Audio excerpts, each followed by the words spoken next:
source static.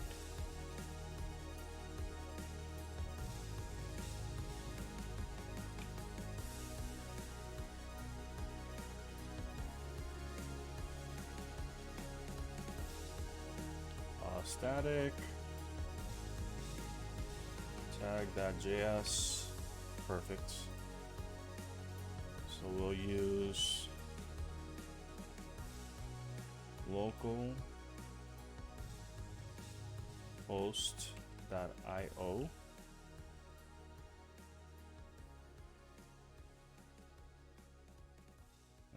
HTTP.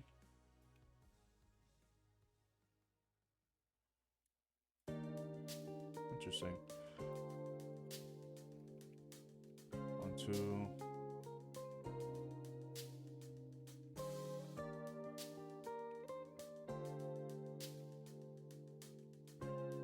Alright, we're gonna use this for now. We're actually gonna add this to our utility. Just get this situated. Just so we're actually loading something.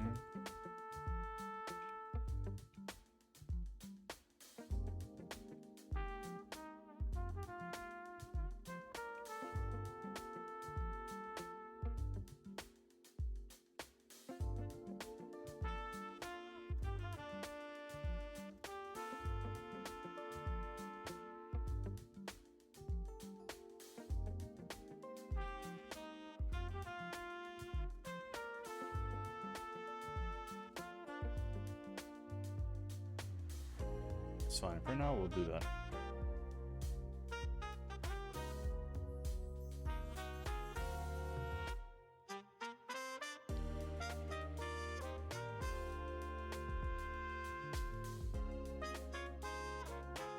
I is what?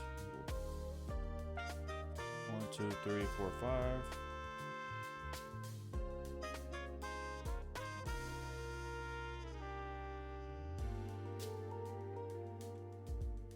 We'll just say this for now.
think we're good.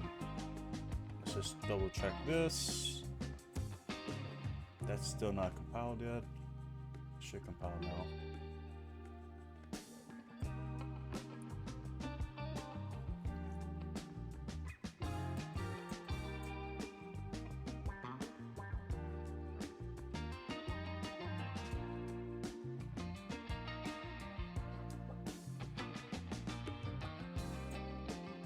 Alright. That should be equivalent to this guy. Perfect. Our script is loading. We have it right here. Cool.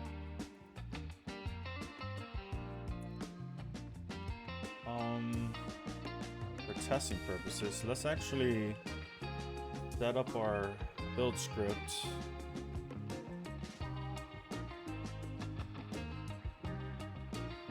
To install directly in that directory, so we won't have to actually move it every single time we compile. Oh boy.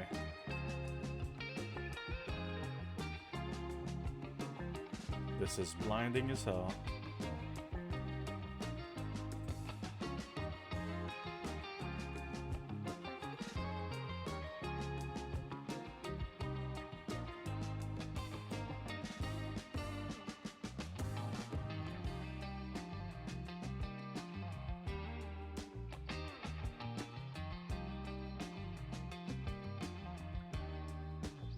Let's just remove all these guys. We don't need them right now. I do have strict enabled, so that's all I really care about. All right. I shouldn't want you, I shouldn't need you, but I'm afraid that's not up to me. 'Cause when I hear you sing through my speakers, it's like my mind takes a hold of me. I've tried shutting you off for some time now, but I'm still hearing your voice. Actually, you know what I could do? I could test out a new Vim motion I learned. And that your voice came from here in my bed. You're in my headphones, baby, in my headphones, baby, in my headphones, singing to me.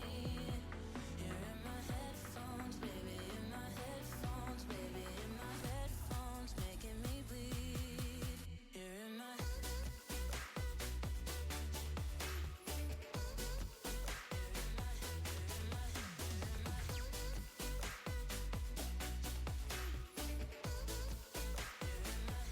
Actually, let's remove that. and it's so sad, it just makes me cry. Feels like I know you better than others, but you don't care, you never reply. I've tried shutting you off for some time now, but I'm still hearing your voice in my head. Oh, I wish I was more than your fan now, and that your voice came from here in my bed. You're in my headphones, baby, in my headphones, baby, in my headphones, singing to me. You're in my headphones, baby, in my headphones, baby, in my headphones. Alright, so our output directory would be, we're gonna go out one directory. That should bring us out where?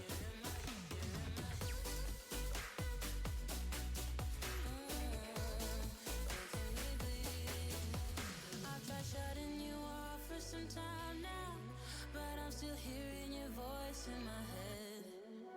Oh, I wish I was more than your fan now, and that your voice came from here in my bed. You're in my headphones, baby, Right, in my so headphones, baby, in my directory name. singing to me. You're in my headphones, baby, in my headphones, baby, in my headphones, making me bleed.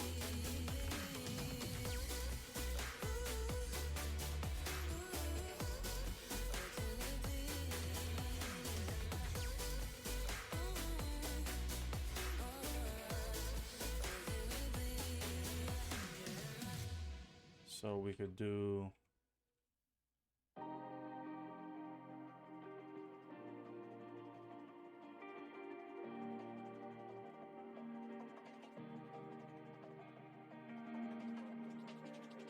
Nah, I think this is fine. We should be fine. Alright, so we should be building that. Our next step is to actually check the domain for the script. And we kind of did some preparation for that on our last stream, which we'll just basically utilize now. Well, it's still not completely built, but it's a start.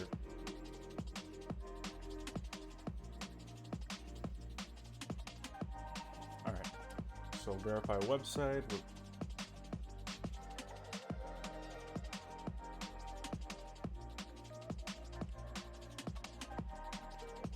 Website, okay.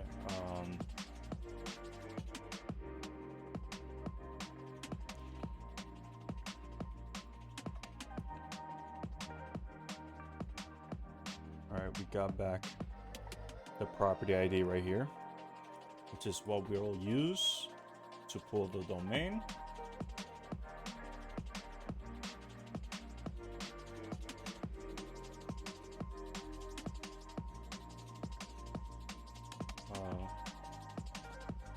Just to make sure we're actually pulling the right thing.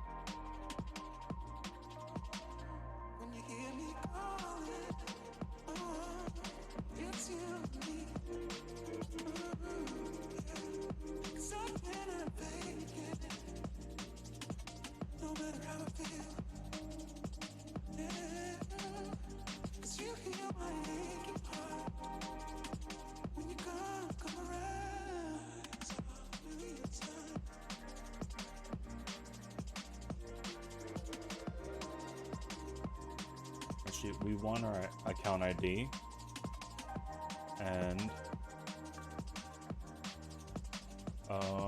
ID equals 2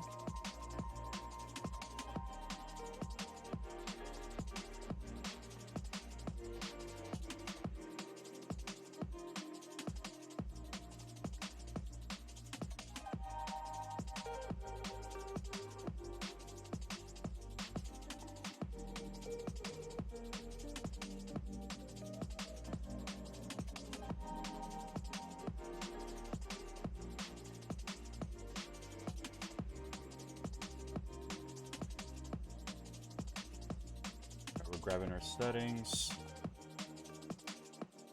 I think we need to grab our domain verification object instead.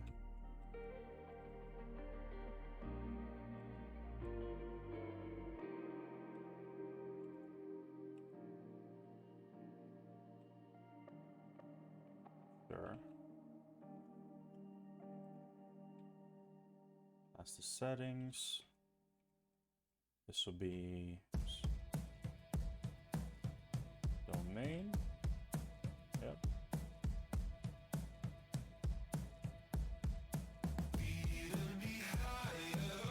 Let's actually use actual context names rather than website.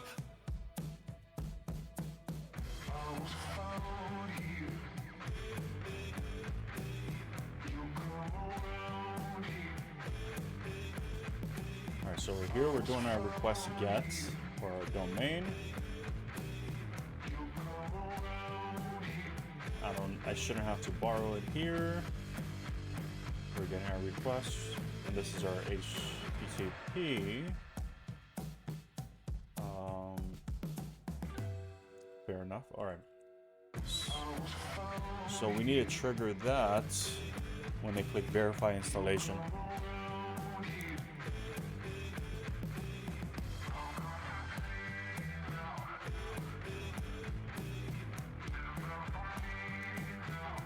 Verify right here. We're sending this to our wizard.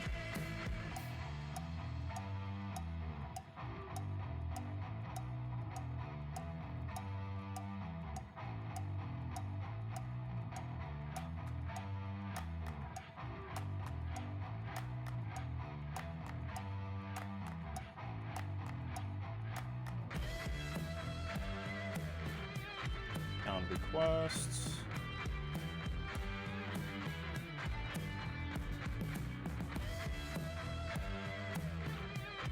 I believe it's on verify script.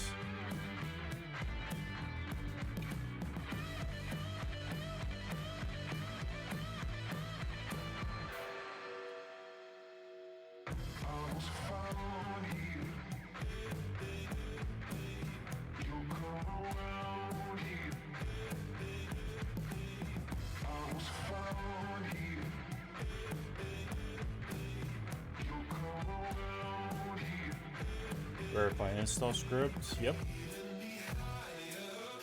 We're doing that here. We're not doing anything special, but we can.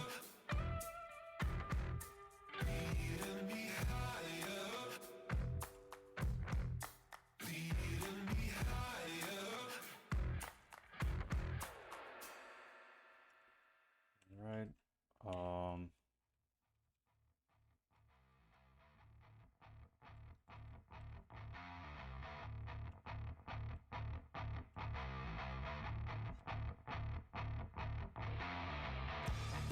Settings from where?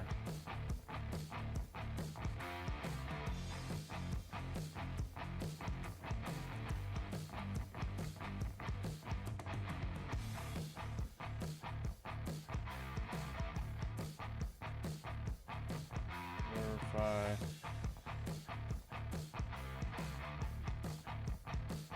I don't know exactly what it is yet. Well, let's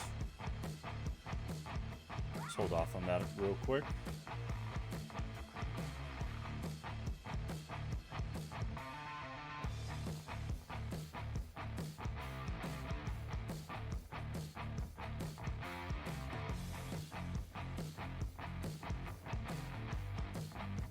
Damn it.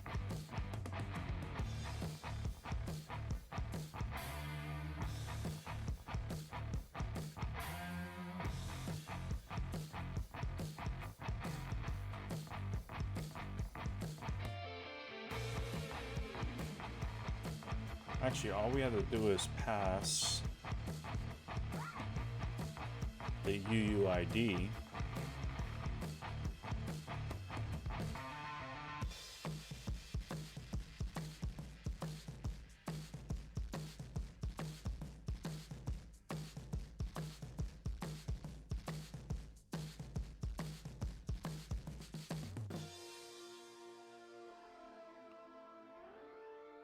Say string for now. Actually, this is actual variable. It says domain ID.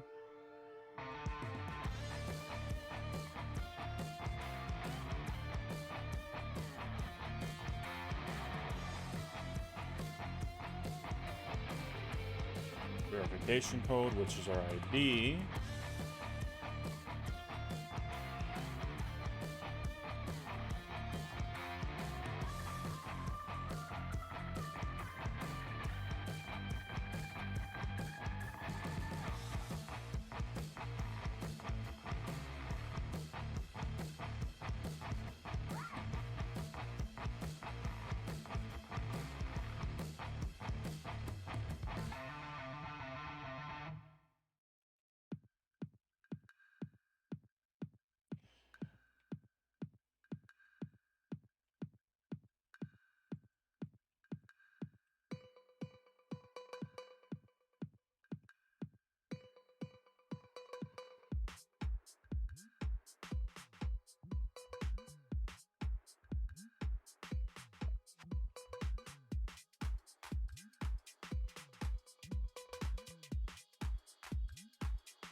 Gotta fix that.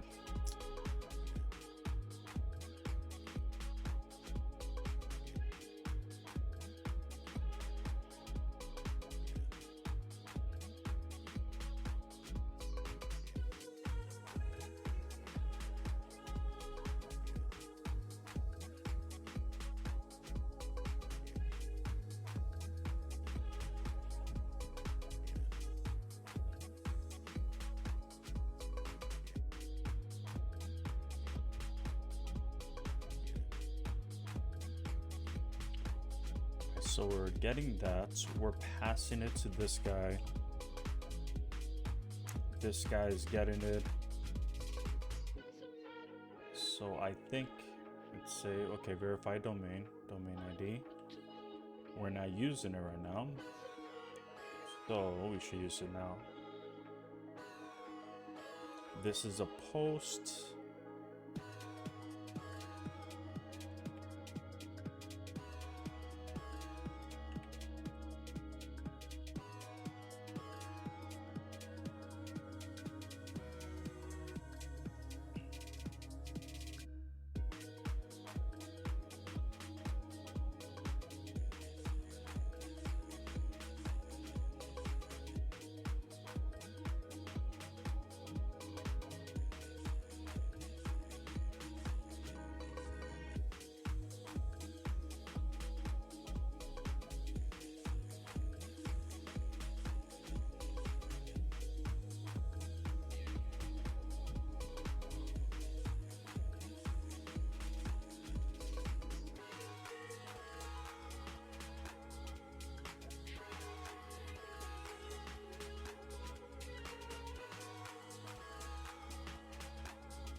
That's fair.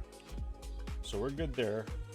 We just completed the circle. Now we just need to make sure we have the appropriate endpoints within our backend service.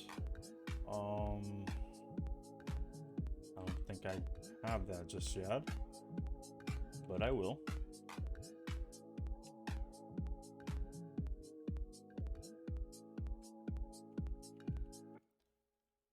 Domain. Verify. Right, and this is going to be verify domain. And it's going to be a get, delete backwards.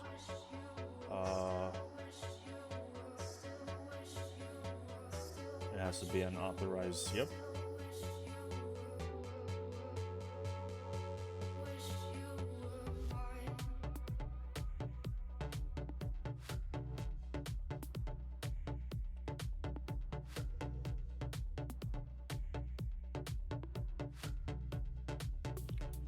Sync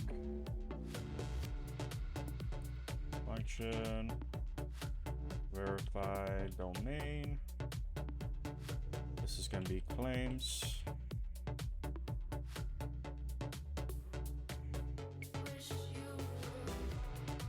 I have to fix that.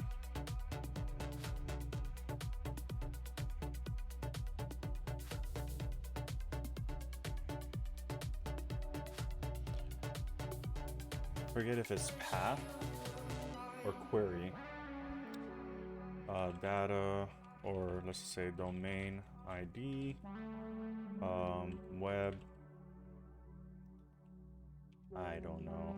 Let's see. Are we using that somewhere? I feel like we do use it somewhere.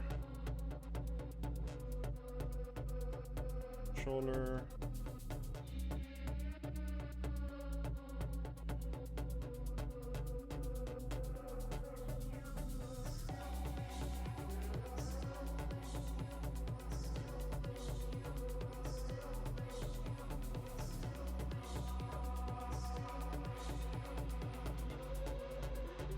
Not where that is.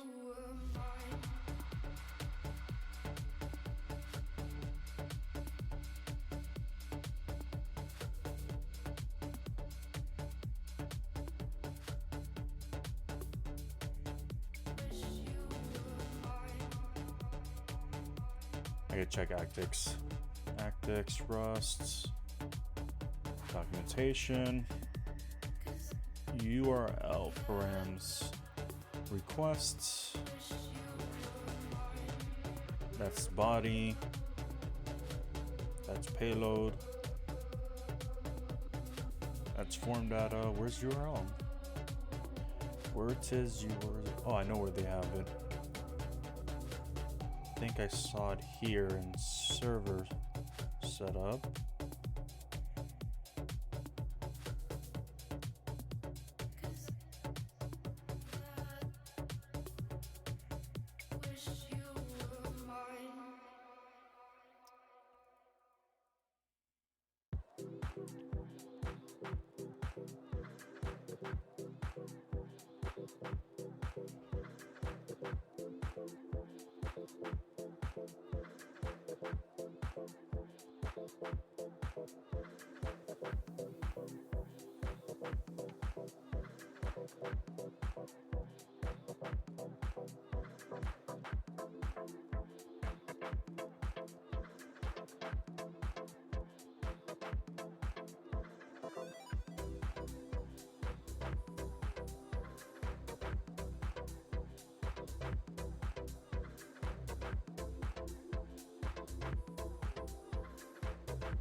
Query.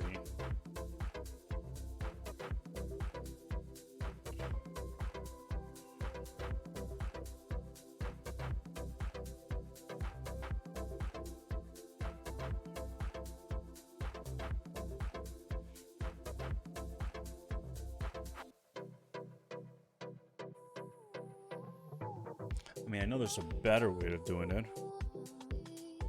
That just doesn't seem like the best approach. Let's see if our IntelliSense kicks back in.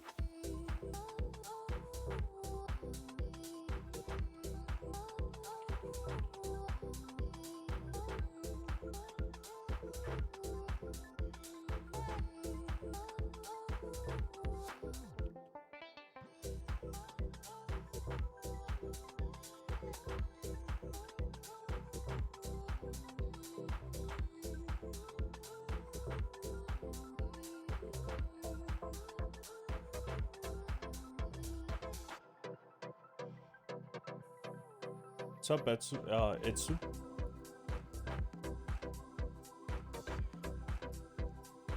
Yeah, that's exactly what I was looking for.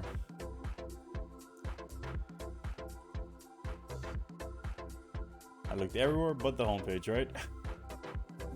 Alright, so I could just...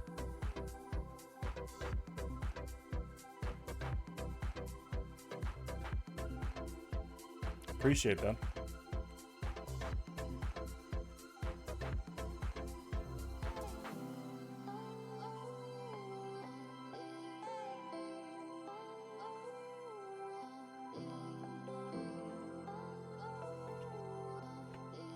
Responder, did I spell that wrong? Oh, I need impl.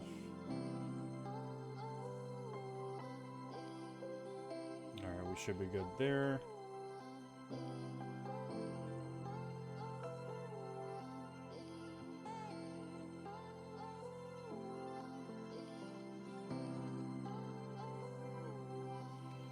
I have to fix that. PC, let's save that.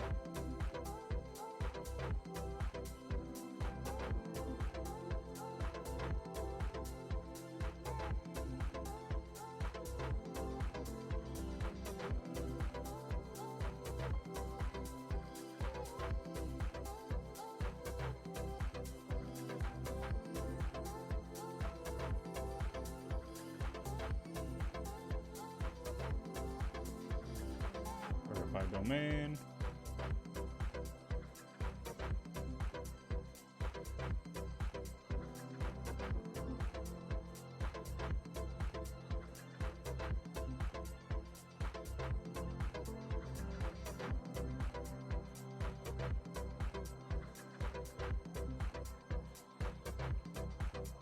Also, we have claims.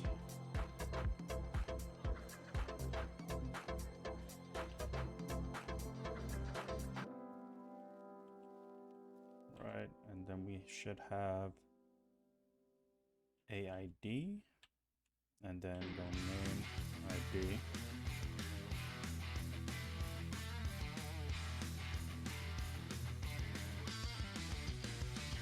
And that should get to our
into inner.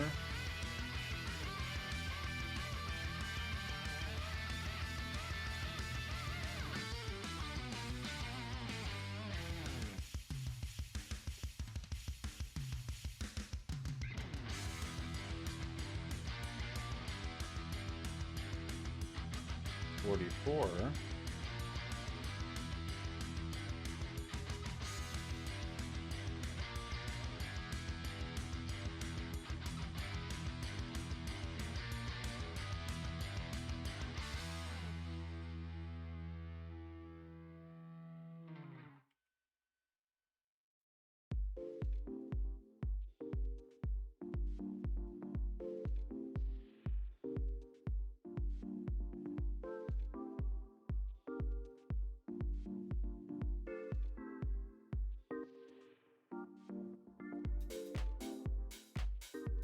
Alright, we're good to go.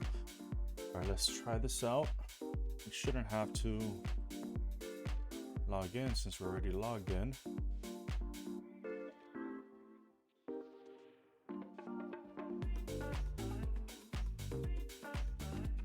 I do want to do this.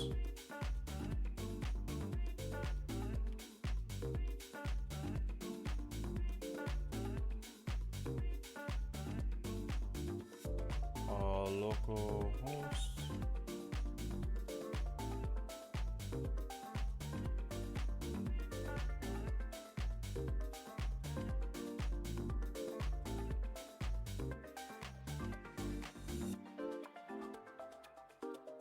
Okay, so let's look at that URL real quick. 400 not found. It's a get. Oh, yeah.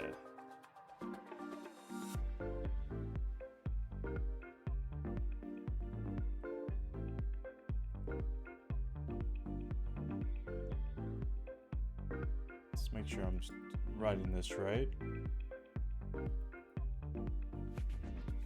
Yeah, cool.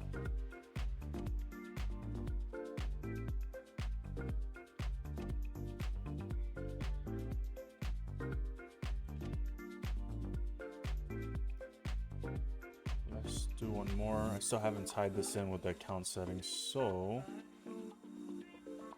let's just go here, skip for later.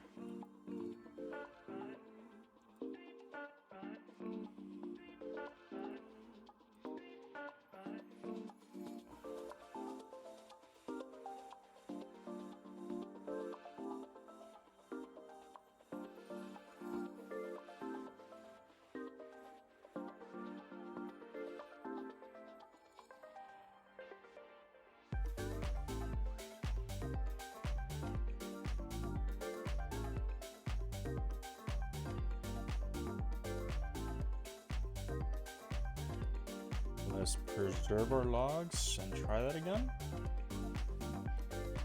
All right, so select all.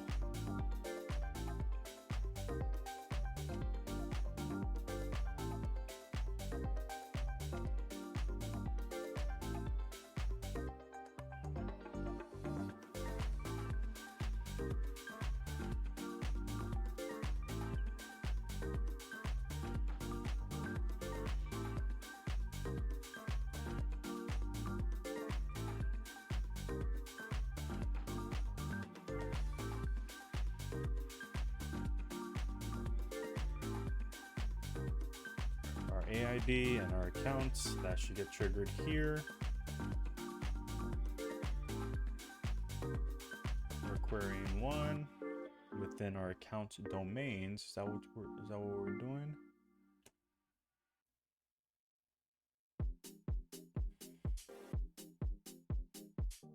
Does not look like what we're doing. Verify domain. Okay, it's the only guy there.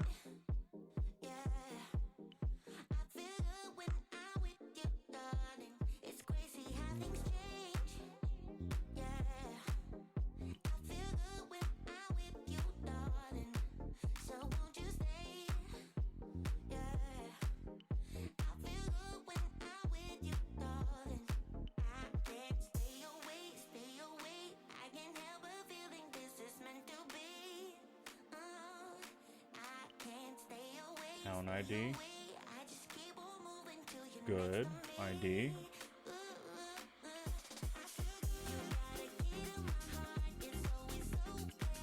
Invalid column ID. Got you.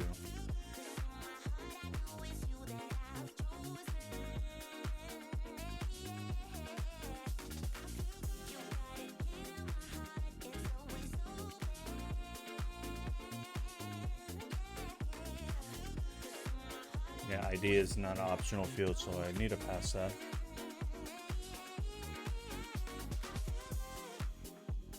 Cool. All right, so we're getting past this. We're getting our domain. This is just a test case, so I need to fix that. Damn it.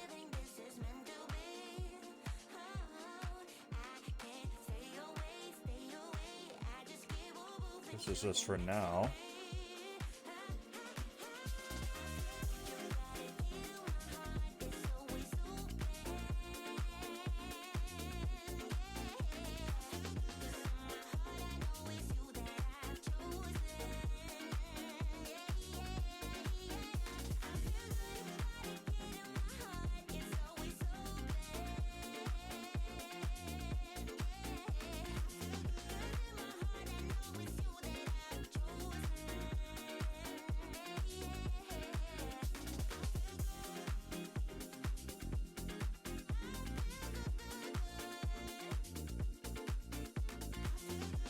We got something.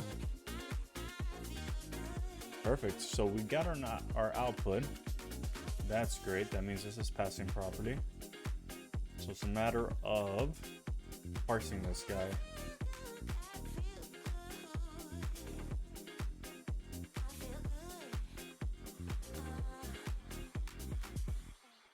And I believe we have a crate that does that for us. Handy dandy scraper. So let's look at the docs for that real quick, just to get a better idea of how we would go about using it. So it's pretty straightforward. We parse the document.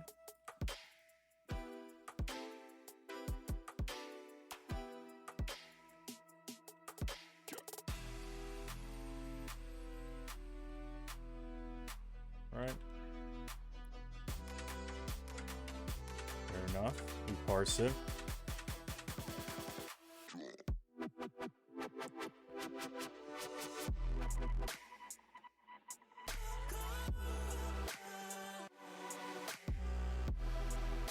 So the question is this an option Does it check if it's a valid HTML object? That would be helpful.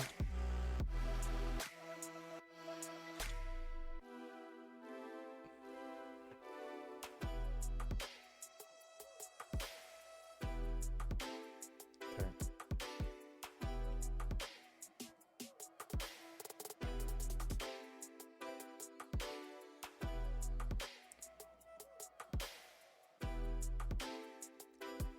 So they're doing parse fragment here. They're doing selector.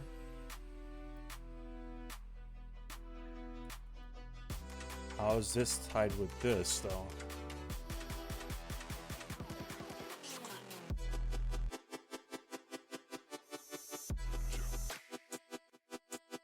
Oh, I see. Gotcha. Okay.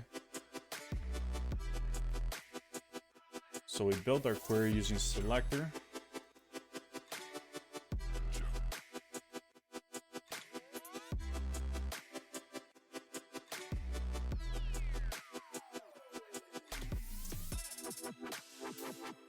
All right.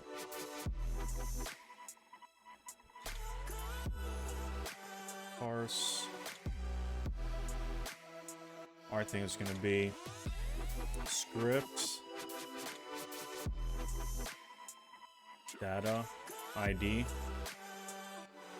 equals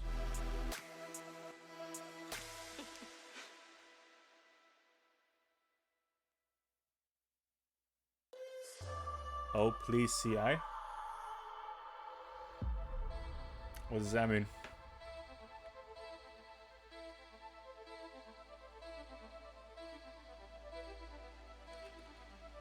We'll do that.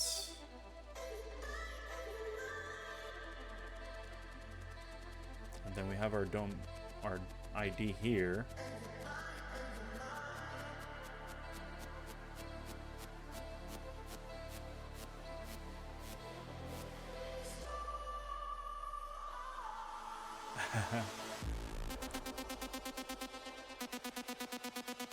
So I'll try that. So let's do, damn it.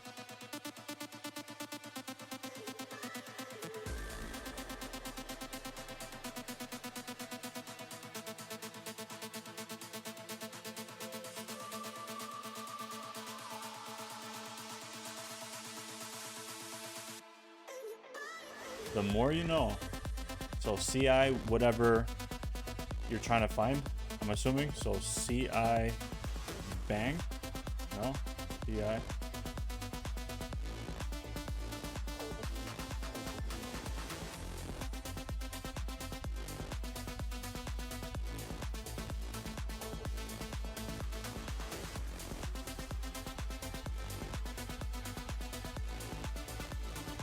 Alright, so we have format, icon of string, to string.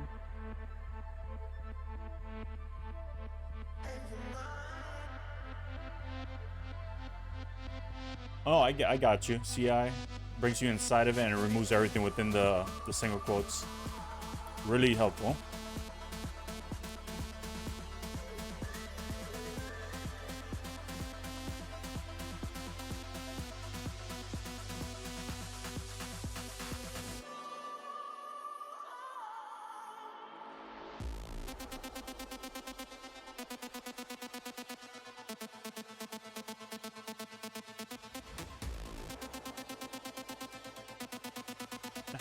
Yeah, I'm still learning it.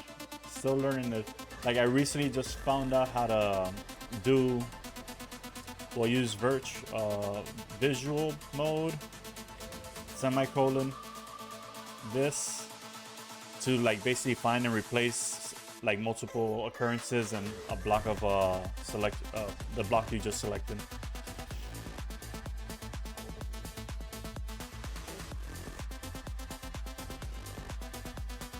String. I don't think I need to say to string. It should be smart enough to do this. I would assume.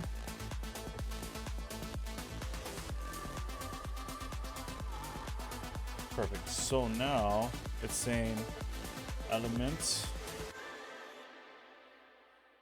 in documents, right?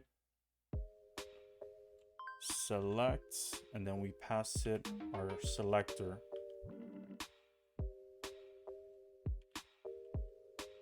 Our selector. And then we have it there.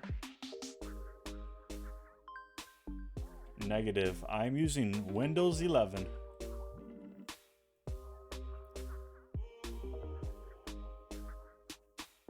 I have too many softwares I use from me to like switch to Linux. If I didn't have to use like Adobe, the Adobe suite often, I probably would switch, but I live behind Adobe and other programs. We have our elements. So really, so data ID, let's just make sure that is exactly what we're looking for. It should be in our header.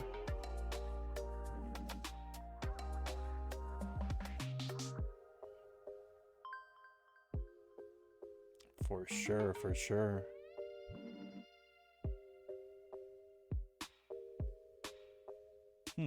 It's not adding my data ID? That's strange. Did I not add it yet? Oh, let's refresh this.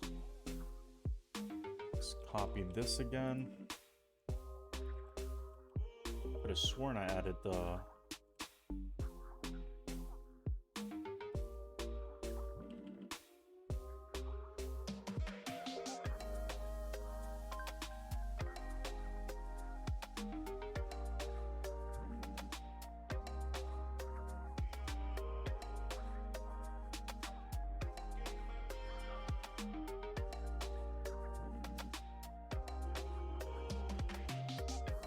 That's right, I changed it up. I no longer use this. So we'll bring this guy in.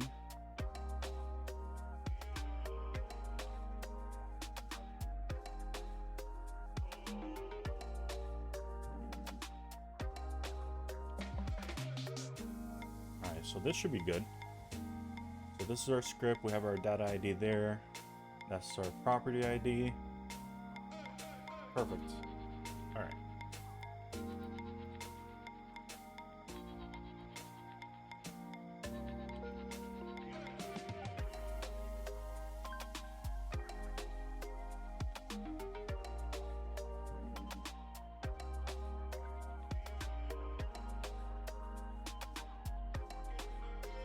So now let's just do a quick debugger to see if it actually catches our things. I know exactly what's causing breaking this. Let me just fix this because it's becoming more of an annoyance than anything.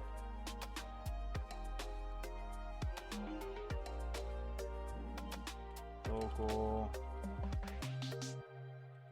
inits. Nope, that's not what I want. Oh, I do have it open.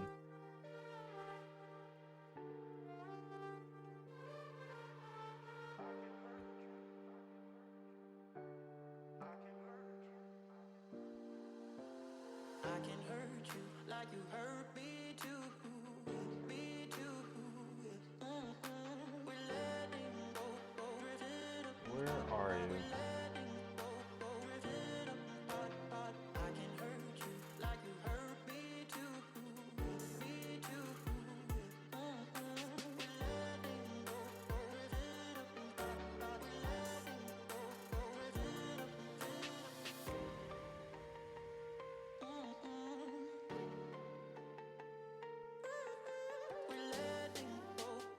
Oh man, now I can't even find it.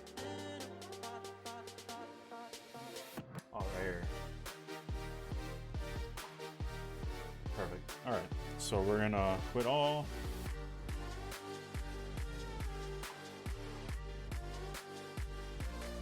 Let's mark this file. Sure.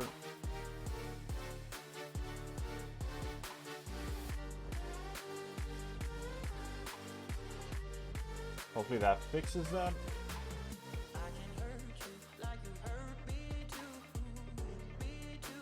right, perfect. Let's see. Let's wait for Rust Analyzer to kick in.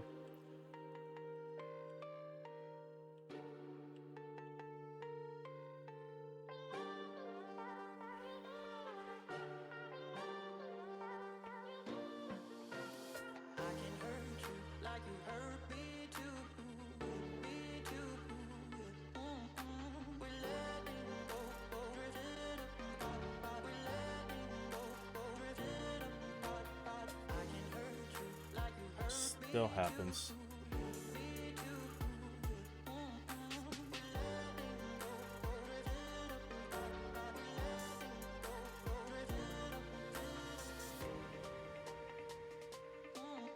All right, let's try this out one more time. We should be good. Perfect. We'll go here, verify. So this is our query. And we got back one item, which is perfect.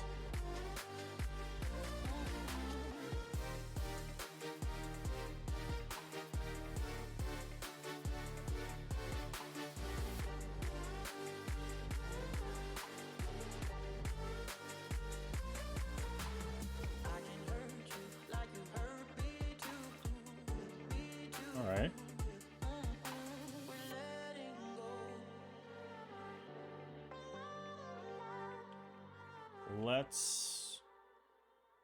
Let's do triggered instead, and let's just comment this guy out, and let's change this to an invalid thing. I want to see if it triggers, because as soon as I find one occurrence of it, I just wanted to return true. I don't want it to continue.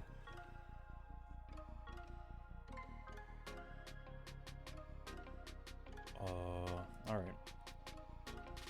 So we'll do this. Verify. It doesn't trigger. Good.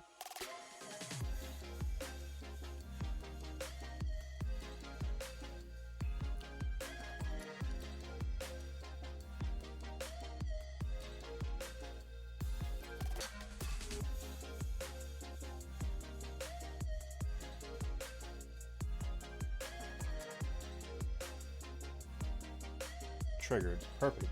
That's exactly what we want. So we'll say return true, and this should be a valid verification process. If nothing gets triggered, then we move on and we trigger false. Just make sure this is there. Yep.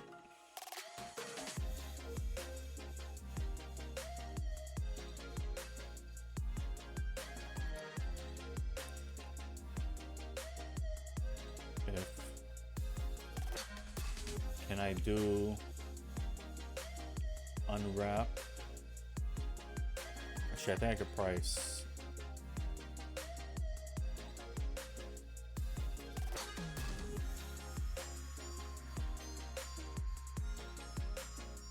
What's up, the device? How's things going?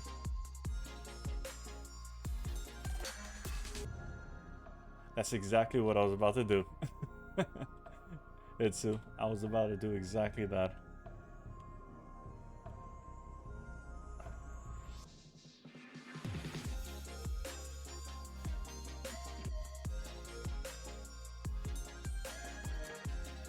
The magic of Rust.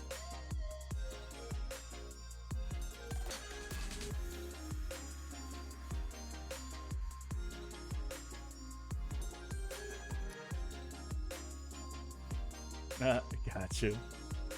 Yeah, it could sometimes be. Yeah, I'm getting there. I'm getting there. We've switched plans several times, and Chad has been more than helpful to identify flaws in my plans, and we've had to like rethink like a lot of things and implement a different workflow or and a different approach to actually getting this thing implemented. What animations are you stuck with?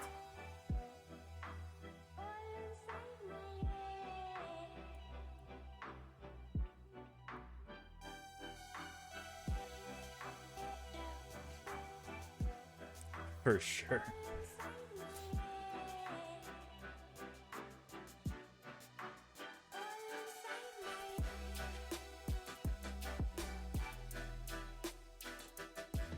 Slide in, slide out.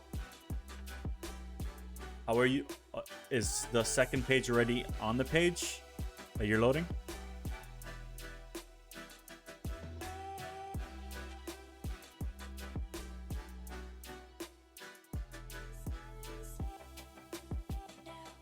Yeah, I think this is good for now. So what we have to do is go back to our controller. And we simply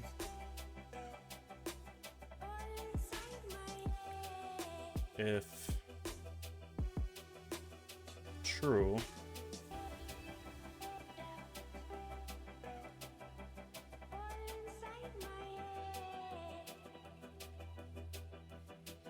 you might have a better chance of doing it with a relative value and just using left or right, because margin will mess up a lot of things. You could even do position absolute and then just make sure it's 100% height of the page and 100% width of the page, and then like you offset it based off the width of the browser.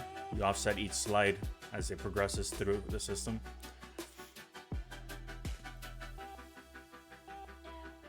You may also have to implement some virtual DOM there, so you clone the last one to the front, so there's always one that cycles through.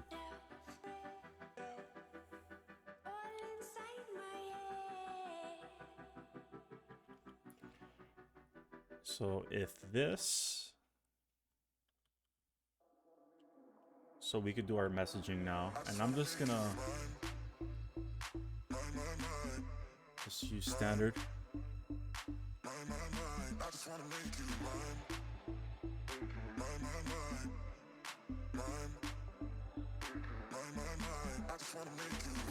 Got you. If you set the parents with a relative positioning, the children will respect their rules, their heights, their width. So if the parents element is like in the middle of the page, right, and you say relative to it, and then the child's are absolute, and you say top 0, it'll go to the top of that element that you are relative to.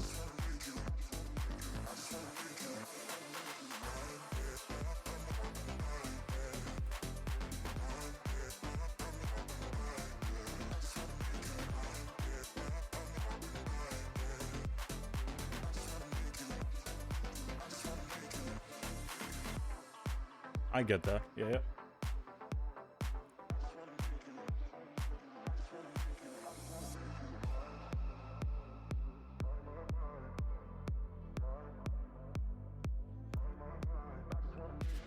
All right, so we're gonna.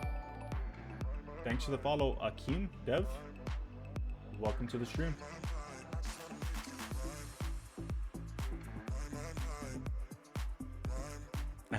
Gotcha. Good luck. Good luck.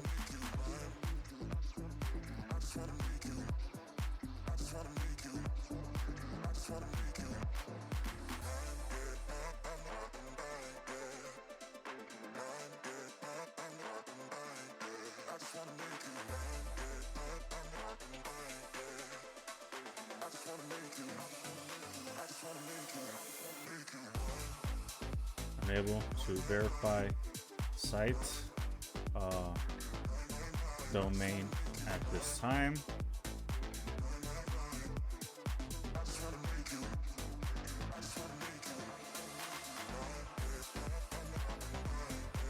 Message.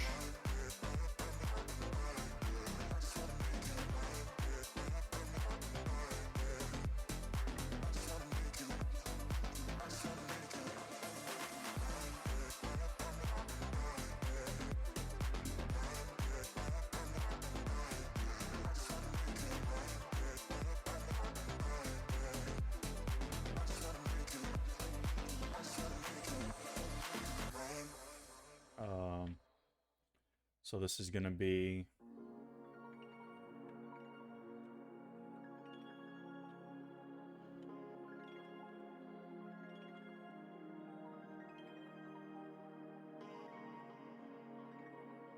and then we're just going to pass our message object. All right.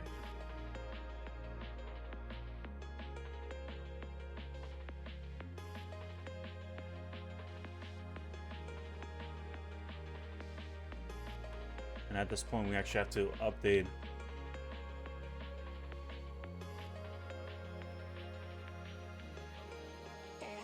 we have to set our verify. So we'll bring this outside of this and just call it once we're in there.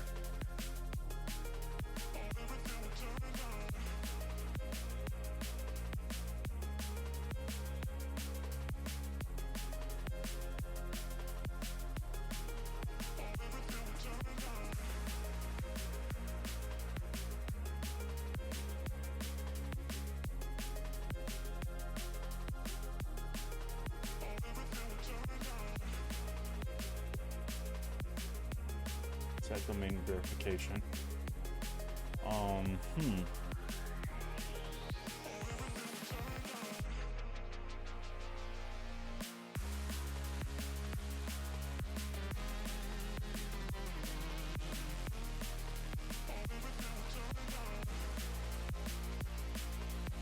Whatever, but we'll say it verbatim.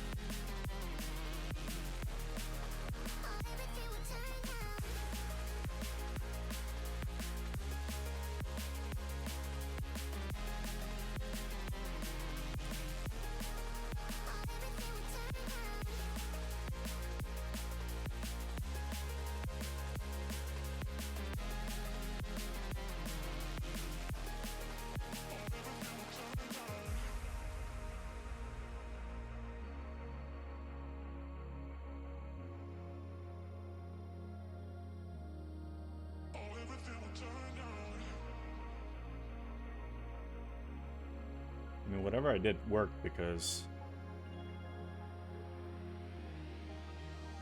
Oh, it didn't. It works for some of the things, not all of them. So we're gonna do clients. Is it execute?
go. Unwrap.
I should probably... No, that's fine, right?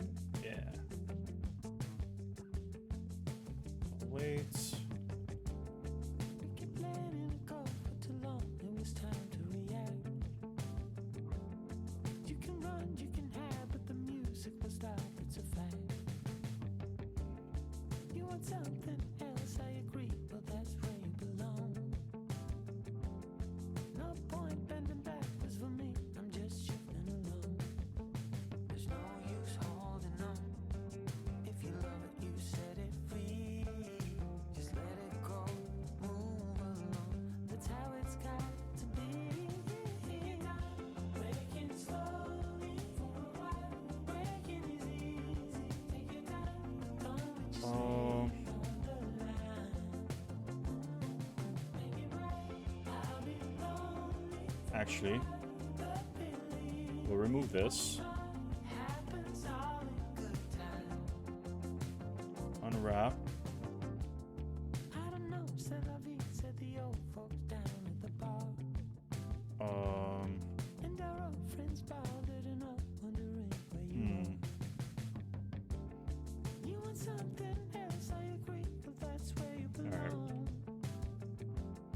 No point bending backwards for me, I'm just shifting along.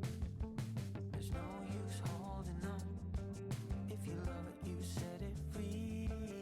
Just let it go, move along. That's how it's got to be. Breaking slowly for a while. Breaking is easy. Take your time. Don't just lay it on the line. Make it right. I'll be lonely for a while, but believe me, I'll be fine. Happens all in good time. Happens all in good time.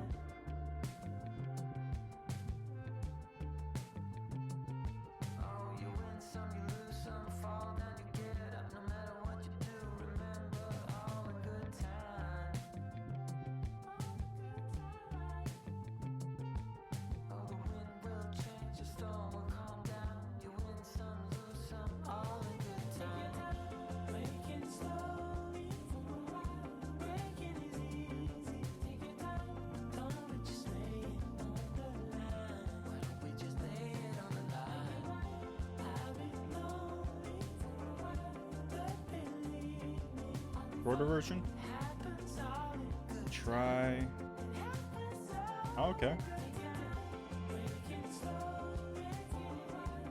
Breaking is easy. That works for me. Don't just lay it on the line. Lay it on the line. I'll be lonely for a while, but believe me, I'll be fine. Happens all in good time. It happens Yeah. Those are the small things I need to learn, man. Those things make life so much easier. And things a lot more readable. Definitely enhances the readability of this code. Alright, so that's there.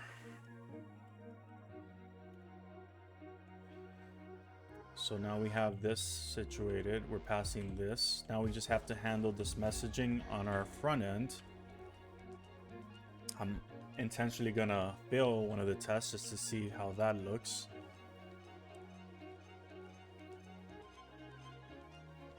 All right.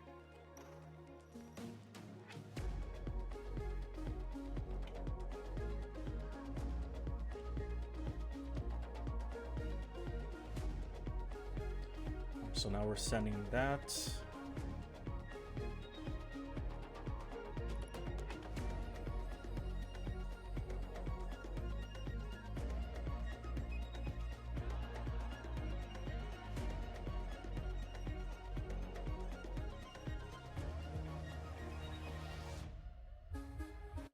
Okay, so our verify script should be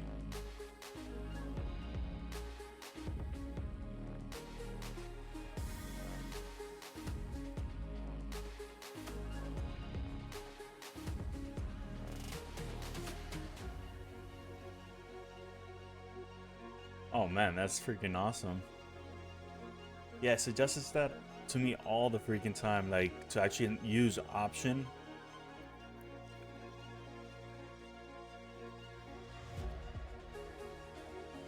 I've never used flatten before.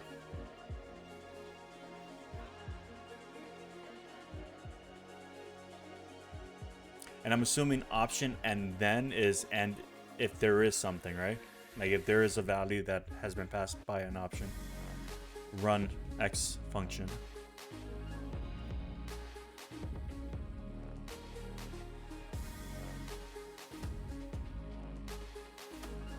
So now we got to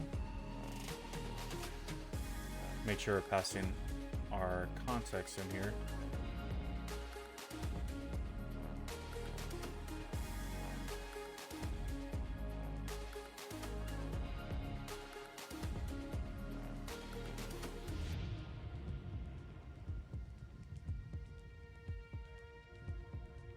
We'll do that.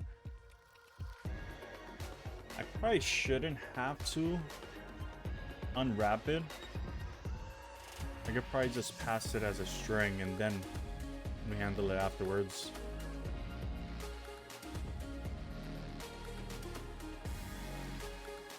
I'm only doing it here because I'm actually passing my notification to my toast.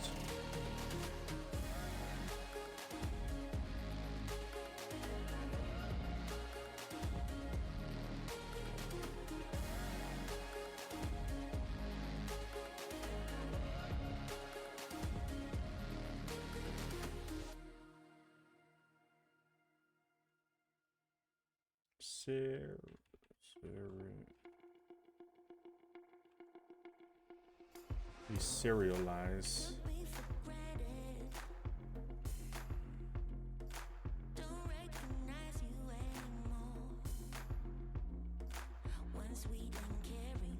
Yeah, that would probably eliminate, like, I mean, probably wouldn't make any difference, but when you don't have to do something, you shouldn't.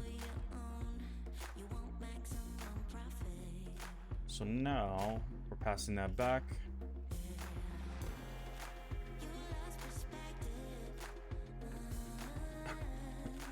I always say that.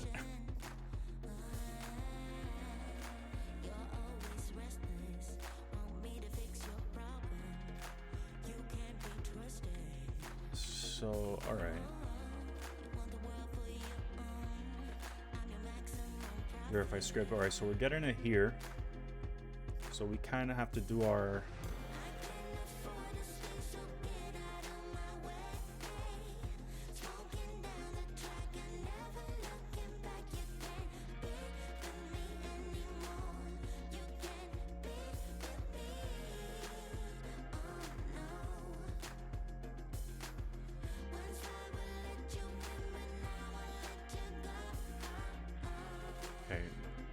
Yeah, it makes no sense for me to deserialize it, send it out, and deserialize it. It's just useless steps. Doesn't make any sense. All right, so here we're gonna do a match real quick. Message class.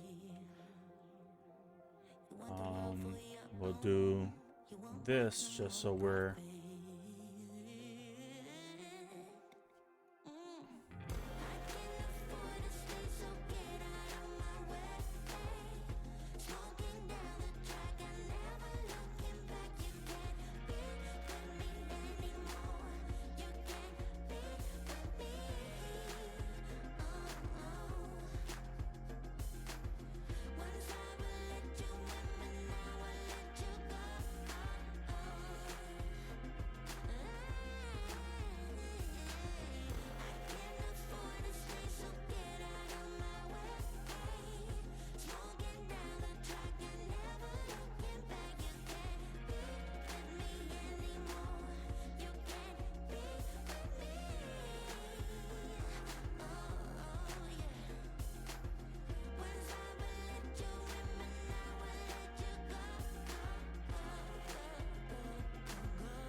is verified. Sure, we'll do that. Boolean.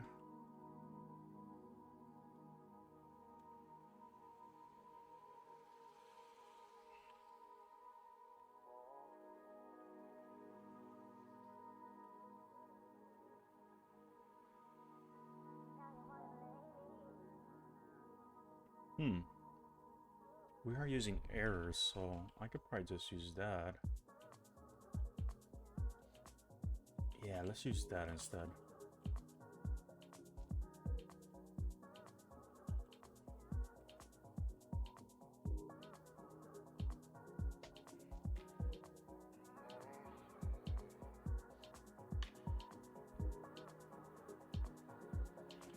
Yeah, let's use that instead, because we actually just need to copy this up here for our success message and move it on to the next guy.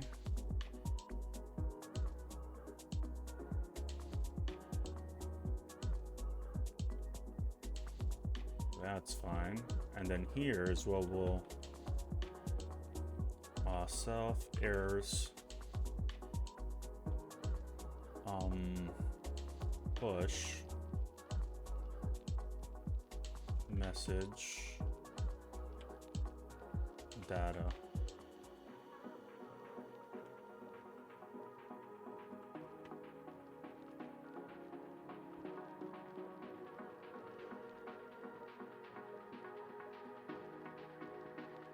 And then we return true because we want to hydrate the view.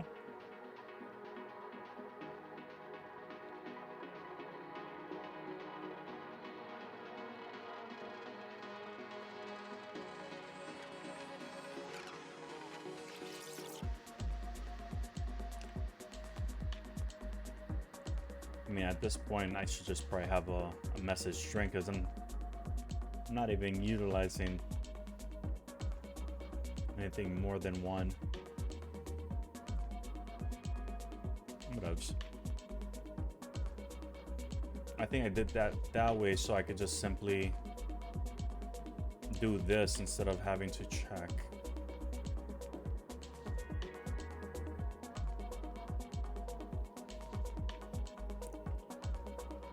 So that would live.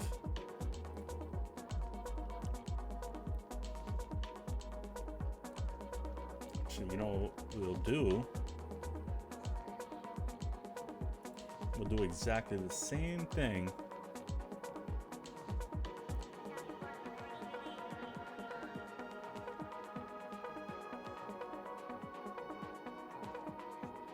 But we'll put it right above our code. Actually, scratch that. We'll put it right here.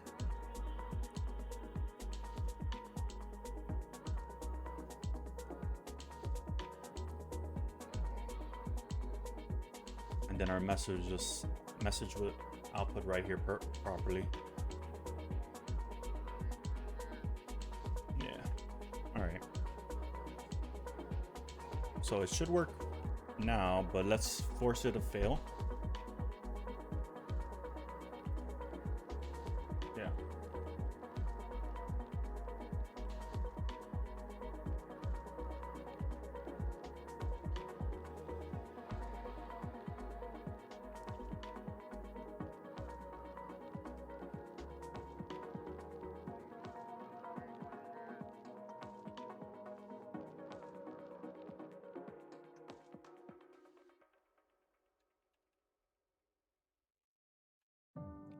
I think CI means cut inside, and then you provided the bracket.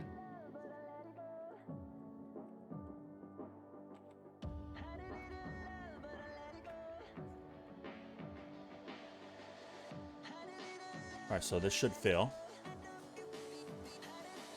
So we should be able to see our message right above our code.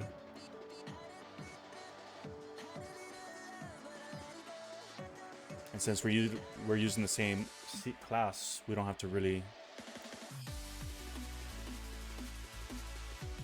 unable to verify at this time.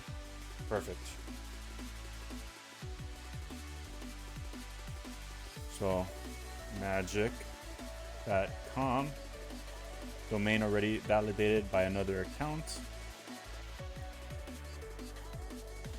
Here. Let's actually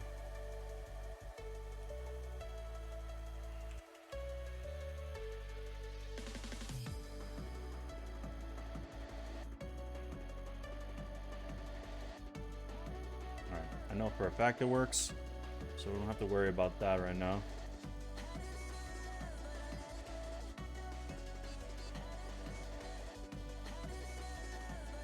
I do want to clear. Actually, let's go back.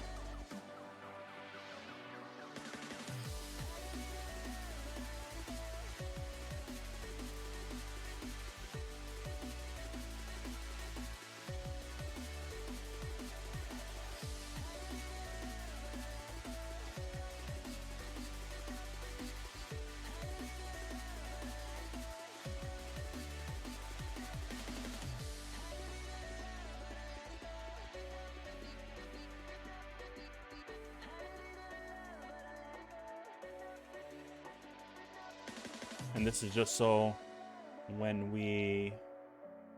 Oh, wrong one. I want that here.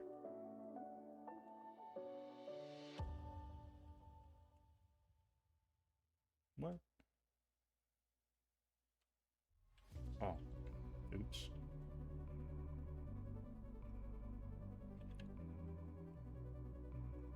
All right, this is just so we could clear our errors as we move through the steps.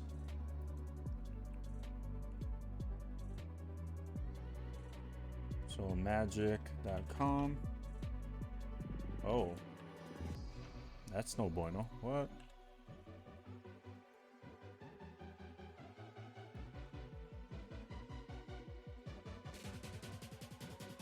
Okay, I misspelled it.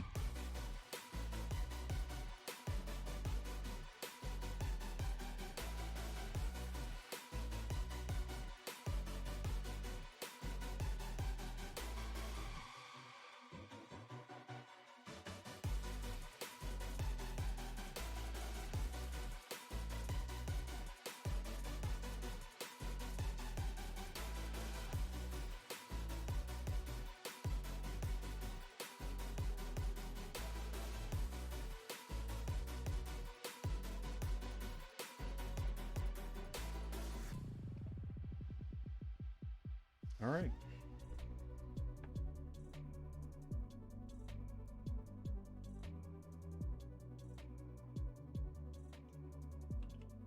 All right, so if I go to our backend service, go like this, and click this, the error should disappear and move the user back to the step, back to the next, well, forward to the next step. and they should be good to go. All right, so that's full circle right there.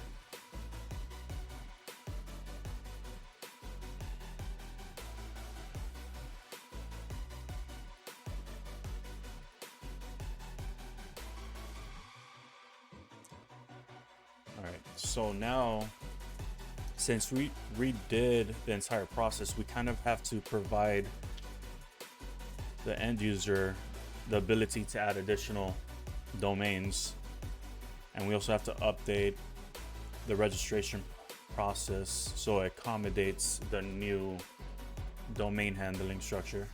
Because right now upon creation, we are asking for a business website, but that's just getting stored in a single state store. If that makes any sense. We've now created a bucket which allows people to actually assign multiple domains to their account. So this needs a change. And there's a bug here too.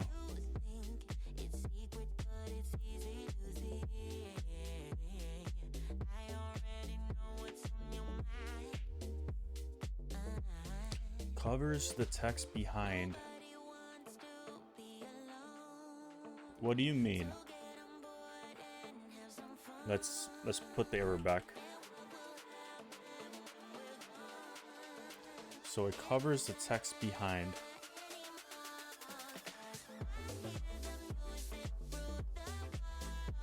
Just wait for the backend service to finish compiling.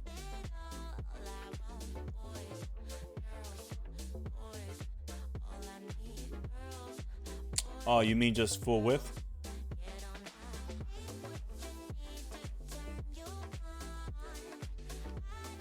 I mean, I could do that.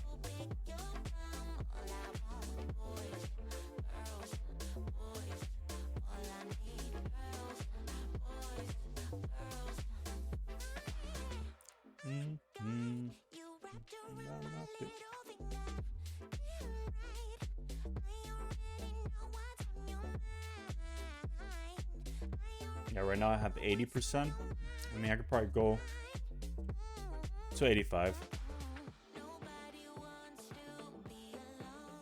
I just chose 80% because I didn't like how it looked 100%.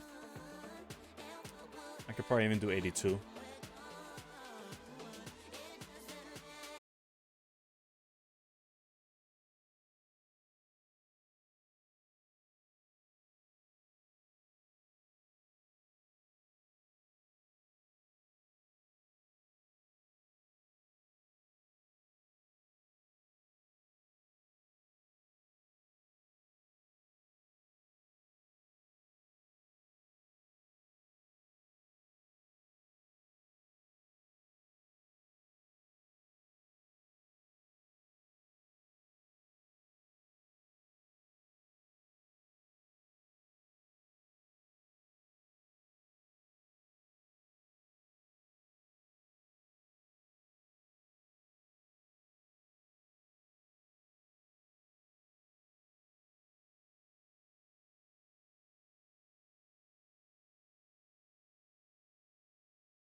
that information.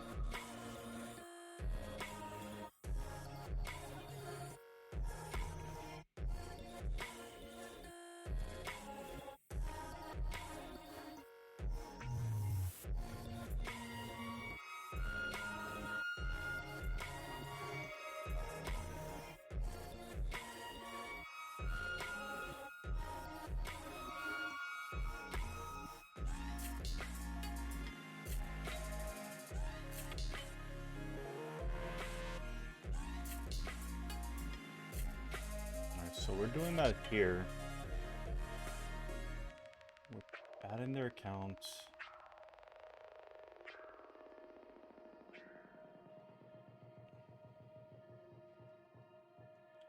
Generating a random ID. We're inserting that there. This is for their account settings. That's fair. We're setting that account ID here, and then we're creating their accounts here. Alright, that's fair. So now we go down here, we update.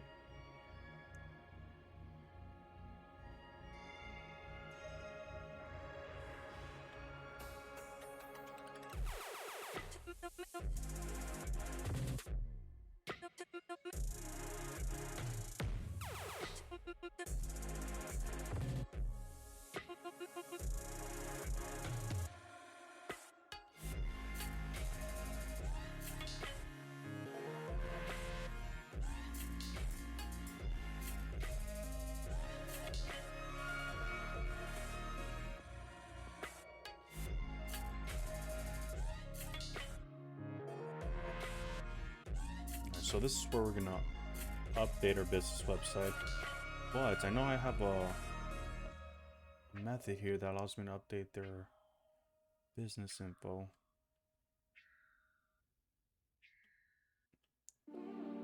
Oh, it's sets. Okay, add domain. Okay, cool.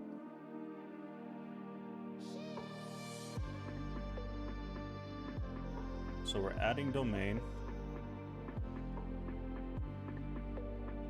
We're updating their status here. Their onboarding status, just so they could continue off where they left off.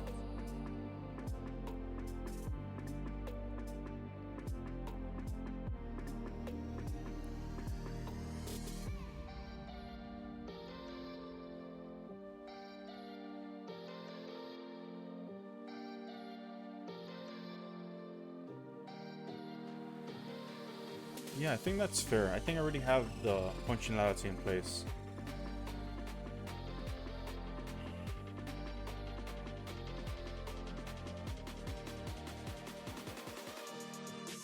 Okay.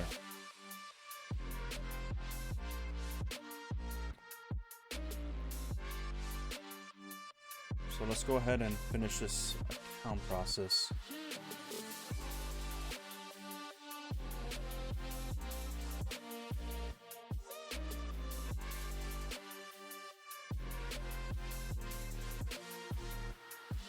Network.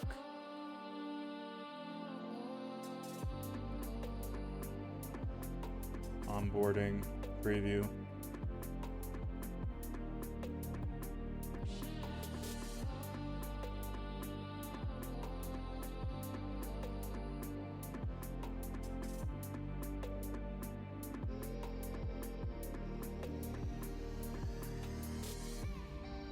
The strange part is it's not updating my states because it should automatically push me to business information.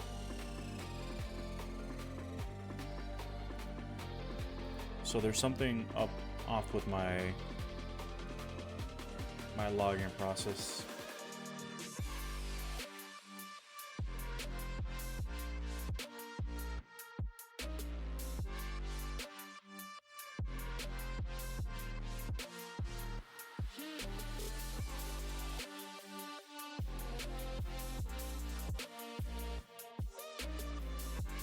I think it's within my on create too. So on create,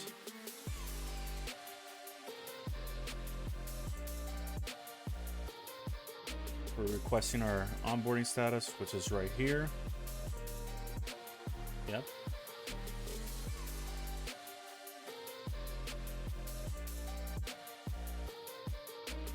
Fair enough. So this is our service right here. Onboarding status is where we're setting that.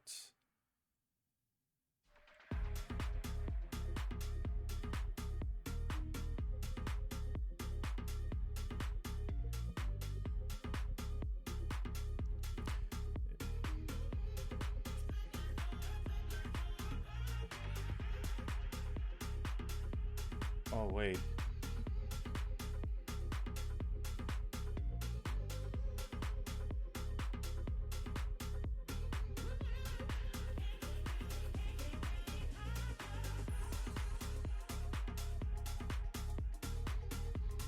If step is equal to or greater than 1, that's when we'll push them to the next guy. And I eliminated automatically the automatic redirect to the dashboard because I felt like that was just not intuitive. I thought it was more confusing than anything.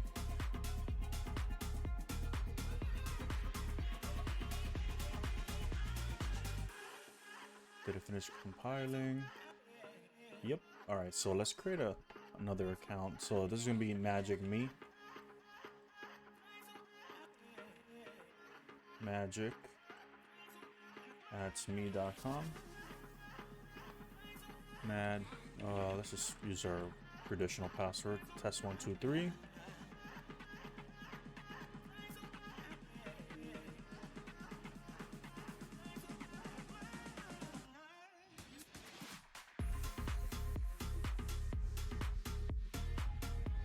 Alright. So now if I refresh, I get pushed directly into business information.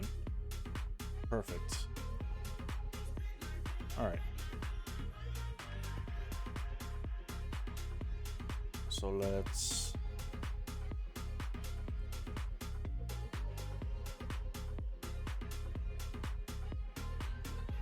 magicme.com. Let's specify our package. Number is incomplete. Let's go ahead and provide it some fake card info. That should get processed. Perfect. So I should be able to go to magicme at me.com. Test 1, 2, 3, 4 exclamation point. We log in, we go to our settings. This is here. We skip. Perfect, so that's there.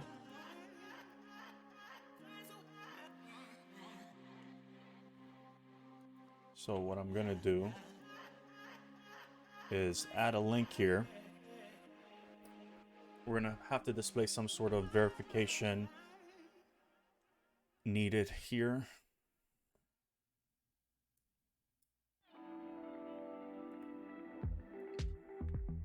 So that will live here.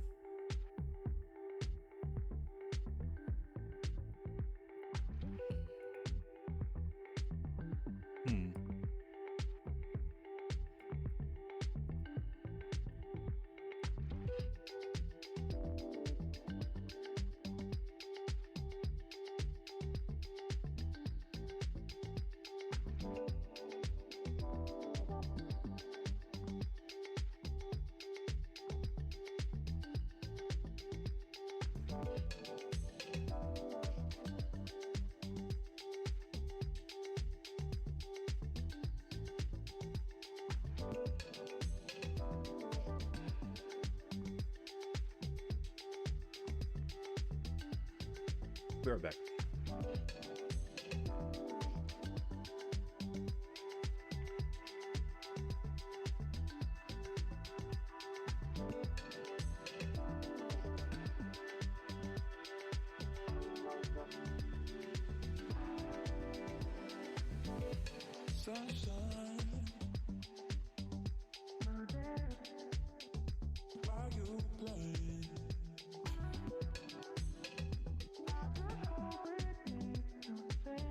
All right, so there's two things we could do. So I definitely want to add some sort of identifier here, basically letting them know whether or not their domain is verified. There's probably going to be another part of the website which basically tells them that it's unverified, and that's going to be like the widget selection manager, which will basically have the notice at the top of it, but I haven't really mapped that page out yet. But we could probably implement something like this. Let's just put it side by side just so we could get an idea of how that would look.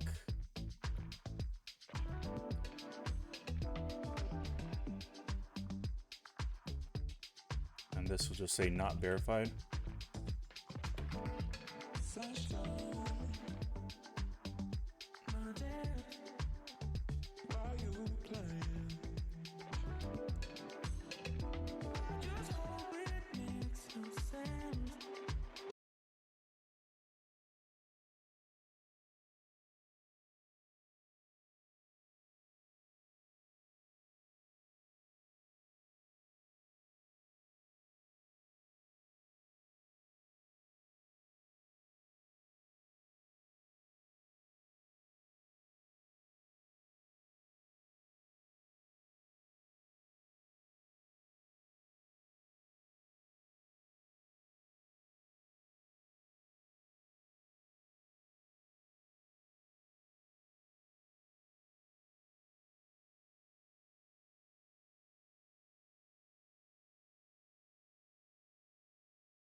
So we could technically pass it like a HTML object.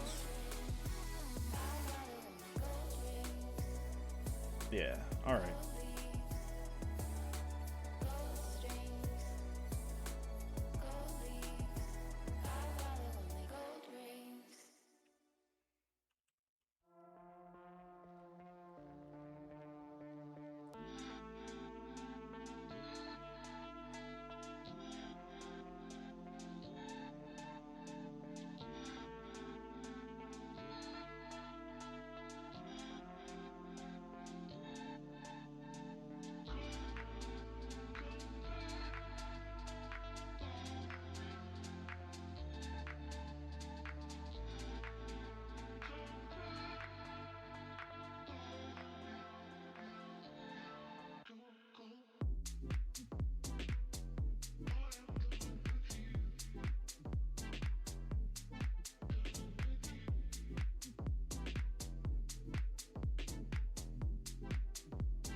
Oh man, I'm gonna have to do some CSS edits as well.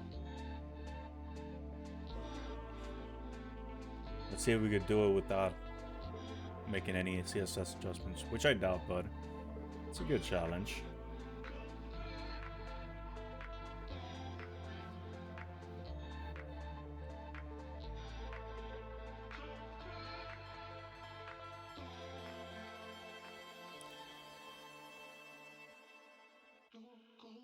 So I think, where are we? I think I could get away with simply wrapping it within a span. So I think my CSS is targeting the absolute child of this wrapper. That is a span. So I don't think it will affect the inner. I could be wrong though.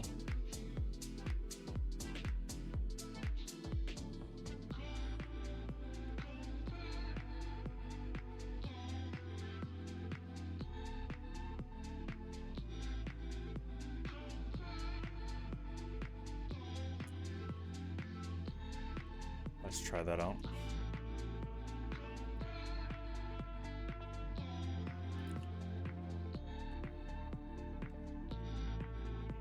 Just go back here. Let's uncomment that. Yeah, I have to update that.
Right.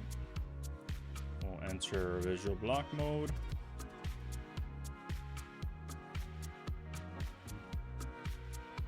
What did I just do?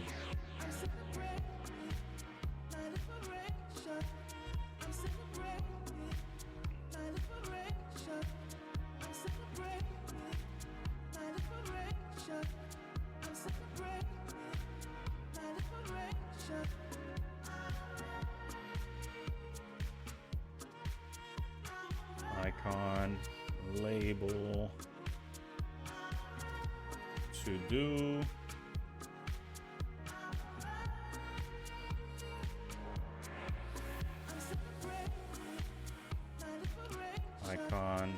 label.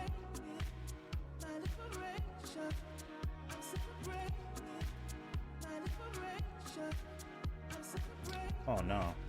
Damn it.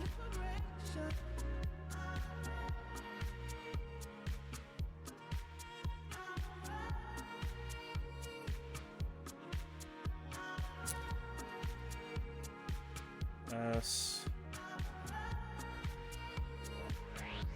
label.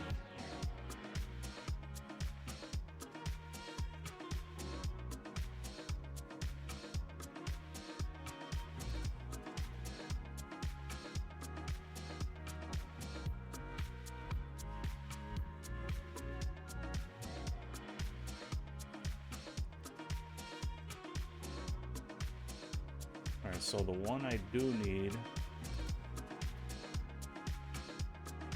to add a label to is business website.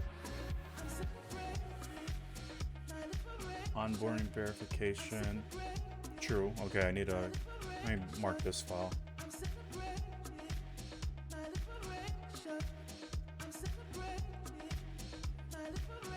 go here.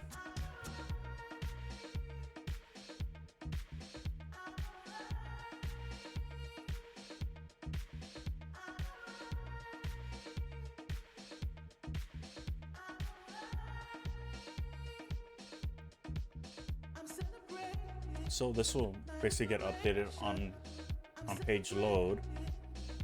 Let's style this a little bit.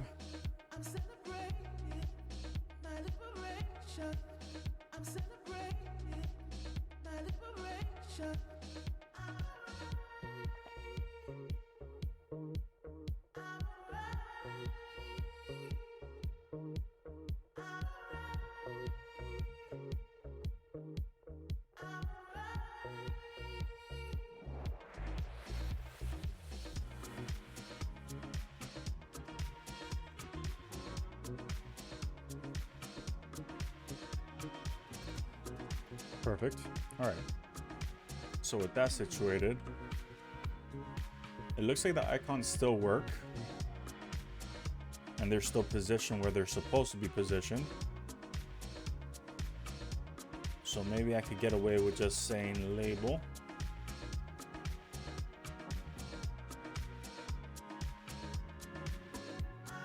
Actually, let's do this. Let's say if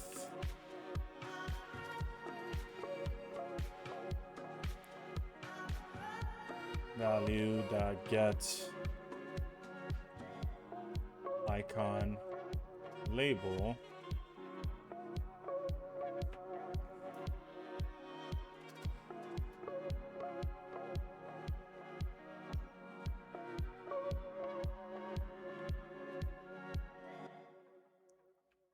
is some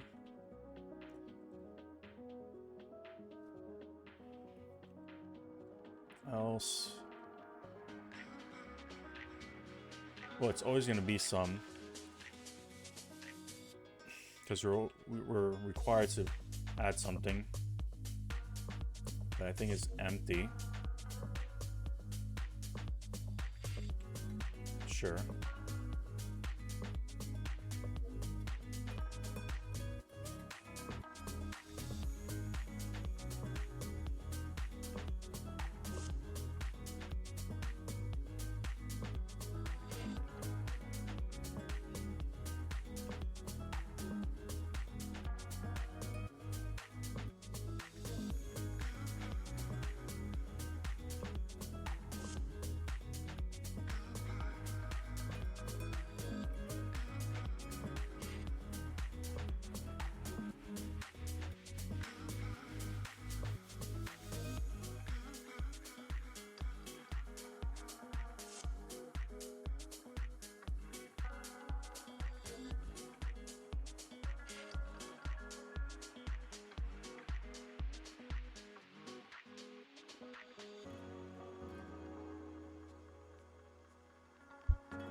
think I'm gonna do this instead,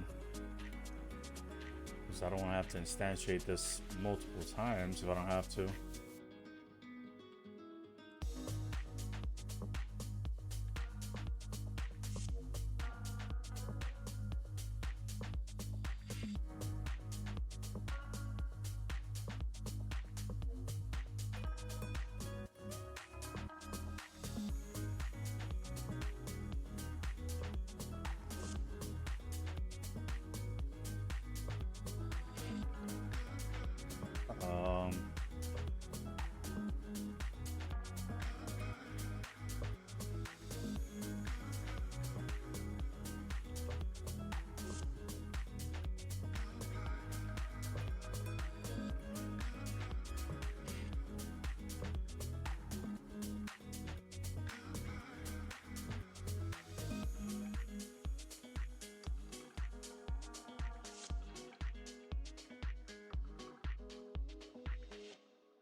I think that's fair.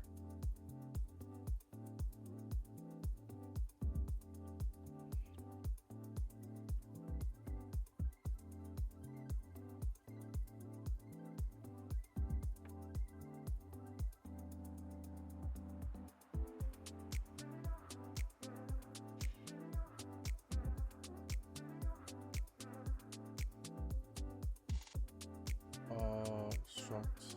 Yep. Here.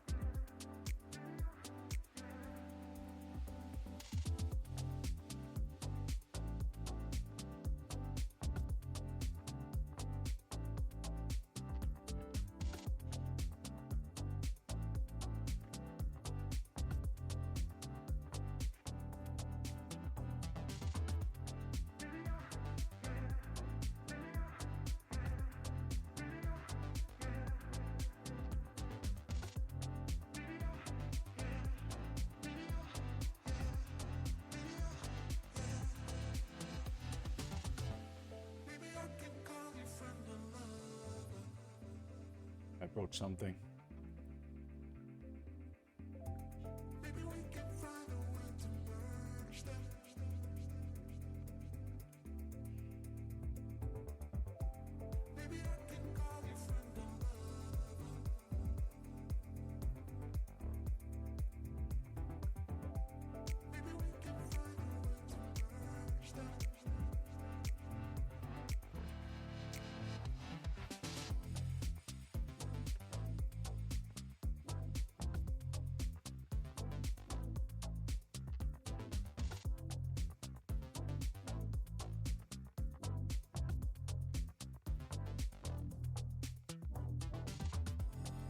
Icon label.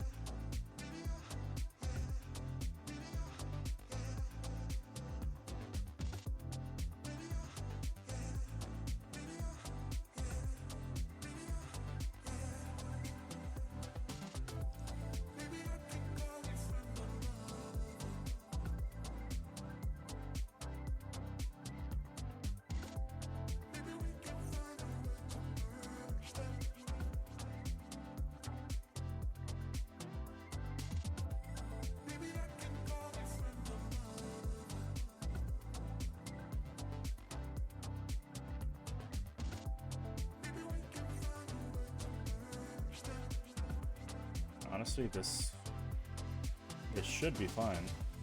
Value gets icon label. Check if it's not empty.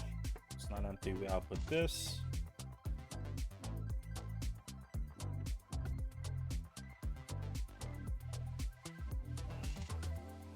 I should honestly probably instantiate these field values above and then just repurpose them as I go down. That could clean up the code a lot more. Icon. That is very strange.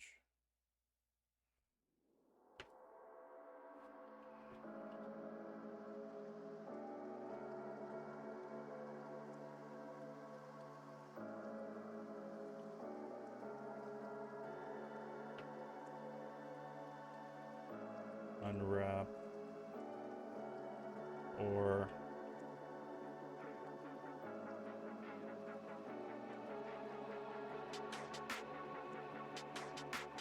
oh, well.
I mean, that should be valid right there.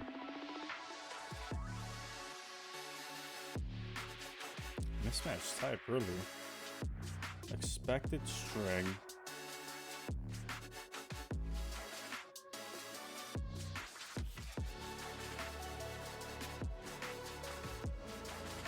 Let's just do that for now.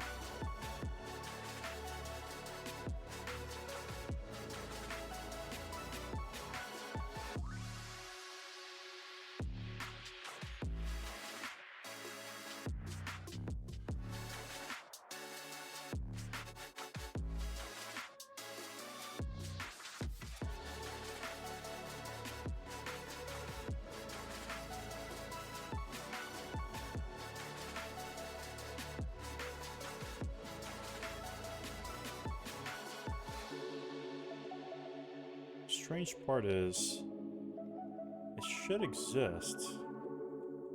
Oh, hold on. No, I forgot to add it to the definition list. Alright. That's my fault. That is my fault. You would keep me waiting, I would wait a lifetime. In tricky situations, I will be a lifeline. Nobody's meant to be fighting alone. No, I messed up. I messed up. It's supposed to exist regardless, so that's why I'm unwrapping it there without checking it. It should be instantiated when the object gets instantiated.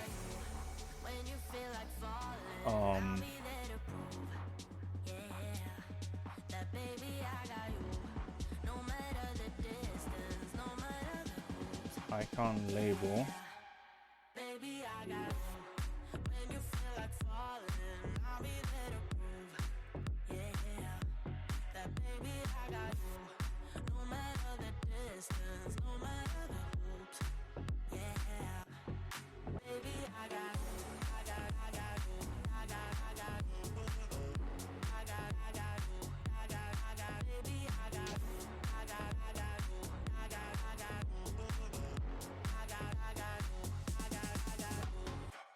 In between us, still I feel your heartbeat.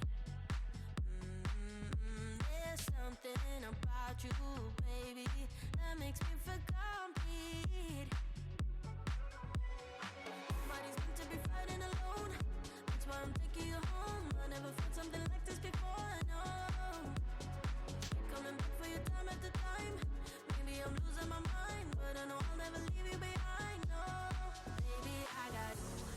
When you feel like falling, I'll be there to prove, yeah, that baby, I got you. No matter the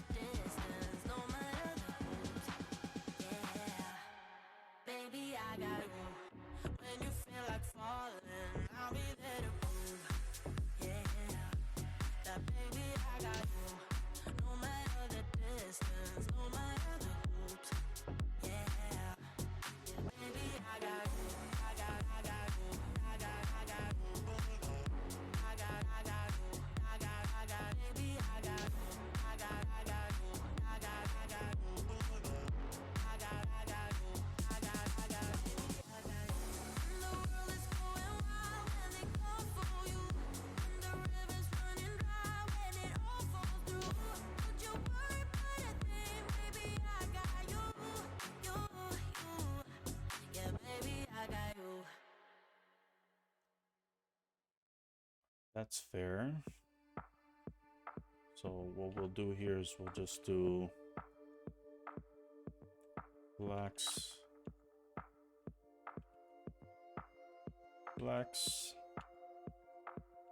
justify, center, items, center.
Text,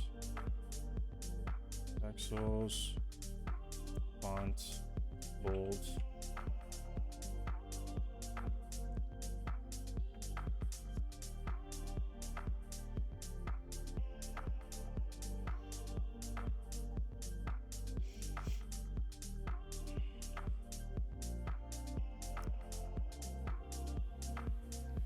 I'm identifying a lot of refactor possibilities.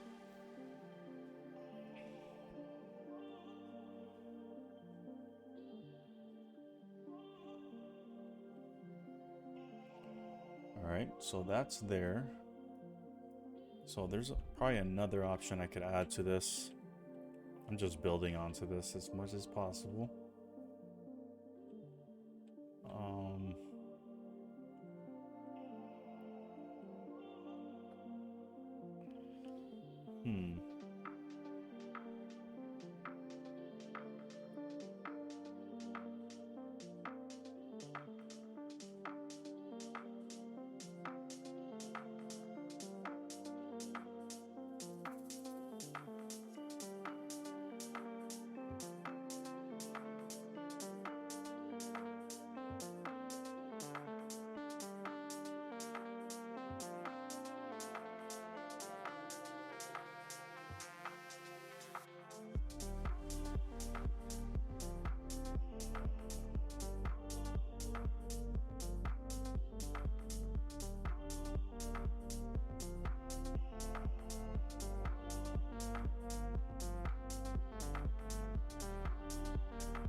I may redo this whole entire thing. Seems like a fun task to take on.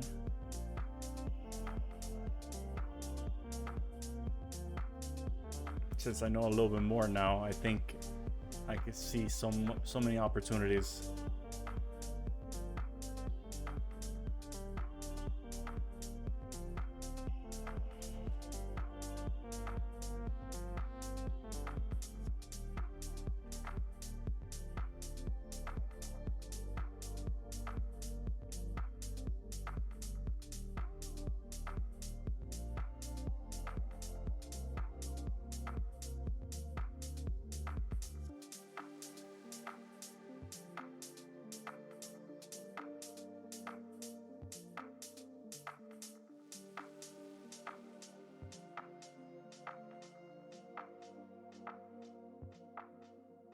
Right.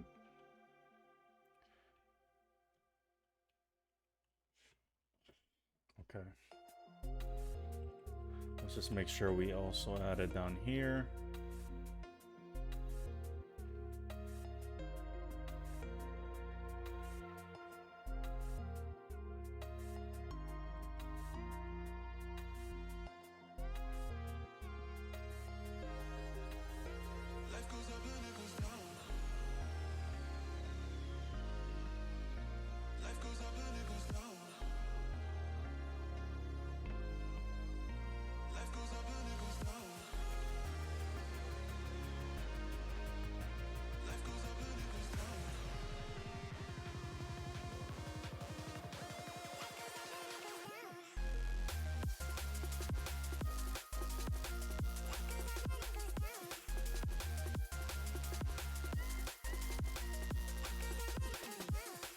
Where's the wrapper?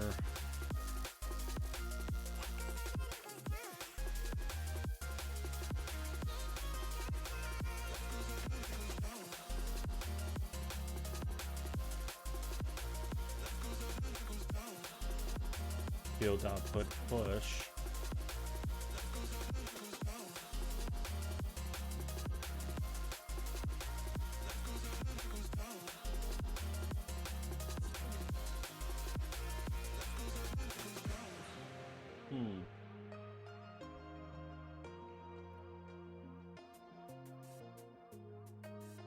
We're building our inputs. At what point am I building my field wrapper? Because I'm obviously setting the width somewhere.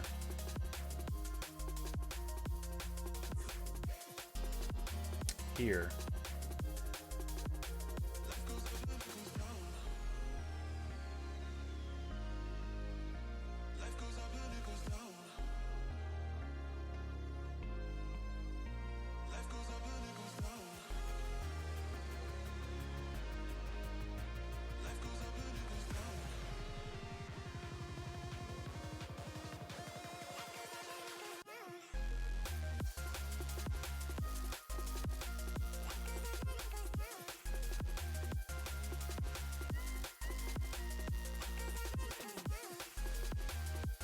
Okay.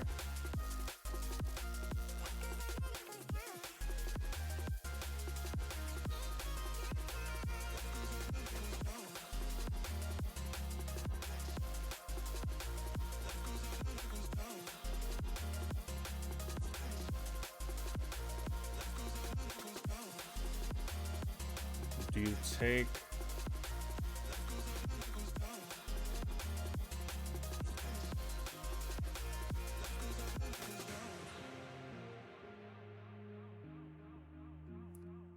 let's try that out. Formats. Right, and we just go like this.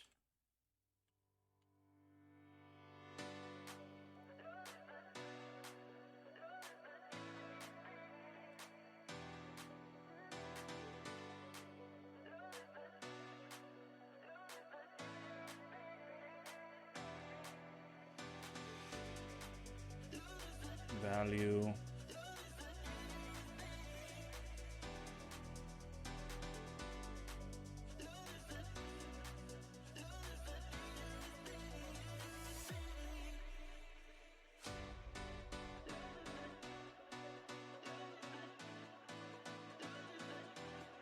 And then we set it to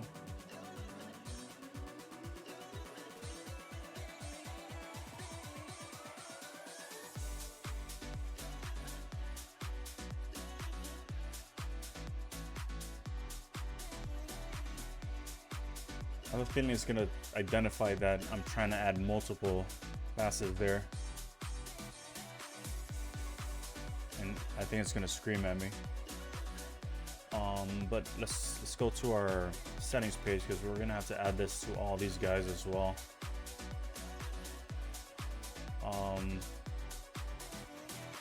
What I'll do is I will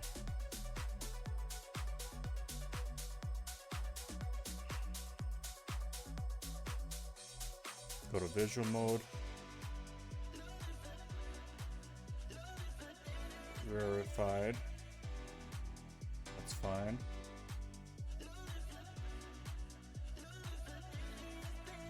Go to visual mode. Why do you keep doing that?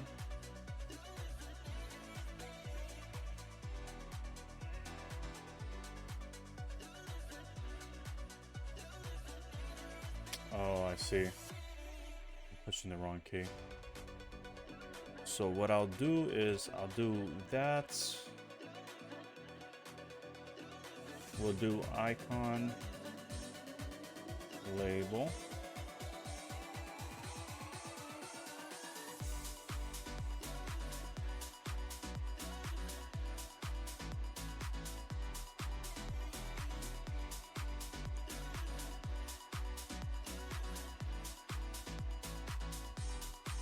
fine. We'll do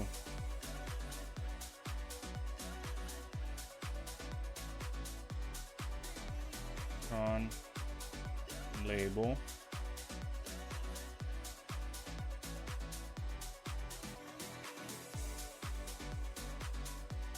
Oh, it's not gonna, is that not how you do that? Okay.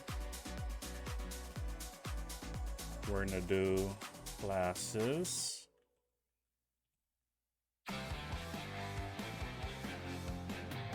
And did I get my verified form field? No, I didn't. Whatever. It's one field I need to add.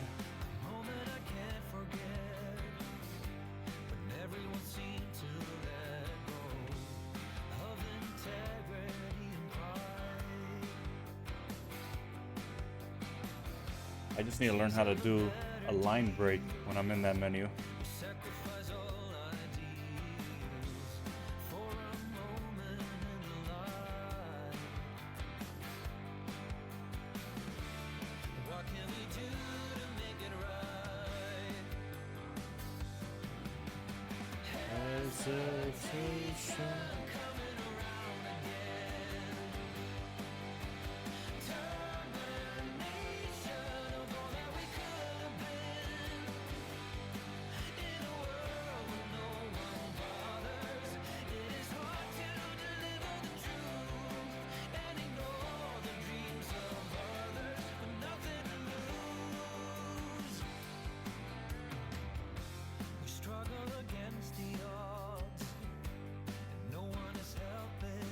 Tab, tab, tab, tab. Got it. Oh. Crap. Added too many.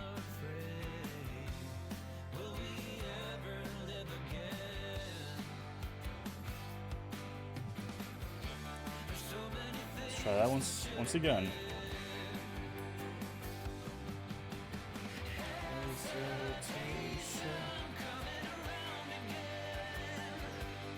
All right. S class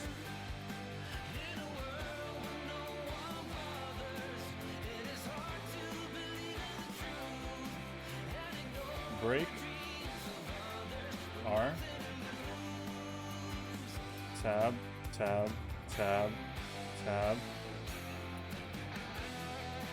class. Oh.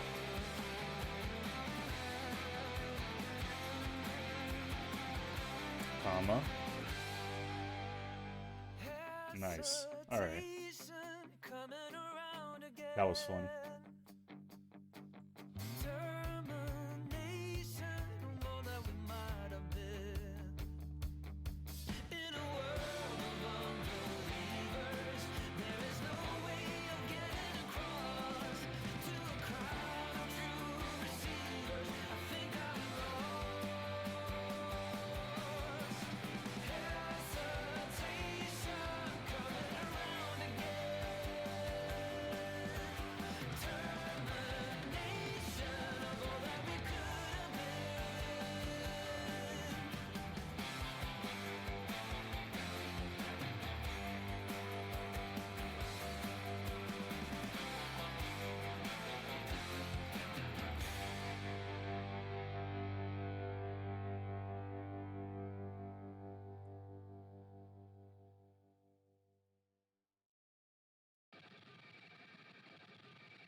Alright, alright, since that's situated, I I could probably now make use of it. So we're successfully compiling our front end. So let's make use of it.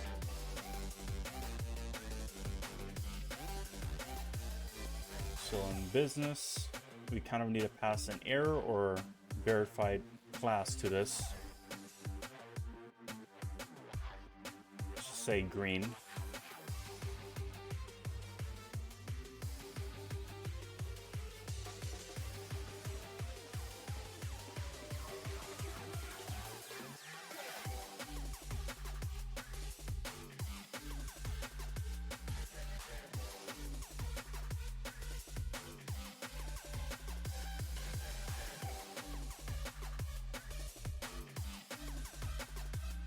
Let's cross our fingers. Field wrapper, yep, we passed our class. So that's what we're gonna kind of use to actually update the color of the verified icon. And this also gives us extra functionality overall through our form builder, because now we could add custom classes to any of the form fields, giving it a little bit of extra style or aesthetics outside of the context of the form itself. So that's good. All right, so with that said, we kind of need to read whether or not it's been verified, and this probably has been verified. Actually, no, it hasn't been verified yet. Let's go ahead and verify this, just so we could get that data in our database.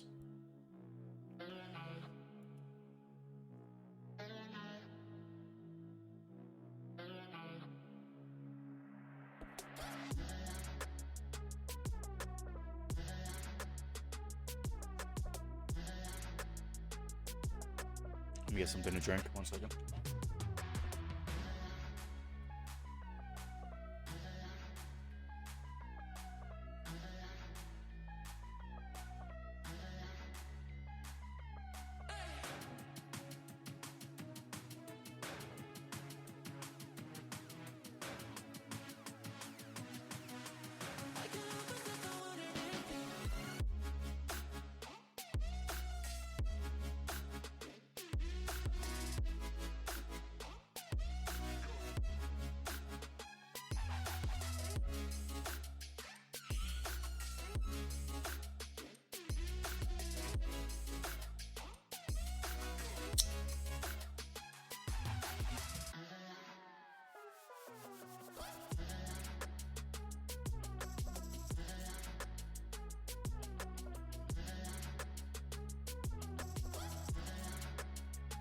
So unfortunately,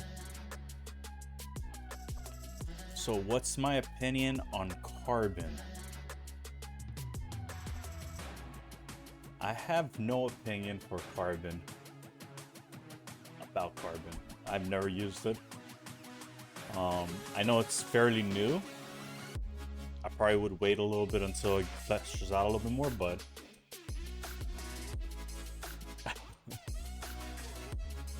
I know you're trying to get me there with a gotcha. I probably won't learn it unless there's something really like exponential about it that like makes me go gravitate towards it, but probably won't use it.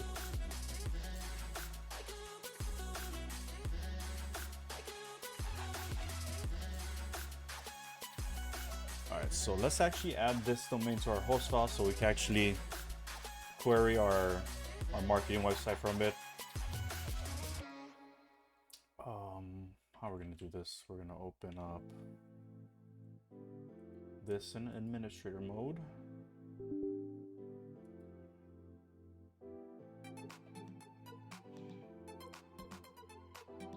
Yeah, I think it's already off to a good start. It's been a bit around for like 8 years, and people have been using it for a while.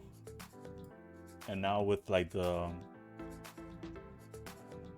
trend of more people utilizing it for like web assembly apps, I think it's gonna change a lot of things.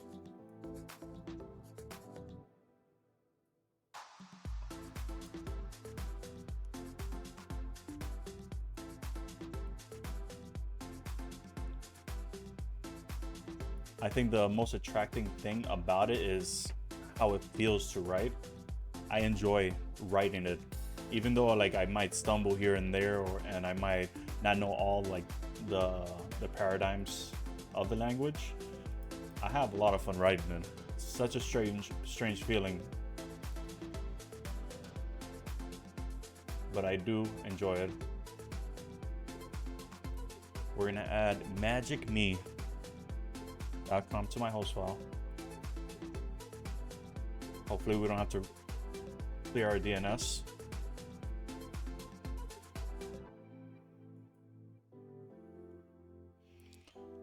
Let's see. Magic Me. 80. Magic Me 80, 81. Perfect. All right, cool. So let's just go ahead and. No, I haven't. Haven't really dove into Scala.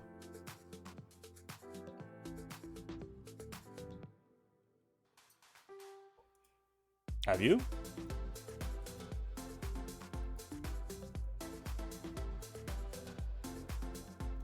Let's actually change this so it's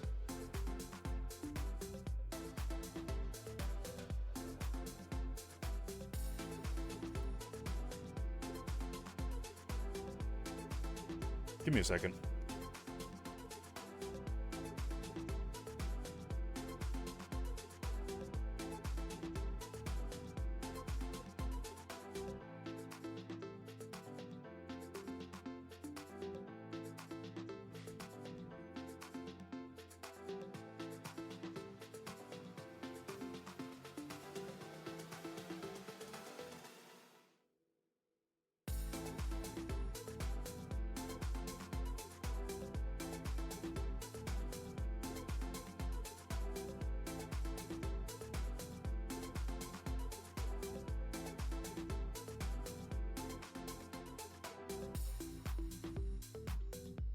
You actually have to add a port there just so it will recognize it a little better. Oh man, it's locked. Really?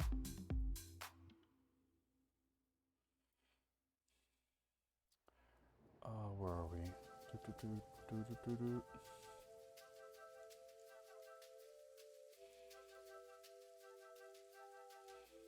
Oh, there we go.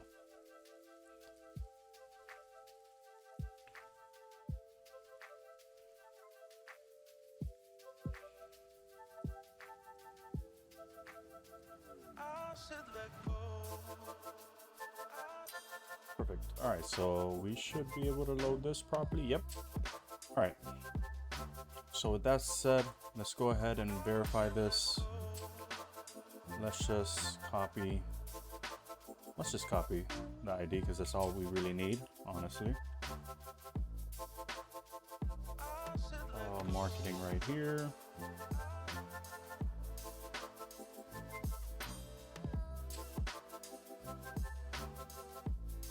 We'll delete this. Actually, let's use CI single quote. Oh, that didn't work. CI. Why didn't that work? Whatever.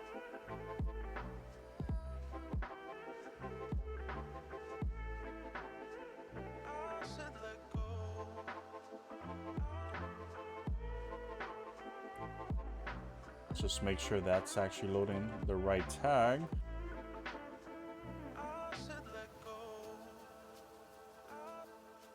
Head.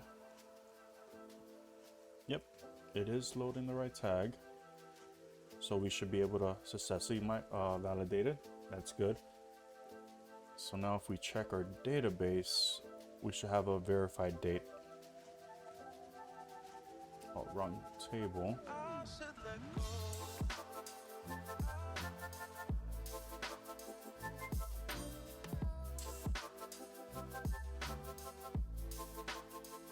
Verified.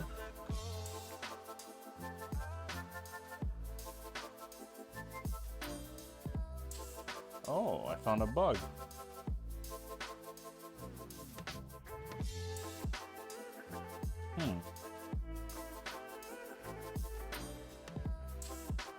Oh no, it's 2 different domains. I take that back. All right, cool. One just contains supported, the other one doesn't. All right, so that's good. So now we should be able to retrieve this data properly. So let's go back here. Let's go back to settings actually. And just make sure we're not loading this guy.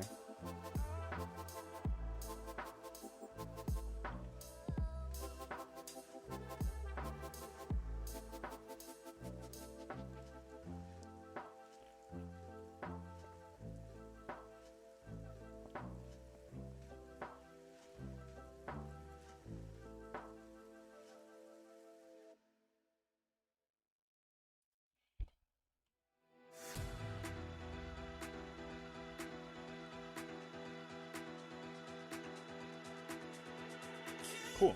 All right. So let's see what data we're currently getting from our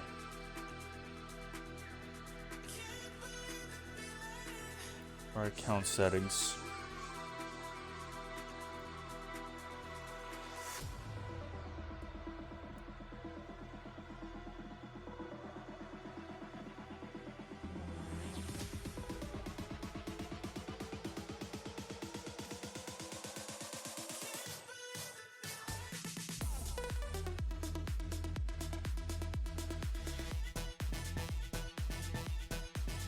The banger.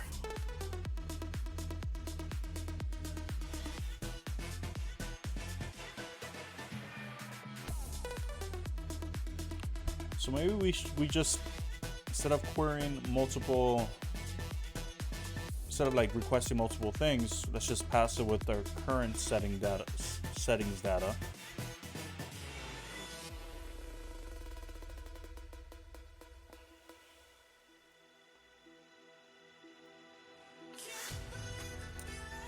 Because we're already getting that, might as well just add business website verified and just pass it true or false. And that's what will handle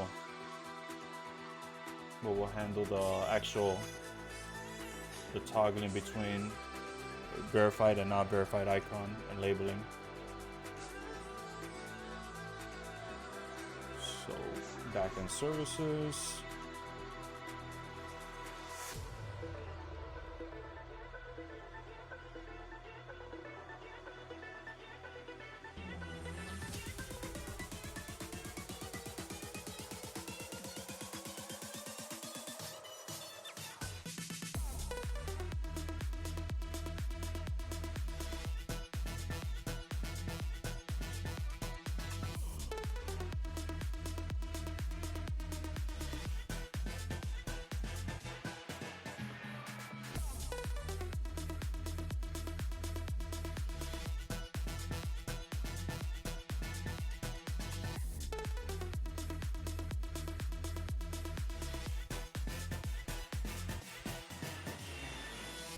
Here we go. So we could just technically add on to this.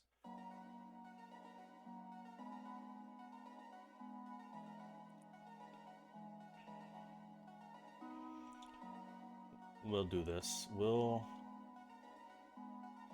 yank this inner join. Paste that right there. This will be domains as AD, it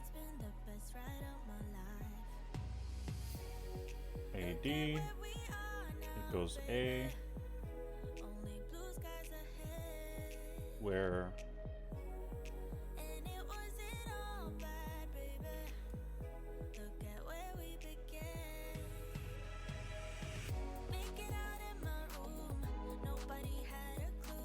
actually we'll do this a different way, because I just want to output one.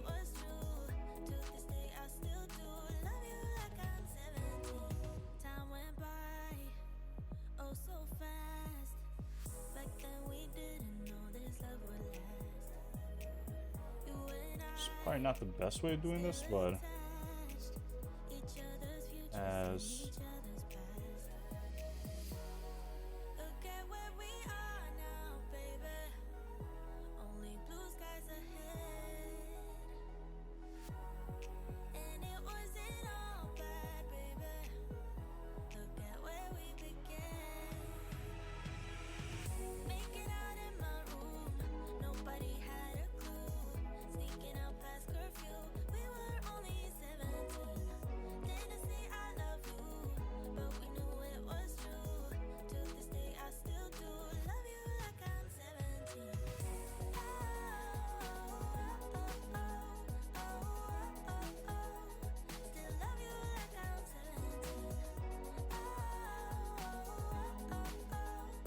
So we could do if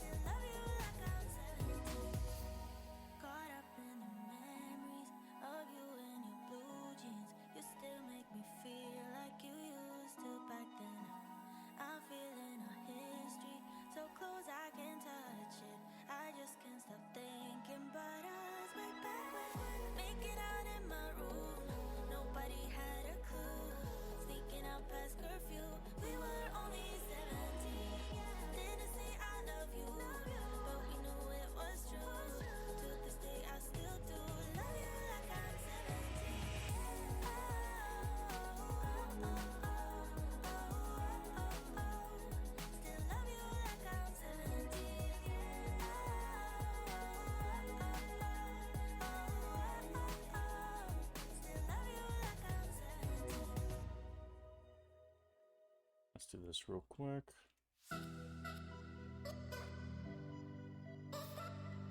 Where ID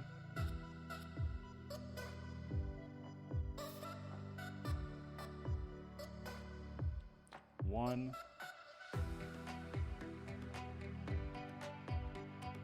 ID and domain equals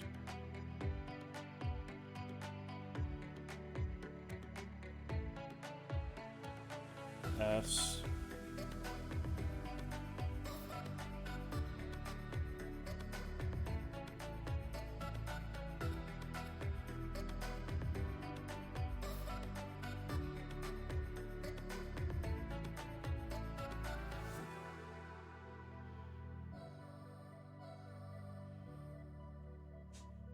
counts is greater than 0. We'll say then 1 else 0.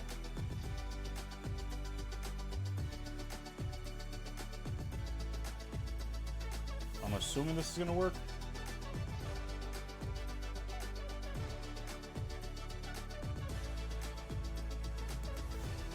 Let's just refresh this and see.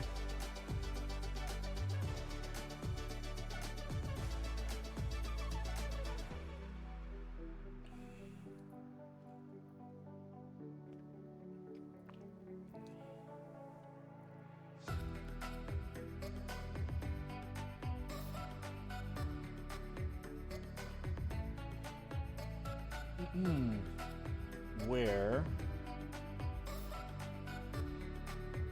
Oh,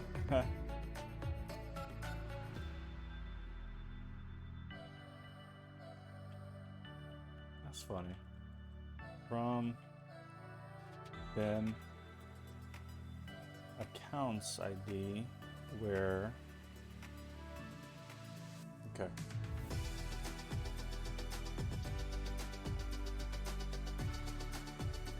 All right, we're still erroring out there.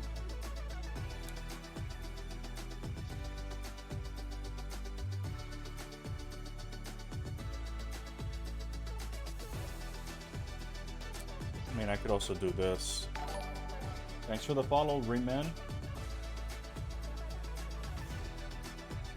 Oh, I am missing the equal sign here.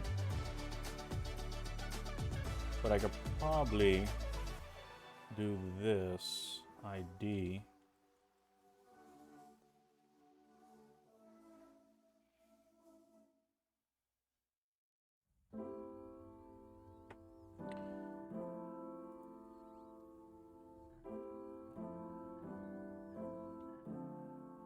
Okay, there's still something up with this.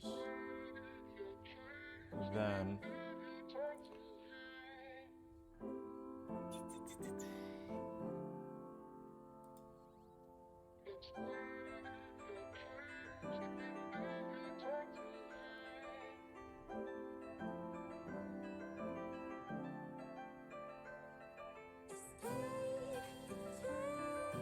we're in services,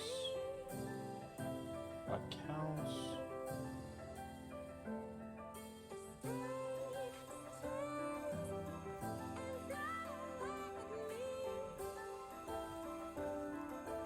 let's take this to our actual,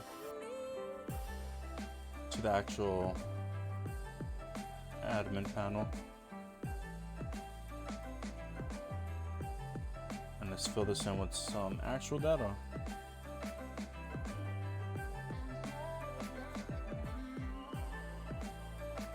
So we're dealing with if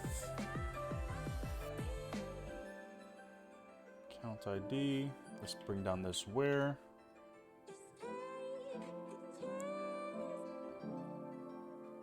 It's greater than 0, then 1, then 0. Okay, let's fill this in with some actual data.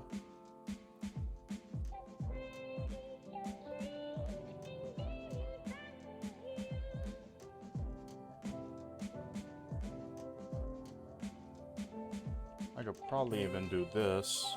A and ID. Just specify the ID here.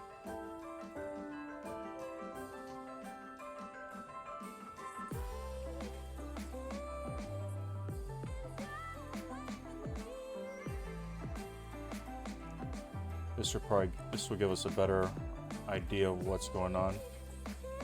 So right here is the issue.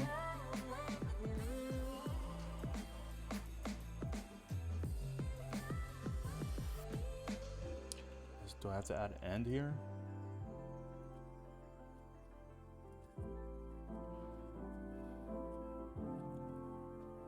Or do I have to explicitly say return?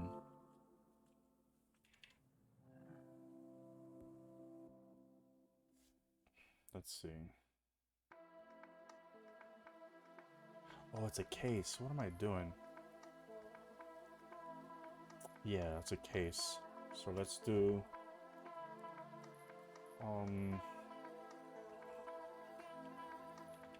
let's do case when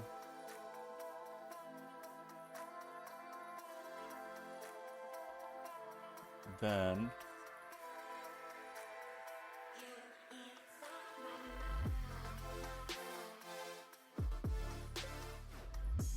we'll remove this.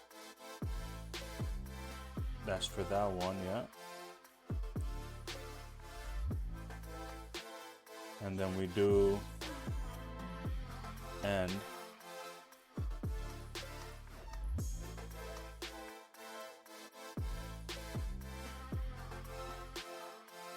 And then we do a comma here. Perfect.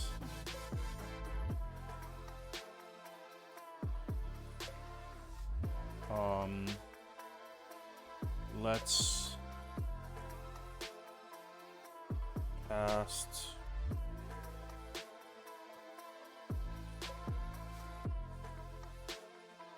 as bool.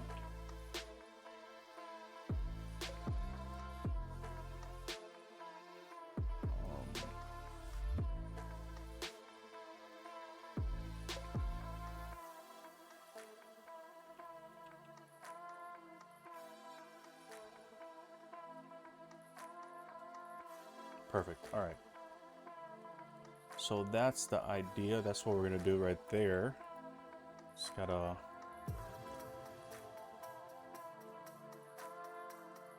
implement this guy.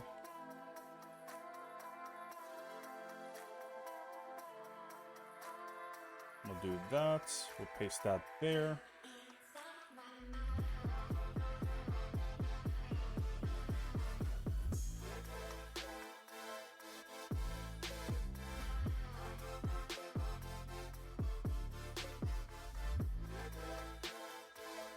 All right.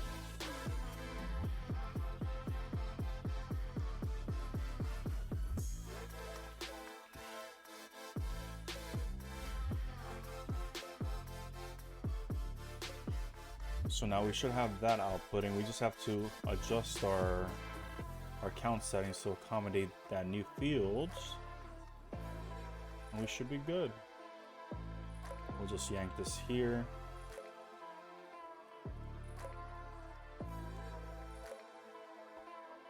Verified. Oh, I spelled that wrong, didn't I? Yep. verified, and this is going to be a boolean.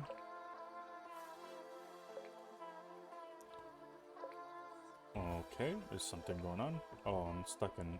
Okay. Alright, so I'm gonna have to adjust that. So we're in here. We have to update that to actually be spelled correctly. Verified, and not verified. That should be good.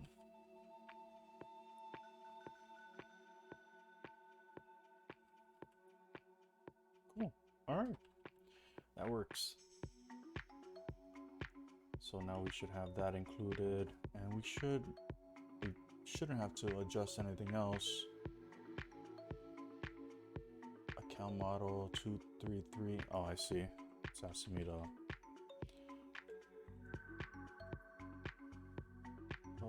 Actually, we'll just go to reference here, and we'll just plop that there.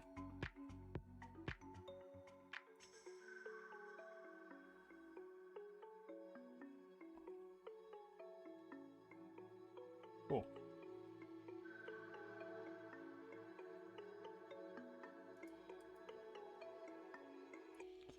And that should be good to go. We should be gravy. We should now have that included within our response. Verified. Yep. We are winning majorly here. All right. So now we just have to use that within our front end and make sure we're updating the value. So we're setting. So we're creating an object here. We're getting our account settings here. So when we get our account settings, get settings, we're setting our object here. Okay. With that said, let's go in here and make sure we're including our new verified field. Make sure we're setting the right guy. There we go. Verified. Not doing anything else crazy. Oh, I renamed it. Damn it.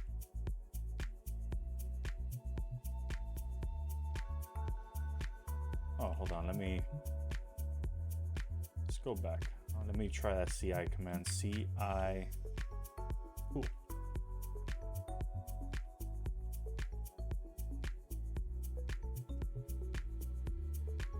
All right, that's good. So our settings should be getting set within there. This is our onboarding. We need to go to our settings.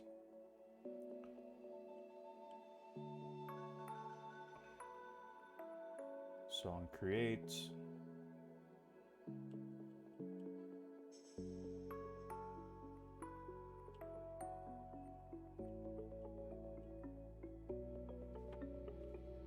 Update field. So this is how we're updating our values, but we don't have any real way of setting our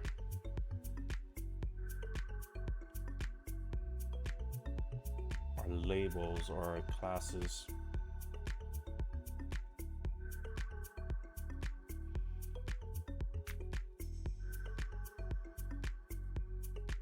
Maybe we create another function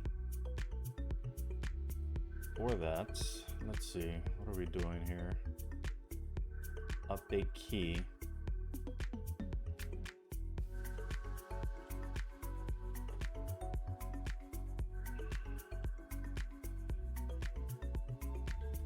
We're using update fields here.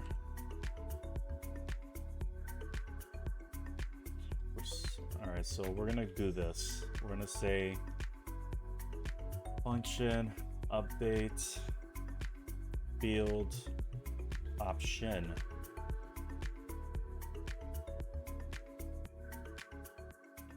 Keep this in the same context. Let's just make sure it's mutable because we're gonna have to update it from there.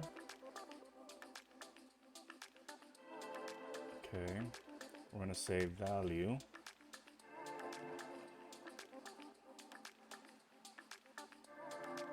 But it's not gonna be field, it's gonna be option.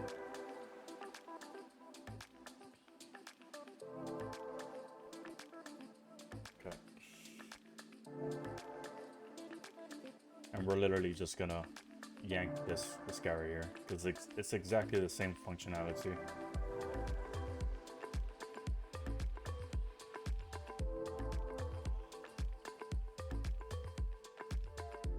Possibly even eliminate the top guy and just use this wherever I need to update a value. So we need to set option.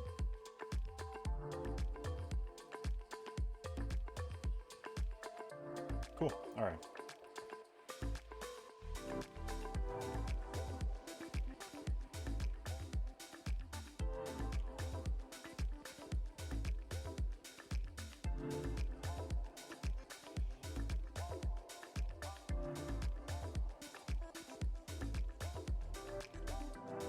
Alright, so we're getting our settings here. We're resetting our values.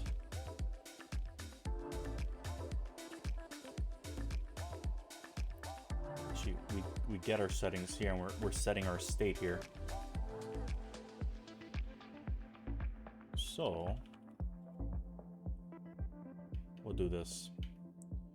Self.company form update option. A field option. And then we pass it our key, which will be icon label. And then this will be our value.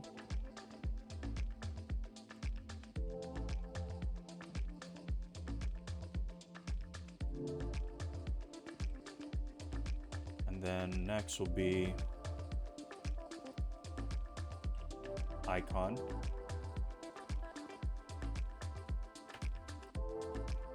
And then we need classes.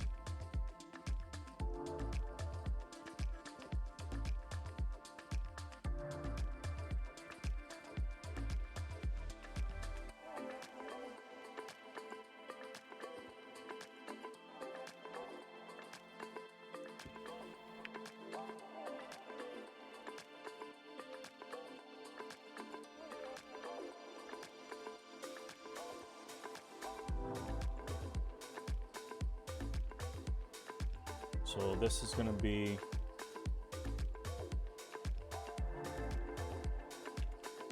account settings, business verified.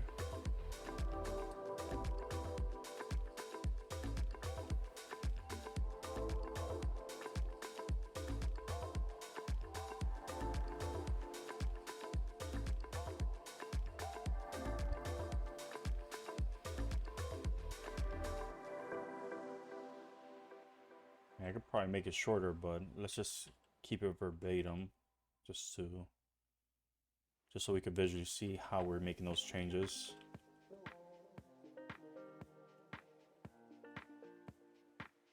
So if it's verified, we're going to change our label to verified. If it's not, we're going to change it to not verified. And then the icon is going to be, let's see what there is to choose from.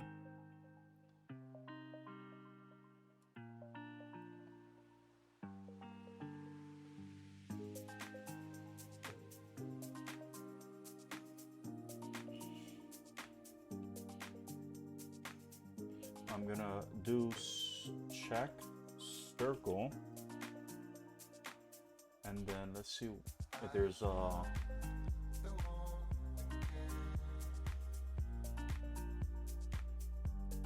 maybe we could just use cancel.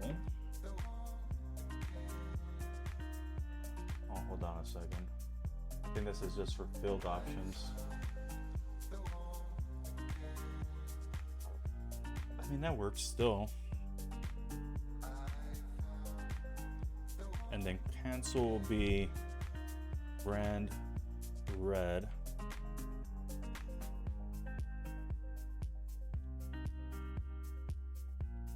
Gonna see if this will achieve what we needed to achieve. I think it will, but we'll see. I don't have a green color set. Well, I don't think I do.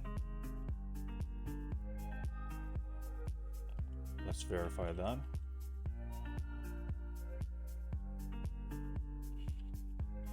Tailwind, let's go to our config. I don't. So let's grab something from here and set that up. I like this green color, so that's what we'll use. Yep. What's up? Welcome to chat, David.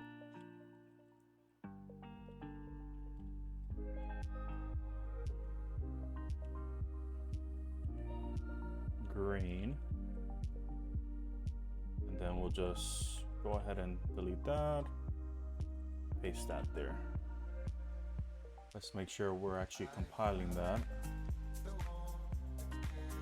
What was your question, David?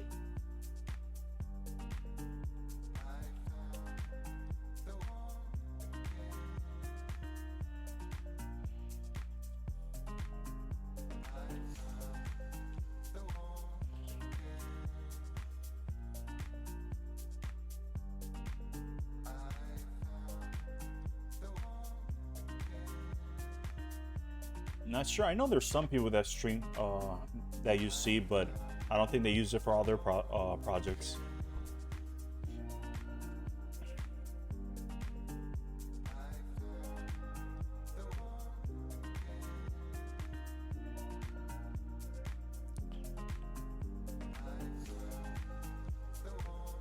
For convenience, I'm gonna actually set this to accept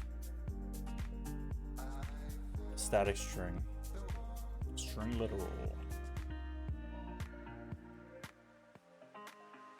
And then I will as string, or let's say string from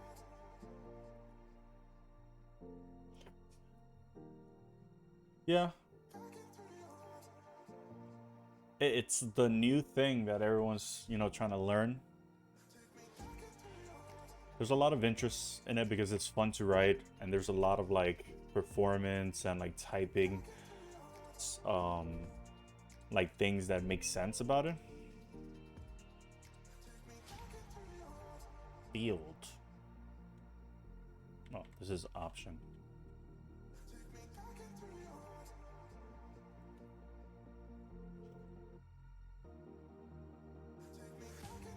So we can now say brand green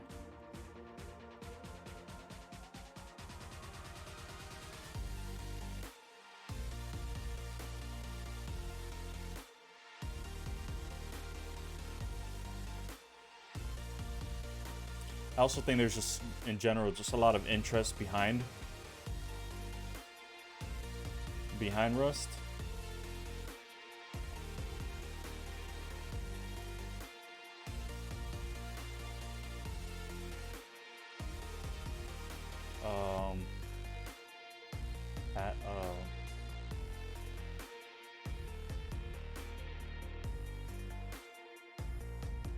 I mean, it should say is some.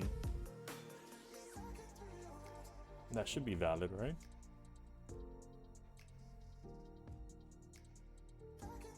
Yeah. The compiler is just so robust. Like there's no way of like compiling bad code, because Rust compiler will just scream at you and say, nah, we can't do this. We need to know what it is before you actually move forward. There's a lot of rules that you have to follow. Count field. There we go. That, yeah, for sure. That's one of the aspects of it. I mean, I still think there's stuff that things do go through the cracks. Like for instance, like if you're developing for web, like what I'm doing right now, there's obviously things that need to happen in runtime because you're dealing with like a bind gen into JavaScript. So there's some like things that don't correlate with their standard. But if you're building like CLI or like backend server side things, I think your security will be very robust. As far as we know right now, you never know. Something may come up and, you know, there's something that just breaks it. Never say never, right? All right, so we have this being situated. So let's just log this. Is some. Well,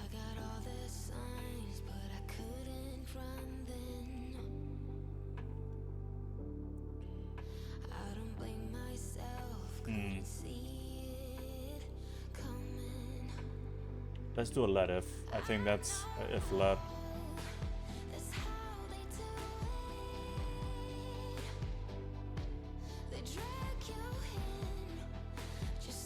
Let's do this. Yeah, I'm not gonna be able to do it the other way.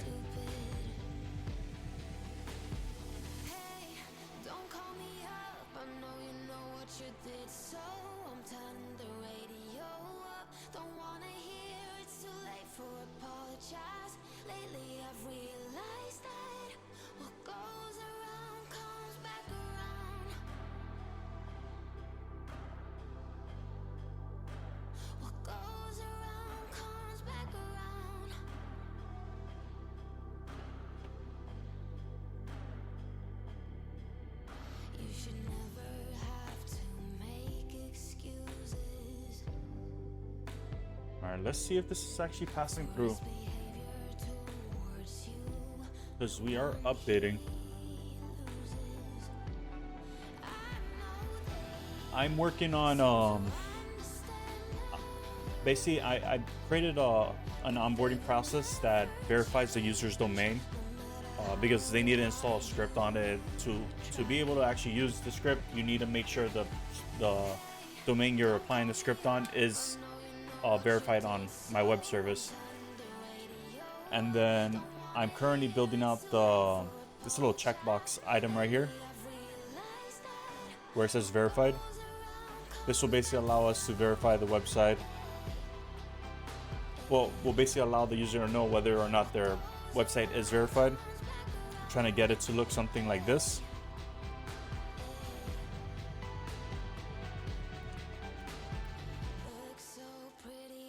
But there's some errors going on. Real quick, I need a 8.1.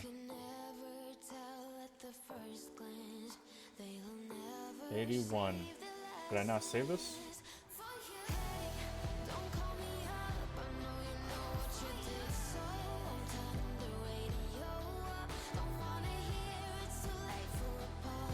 Option. Value string.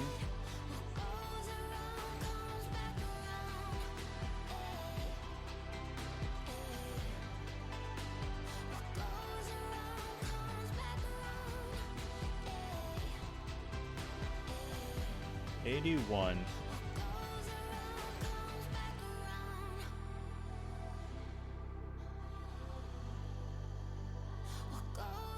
No, it's this is so this is the front end. This is using, so I'm currently using Rust to build the front end of my SaaS application, and I'm using a framework called U. So this guy right here. Basically, this provides like basic functionalities like routing, like access to like virtual DOM, allow you to create components, instantiate the components, access like properties and things of that nature. It just streamlines and makes things a little bit easier to manage, and creates like opinions to follow, essentially. That's what I'm currently using to build what you see on the right side of my screen. This is basically the front end view of the website, and then I'm jumping between the back end and front end because I'm running into issues where it's not grabbing the appropriate thing the appropriate values from here. And I'm thinking I have a typo somewhere.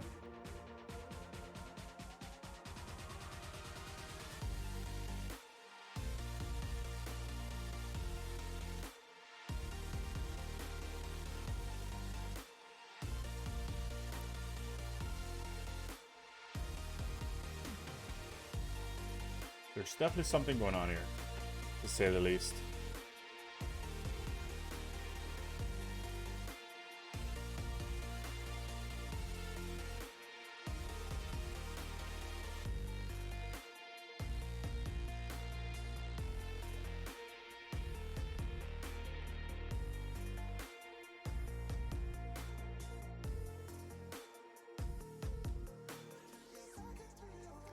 Probably should. I mean, I want this to be validated on runtime, so if it fails, it should fail. So 81, so it's this guy. Get mute option.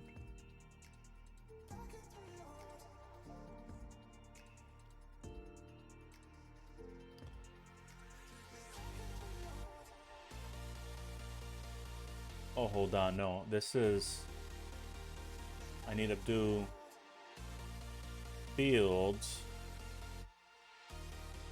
string,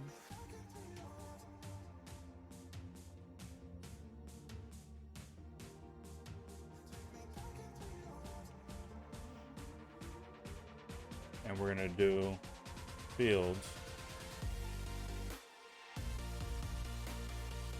Because our field is what we're looking for, and then we're gonna update the option within that field with the set value.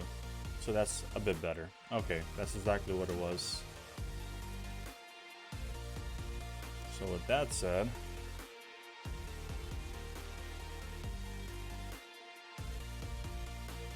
we need to pass the field name here.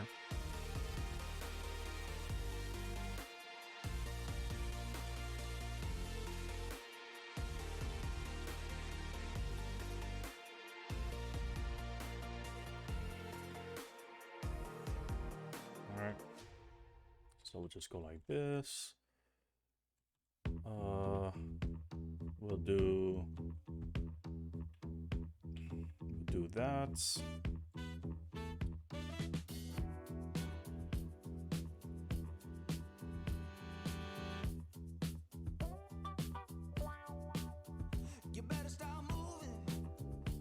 Oh, what?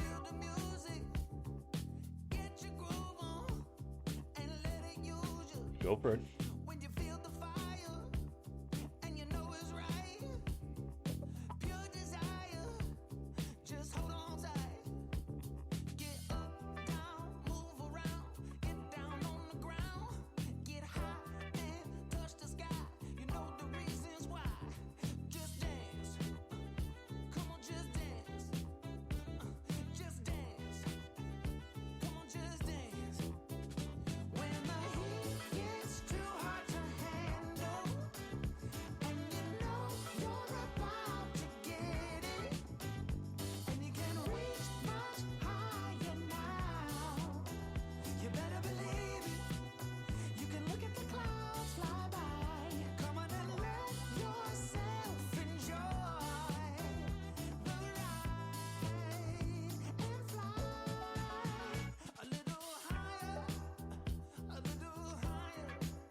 The inhibitions.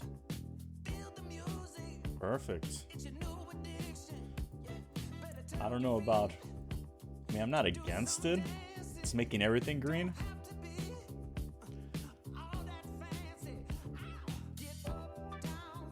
So if I were to log in to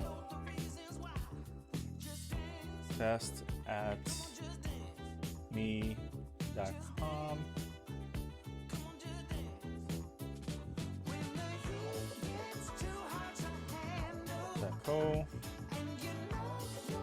That has been verified. Let's unverify it.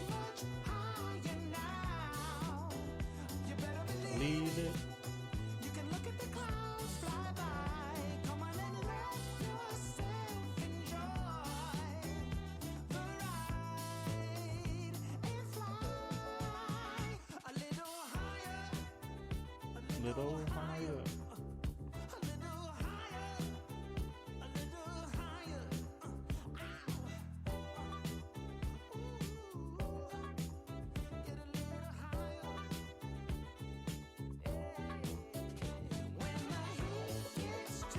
To handle.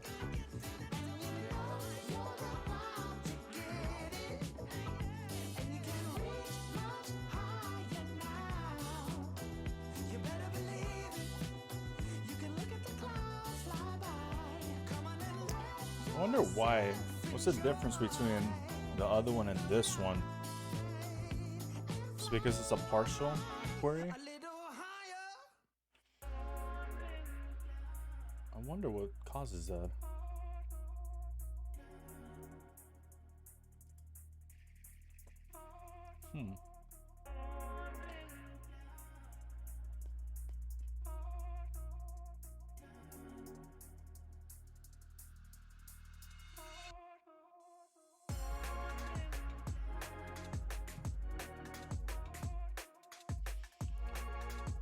Yeah, it's definitely strange.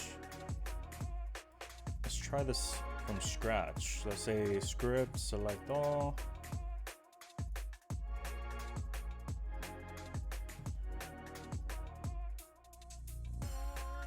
Yeah, definitely strange to say the least. Alright. How would we go about this? Let's just go. Let's do a quick little update.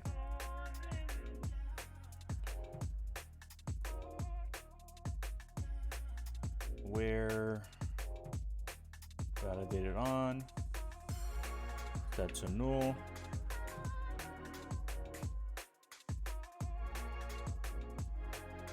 Welcome back. All right. We're going to devalidate all the domains because we can.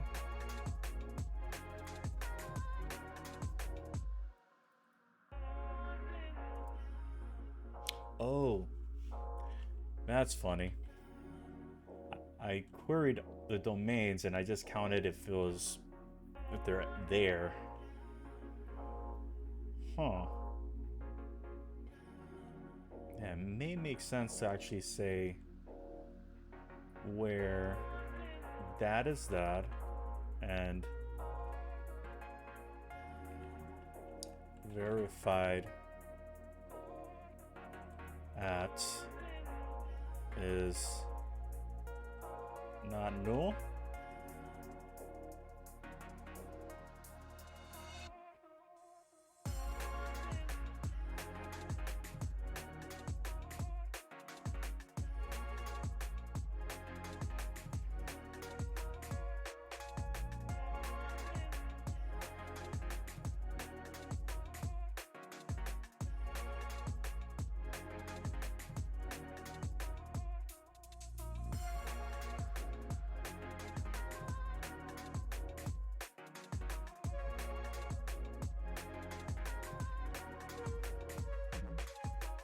Let's try this out real quick. What's that count settings?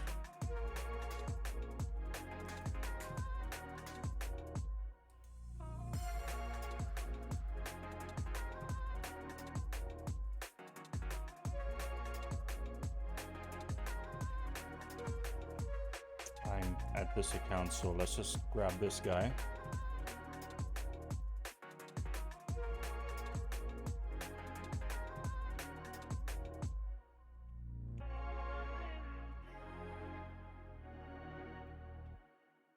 Yep. Verified at, is it on? Oh, validated on. Dated on. It's not null. Cool. Alright, so I misspelled that. Validated on is not null. So that should be red.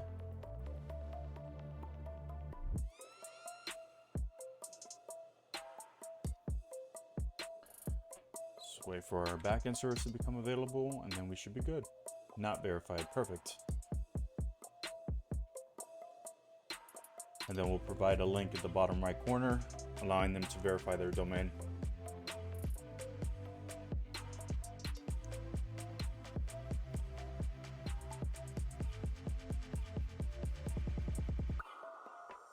Cool, so let's actually verify this domain to see if our verification process is still working.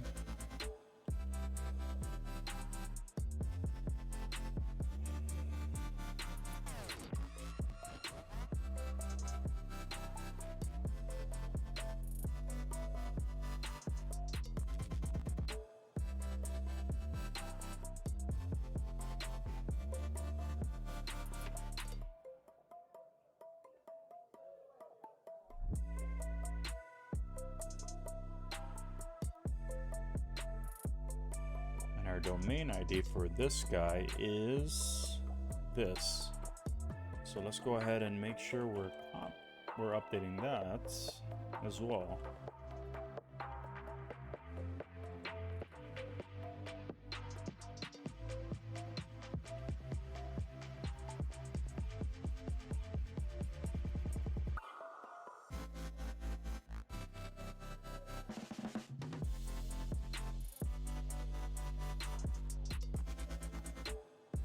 Cool.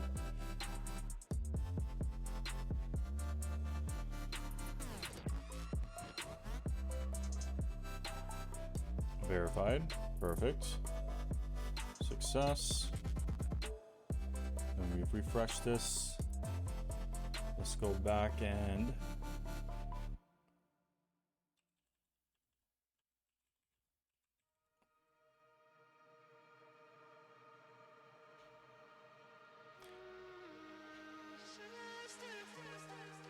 no, there's serialization going on in the back end. It just won't, it'll serialize the information and check if there's anything suspicious going on before it actually queries it. It kind of prepares it before sending it off to do that. So that won't be possible.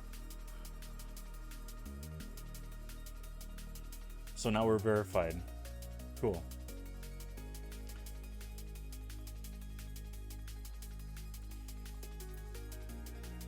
Cool.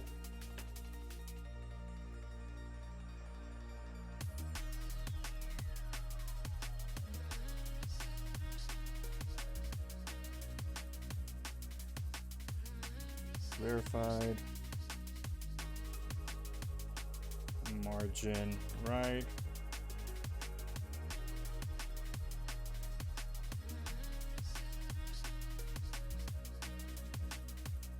Yeah, let's update that to add 5 padding to that. I think that's fair.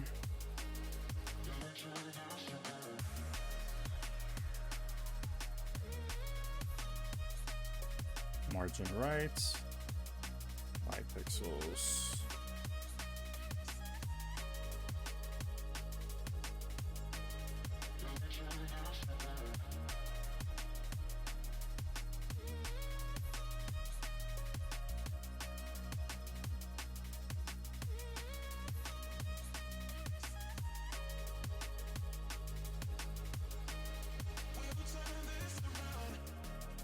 Perfect. So with that said, we'll go back up here and make sure to not include any of that.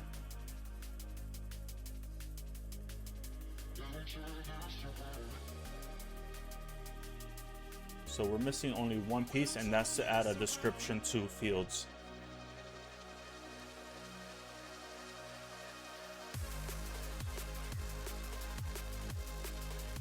Maybe instead of adding opacity to disabled fields,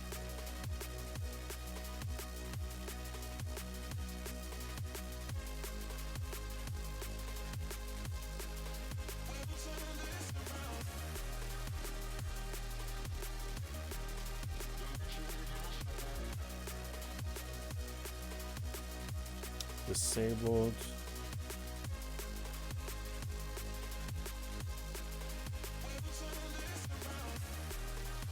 Oh, I'm doing it directly in the CSS. Oh, that's cool. So I can control it a little bit more. I don't want the labels to be set up to have any opacity.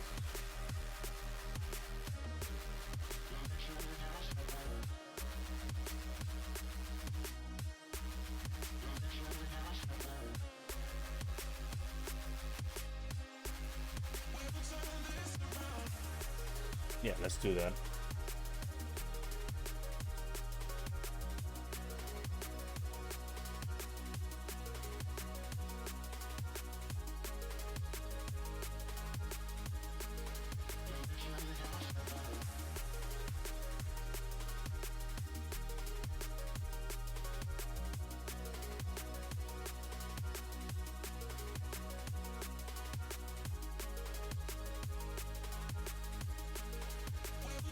Inputs disabled right here, but I'm also doing disabled check down here, right here.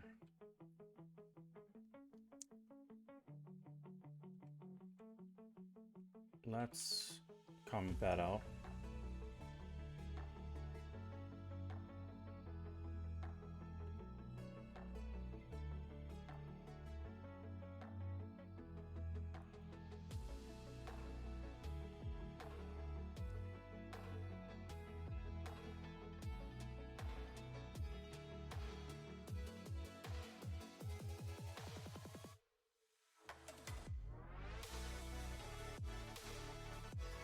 And I'm thinking of setting the labels to be a set color instead.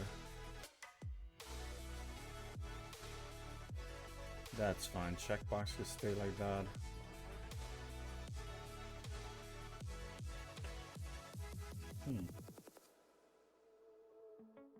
I'm not even setting labels here.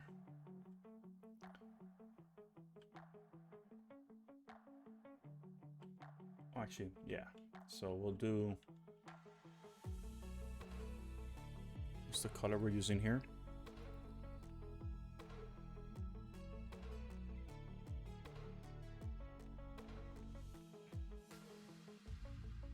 Computed. Text color, where are you? Color.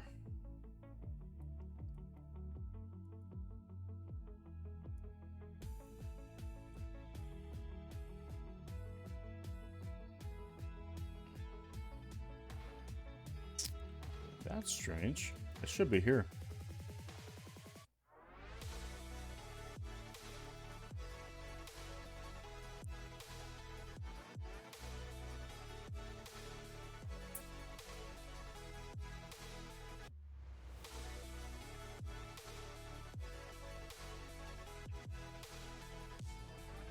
Labels, we're just affecting labels, right?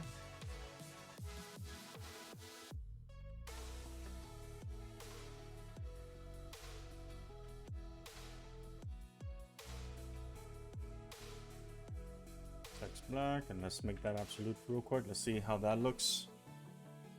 Absolute, I mean important. That should affect all of them.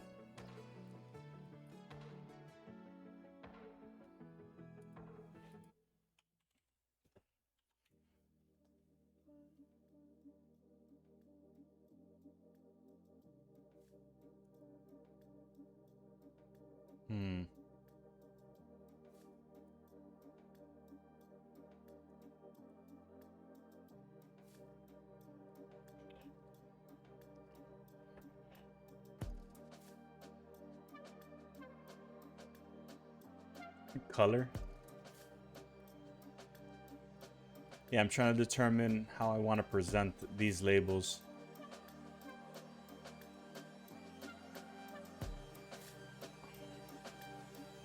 And I'm using color, but I'm not recalling what color I'm using as the default. I secretly think it's this guy right here.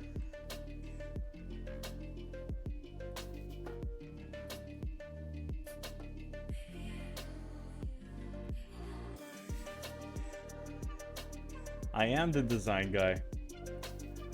I'm the design guy, the UX guy, the back-end developer, the front-end developer. I'm all the guys.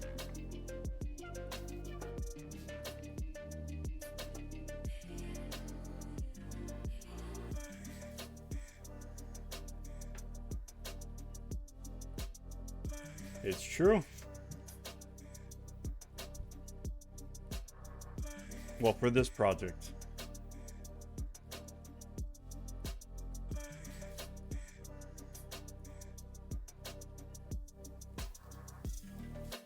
I'm trying to get as close as possible to this design right here.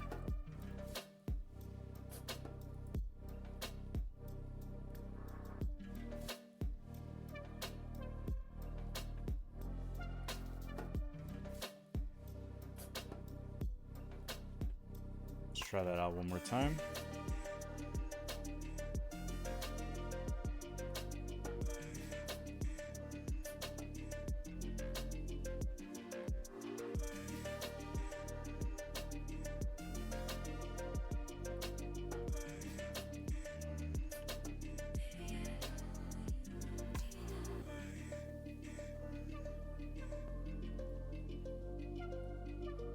Oh man, there we go.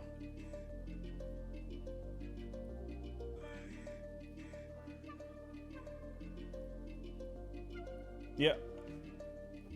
Usually before I like start implementing any of the code, I rough draft something real quick to map out like exactly how I want it to look. You know, color choices, icon choices, layouts, like overall like how I want things to present itself. And then I work from there. So before I actually implemented like the validation process, I went through the whole process of outlining the user experience.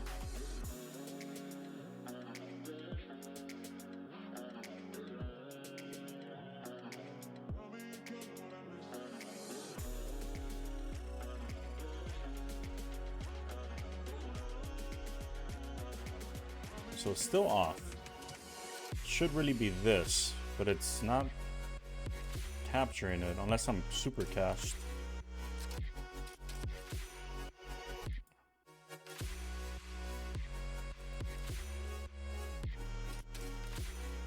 Let's remove this variable real quick.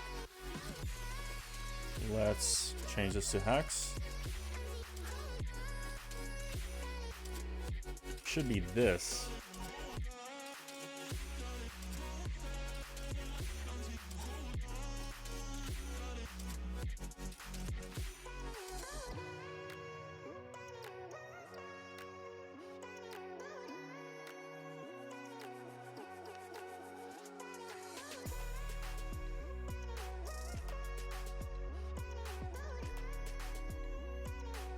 I think I'm running into like a chicken or the egg issue. I don't know if my Tailwind CLI is compiling before the trunk compilation, so it's not taking the changes to effect.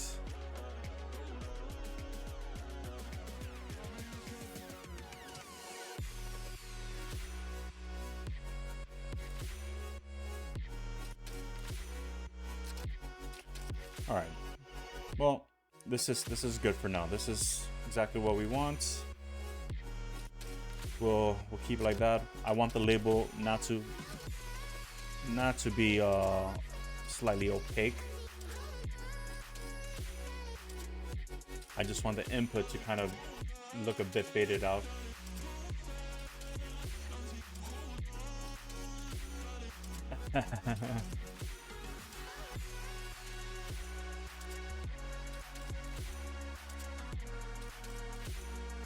WYSIWYGs would help with that.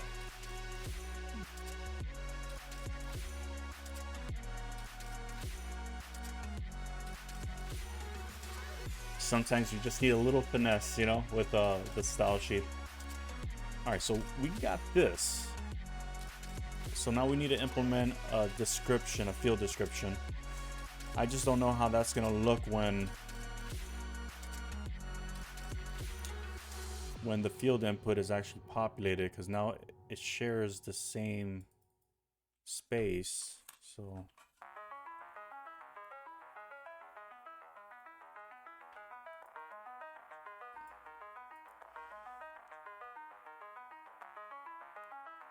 I mean, it might look good on some browsers, but narrower. So many ERs there. Narrower monitors may experience some issues because then the text will kind of overlap each other. That's such a weird word. Narrower.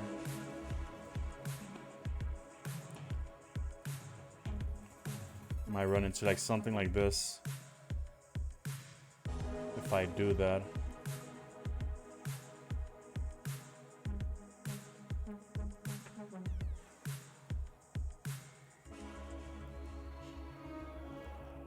Has to be IE8 supported, even though no one is allowed to use that anymore. It's supposed to be IE8 supported.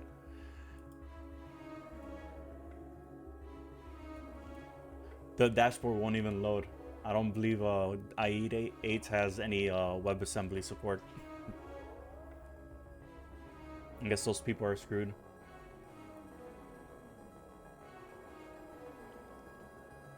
All right.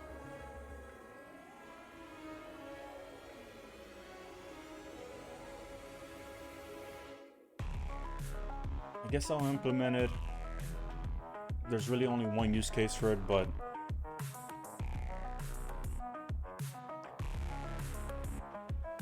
I think it's a fair assumption to implement this.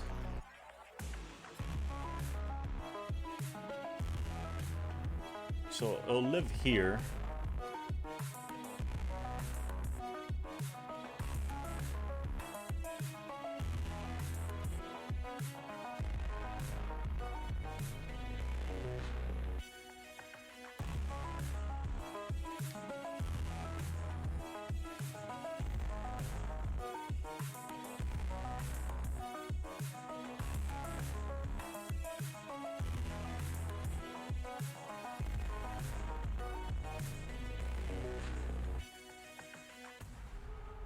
Definitely live here, and I shouldn't have to change much because expected 2 arguments, but I'm only passing it 1. Did I accidentally delete? Oh, I see what's going on. Put it in the wrong spot.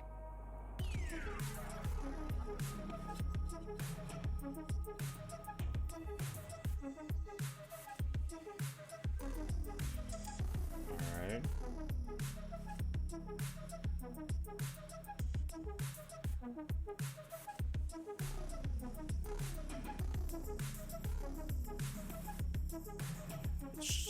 It should still function without having to do too much work. I think I may break it though.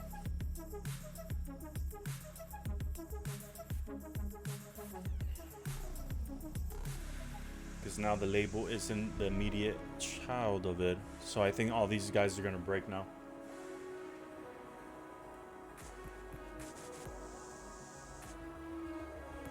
Yep.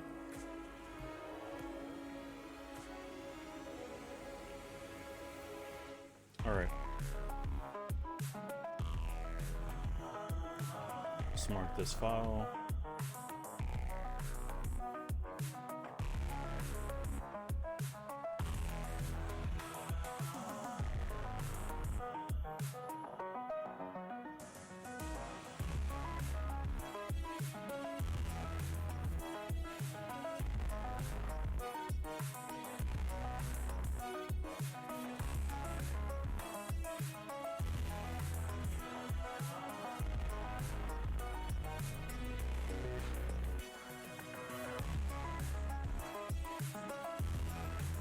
That should resolve that.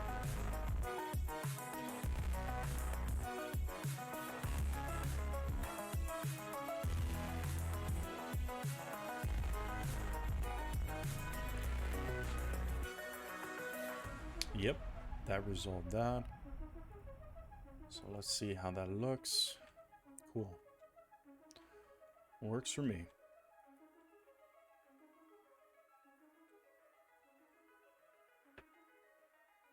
Okay.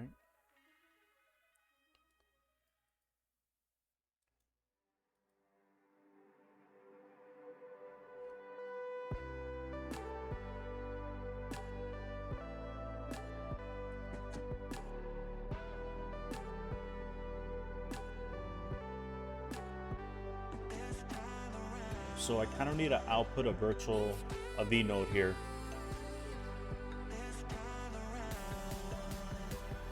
So I also want to give the option, the ability. I'm using some AKGs. I forgot what it is. AKG something. K240 Studios.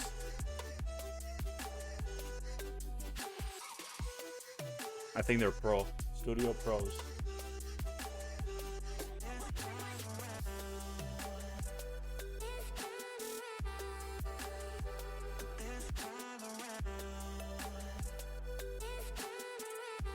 And I wonder if I could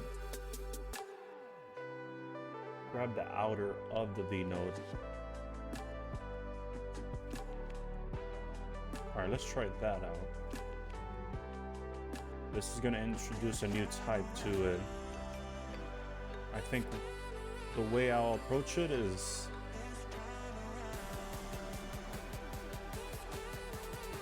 description. Make it an option. And this will be a V node.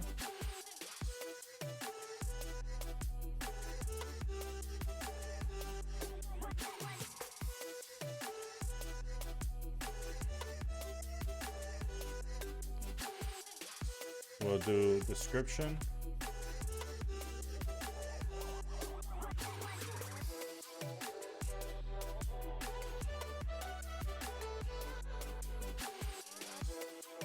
Yeah, this right here, you could detach the cables. Comes with a little detachable cable.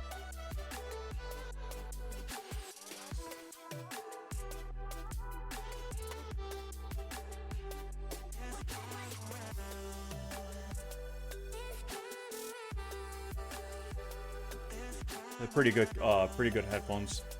I've gone through like probably 3 of these cables because this thing happens.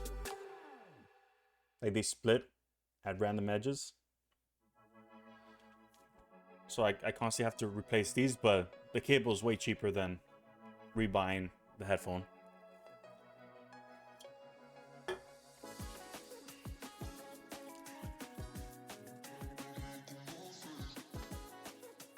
So we're dealing with description here. I wonder, since it's a V node, unwrap or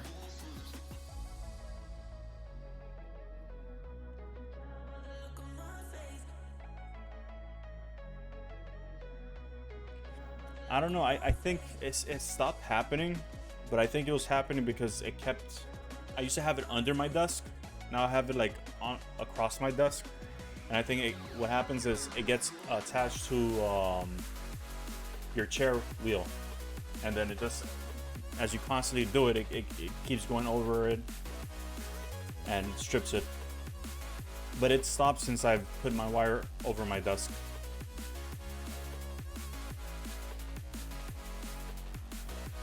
Unwrap.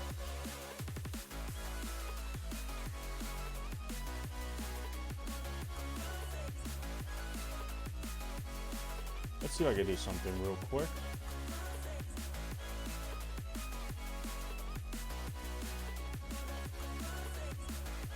So self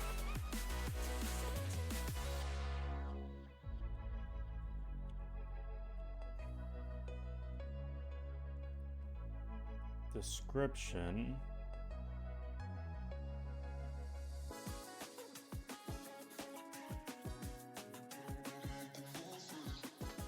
Go for it. Self description.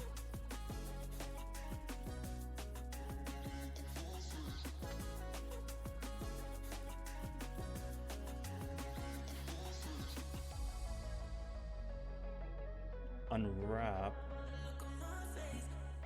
This is unwrap it. And go like this. And for now, we'll just output the width.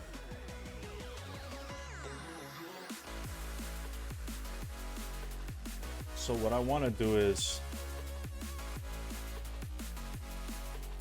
I may have to serialize it into just basic text, and then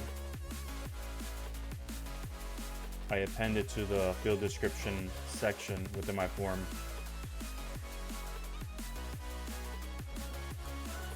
But I need to check if it actually has an option before I do that, because then it's just gonna try to do it and break.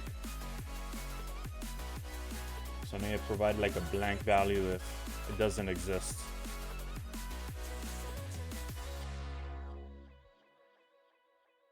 Okay, let's see what options we have available here.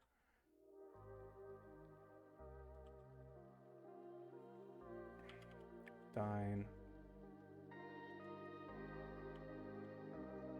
It's a V node.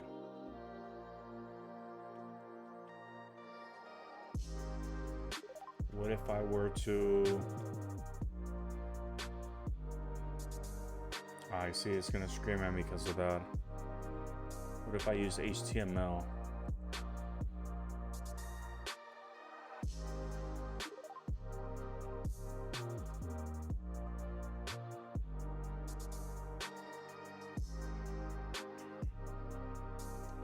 Give me a second. Be right back.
So this is the issue here.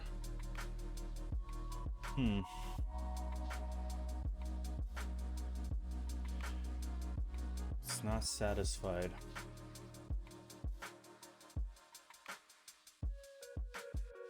I mean, one way is before I put it in, I could, normalize it into a string.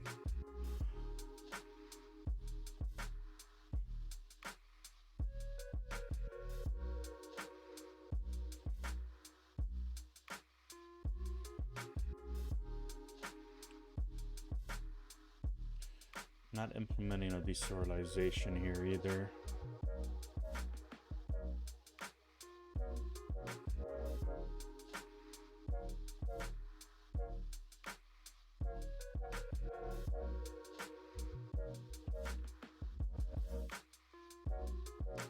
let's give that a try. I think that may be the only way we could do that. And I think it's totally fine. I don't see anything wrong with it.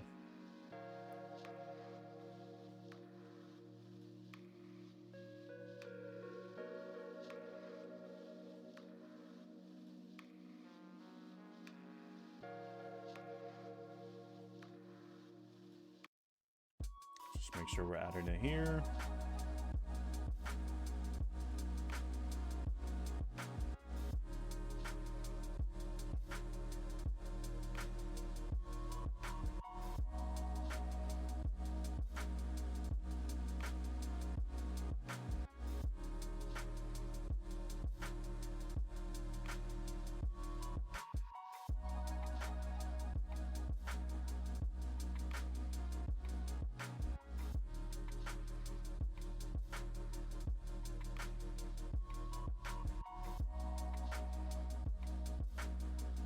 Okay.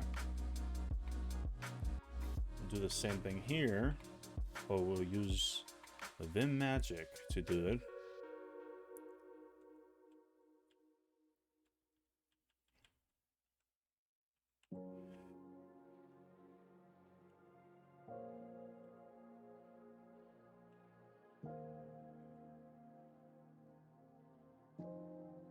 All right. We'll do this. S. We'll look for classes.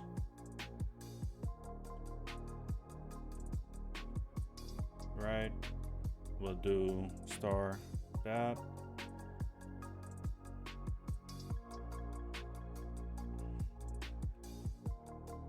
We'll do this.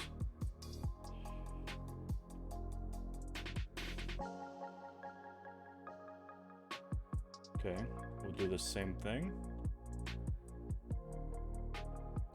We'll do, is it backtick one? Yeah, that's fine. We'll add this break, or is it R? I think it's R. It's R. And then we'll add a tab, several tabs. And then we'll do description.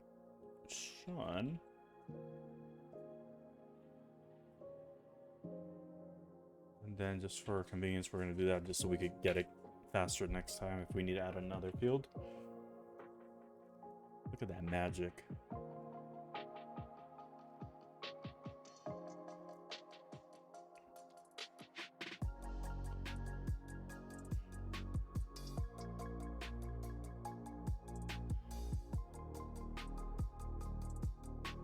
Okay.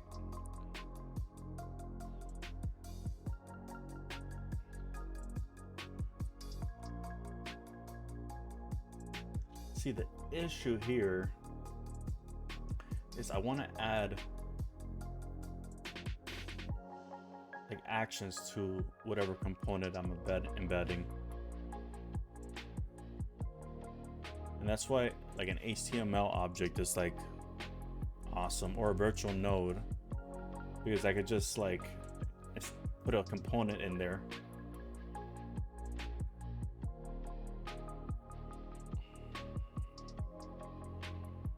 And then hook onto the components like on events or properties.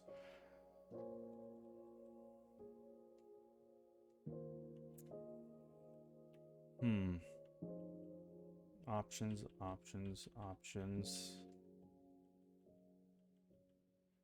Let's see, what do we have here? Let's try just TML.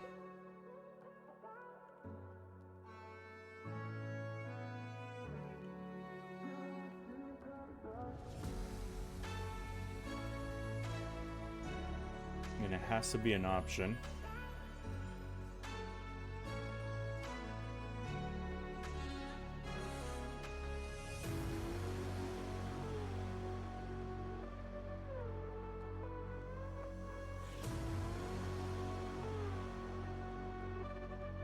I mean, why is the camera component even being loaded here?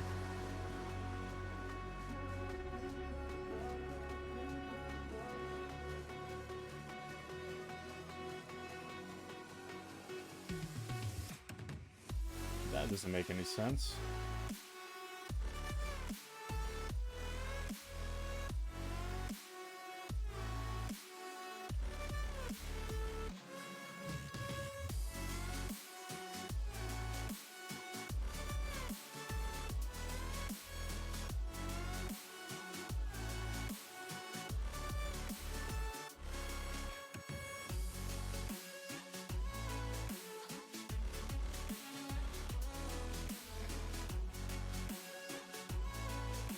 I'm trying here. I'm trying to...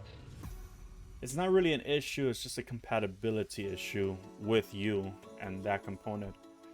I don't think they have a serialization option available, which is, well, a deserialization option available because it needs it. And I think I'm using deserialization because I'm deserializing the objects at some point.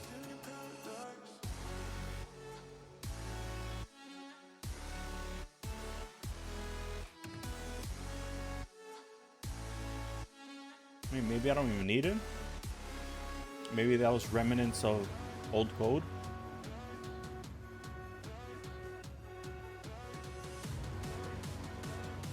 I hope so. That'll be helpful.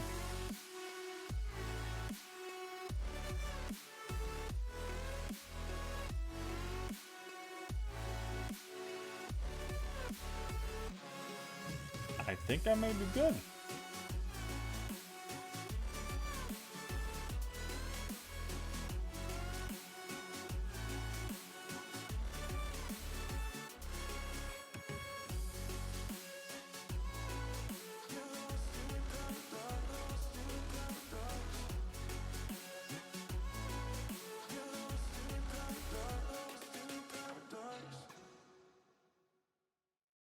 Okay.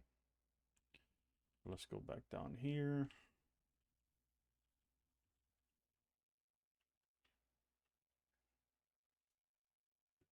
Did I finish all the music already?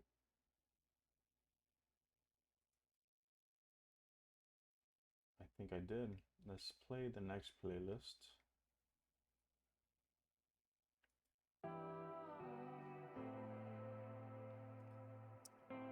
All right, so we're gonna do that.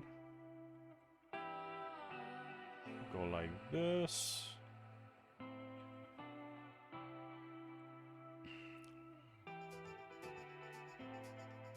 Description.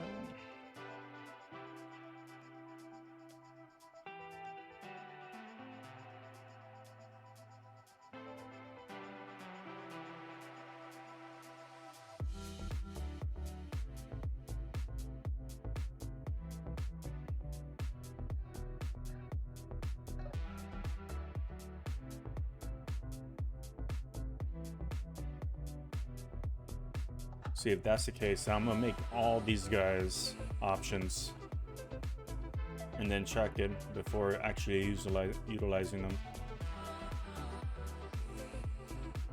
It's a pretty good song.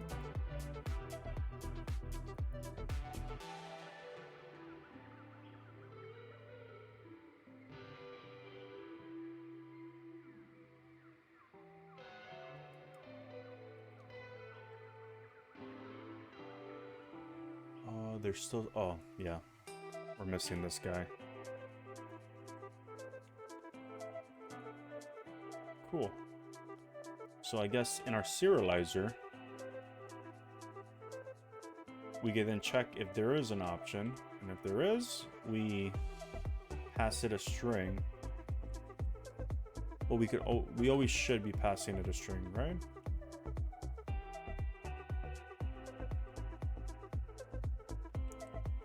For now, I'm just gonna pass it a string.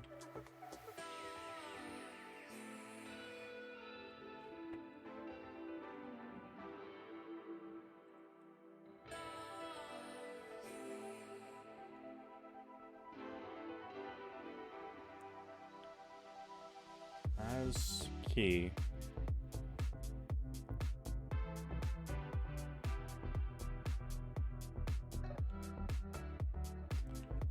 Let's try HTML.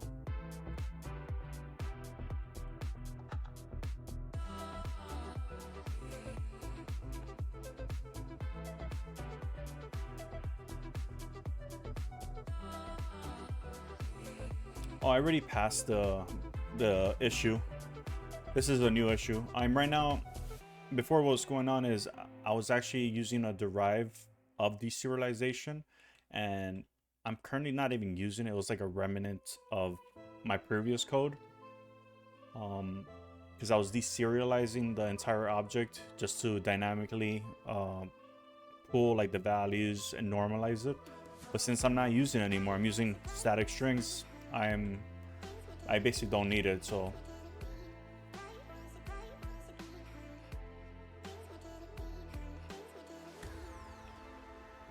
Exactly, yeah, I'm already past that. So I'm not deserializing. What I'm gonna do is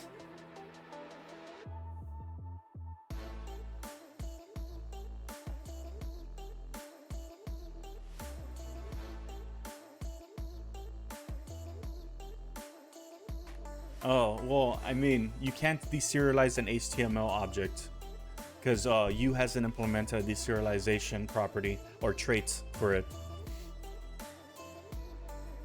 So your assumption or your guess was right.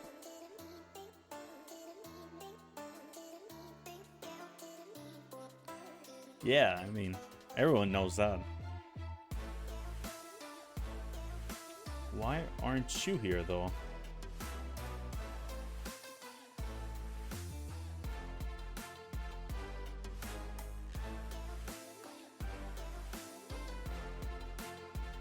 Why do you write like this?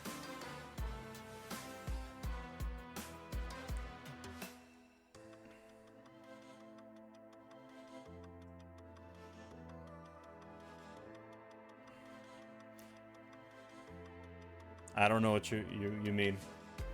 Seems like you're spamming.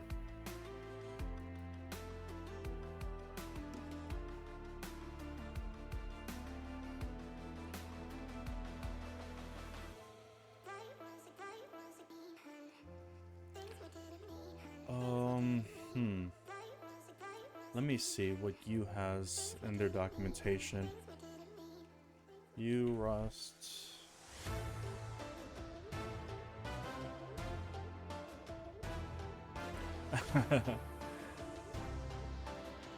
Well, you could scream at the TV screen. Scream at him.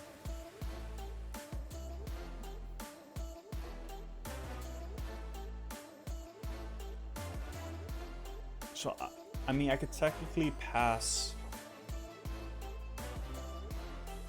a component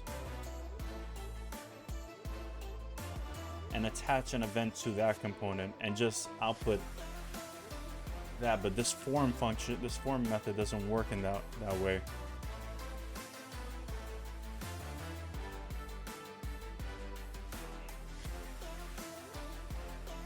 Because I'm creating it this way, and I'm creating the V node here, and then I'm outputting the, okay, so yeah, I could technically do it. So I'm kind of doing it here.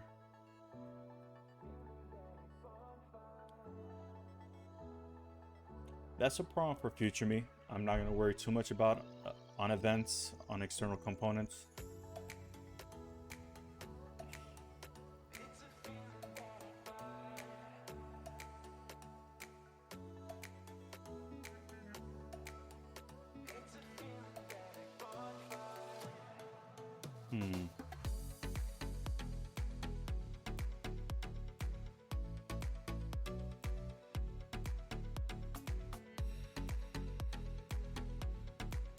I think I could do it.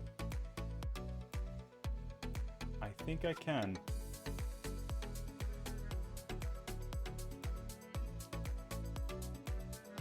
I could push it to the node here.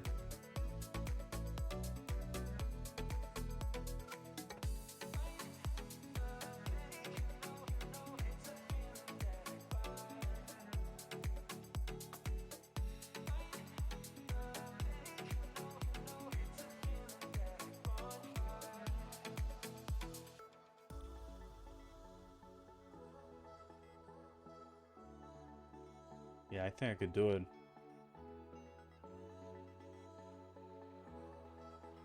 is interesting though. Into node. And then we're passing it as a vref.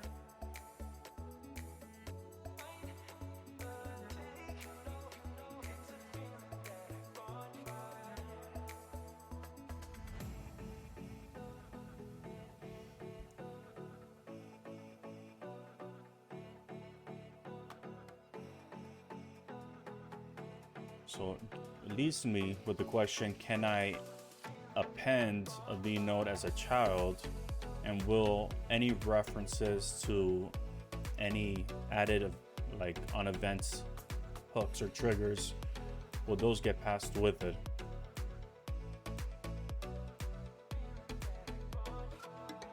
Maybe. That is the question. Let's see what we have available here though. Append. We have append child. So we kind of, all right. So we're setting our inner HTML here.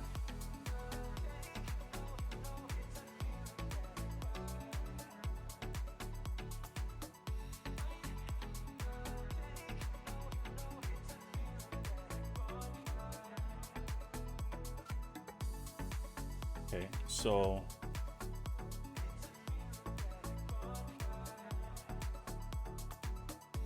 all right, so we'll do this. Value get label. Oh, that's not what I want.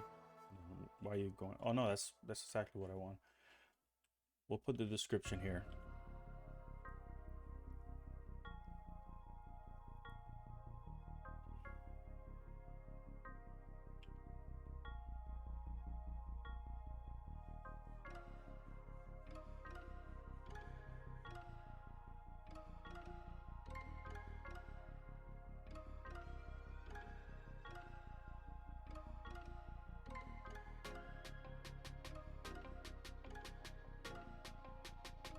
Unwrap or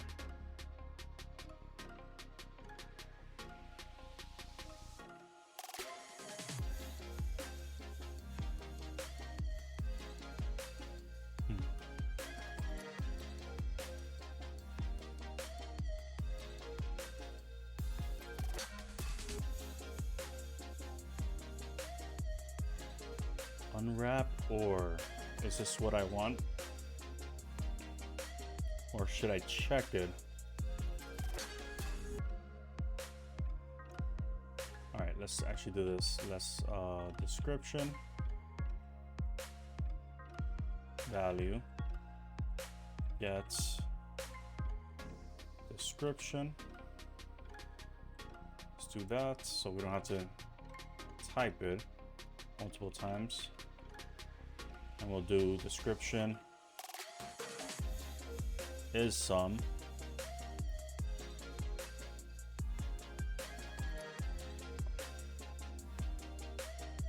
We'll pass this, else we'll pass that.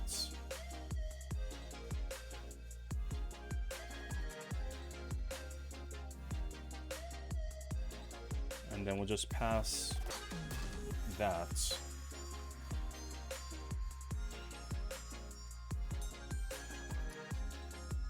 If not, we pass an empty descriptive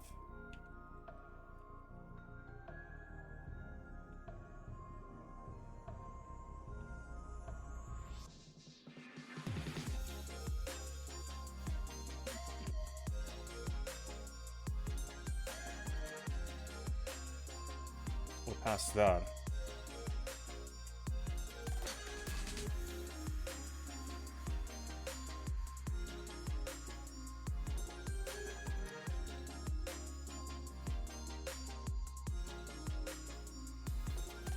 So if it doesn't exist, then we'll just keep it out of the scope. And then here, when we actually build our form,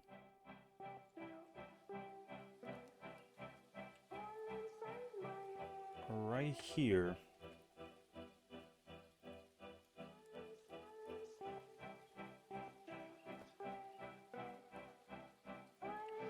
lots of vodka. No, they're empty jugs. Decorative purposes only.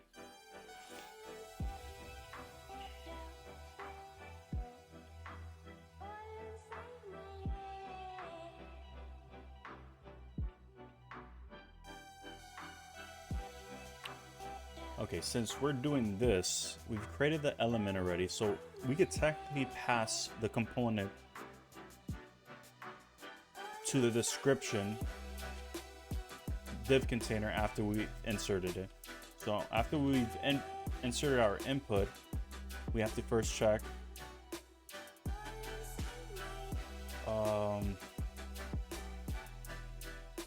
description equals value get. We'll kind of do what we did before, right? We'll do if description is sum, right? We'll then do this. If not, we just won't do anything.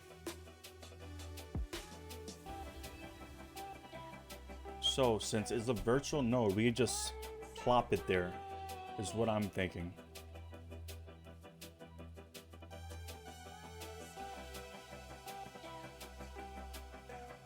Okay. So we'll do L query selector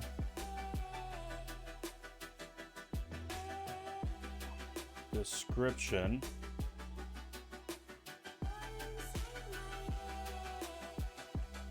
we'll do if let sum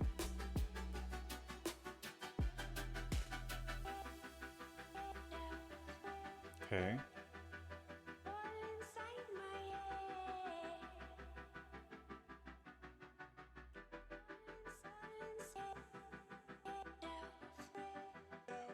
Okay. Let's shorten this to be just this right here. Those things, I'm sorry. Doesn't matter anyway. We've been here one time too many.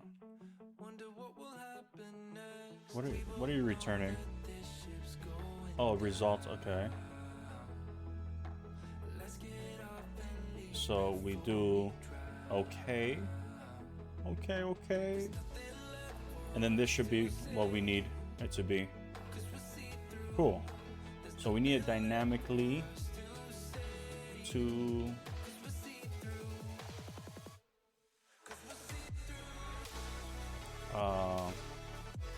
dyne M2.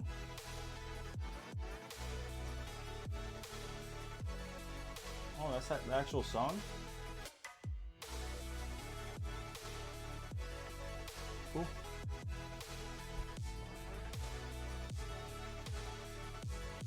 HTML div elements.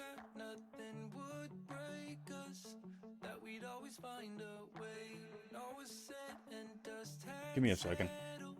Something didn't feel the same. We both know that this ship's going down.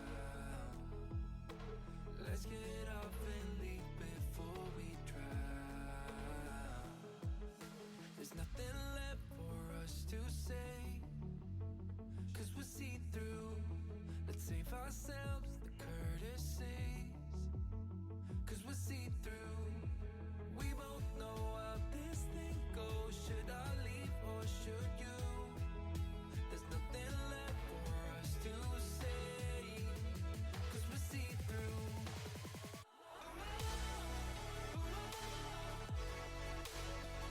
Question is, am I even importing that element?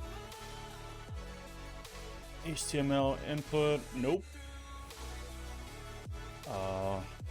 Yank that.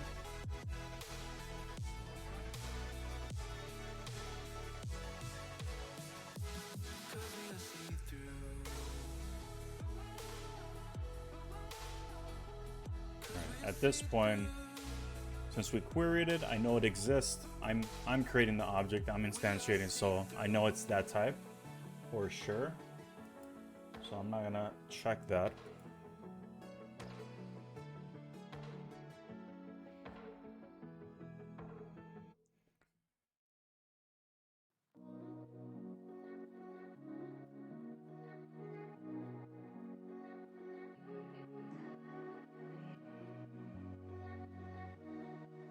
Okay, we're just waiting for it to install the appropriate creates.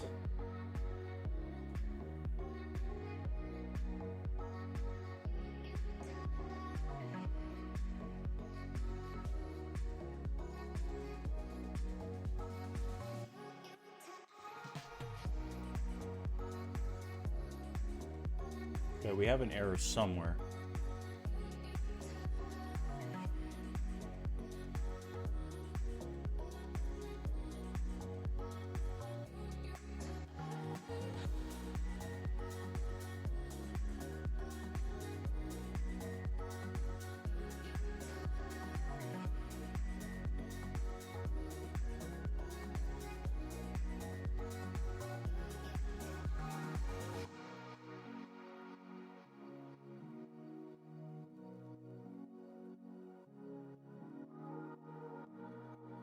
You're not letting me import it?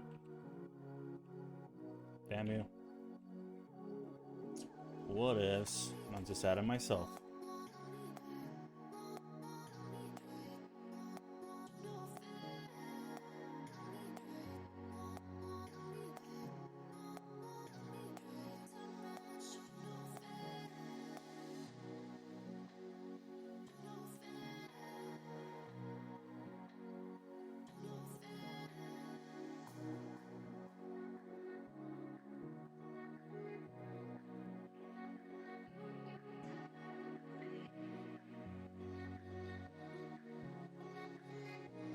Why am I setting this twice?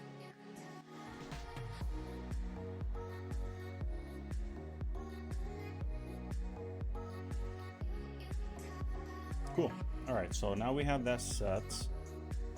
So we could technically append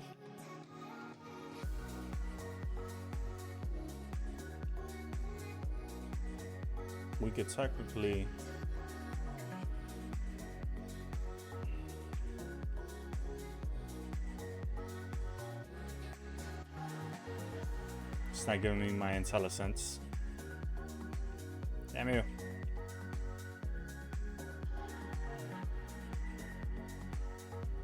There we go. All right. So we could do append child description.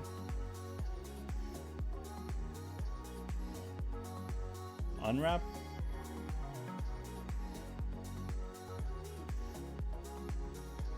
Is that a thing? Can we do that?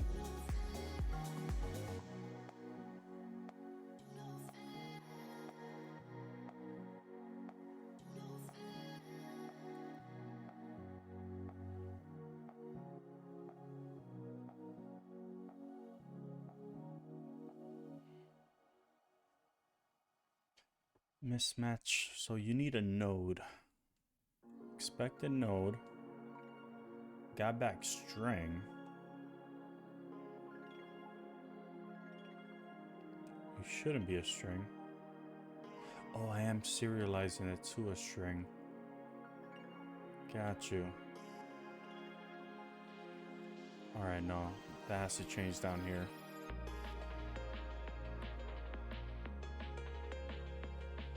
So, since I'm already doing my checks, I don't have to do anything here.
Do I want to serialize it?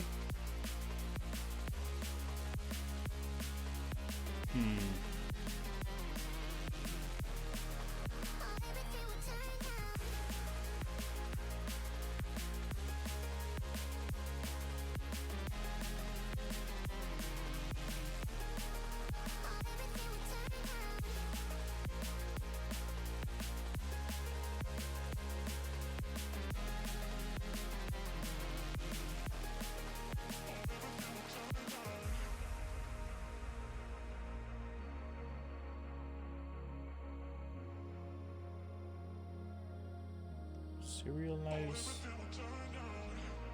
Would that be considered a struct? I doubt it. Because this is a struct. We're setting the state here and then we're...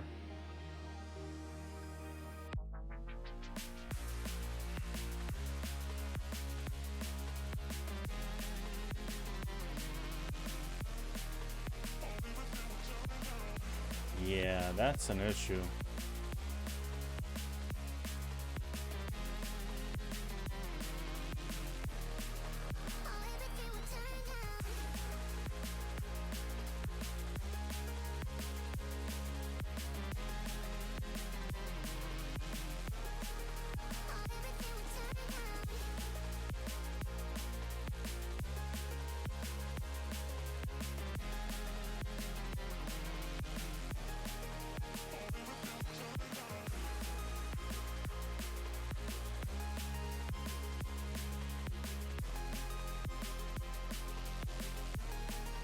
Fields.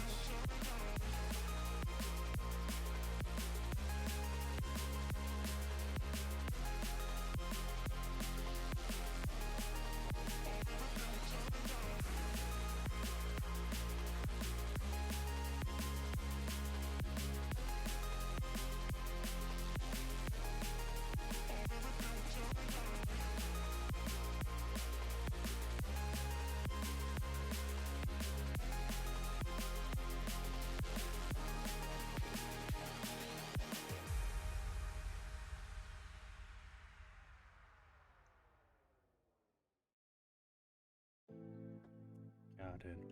So I'm serializing everything to string. Still a little search. And that means I'm gonna lose any event.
I mean, I could technically still do it.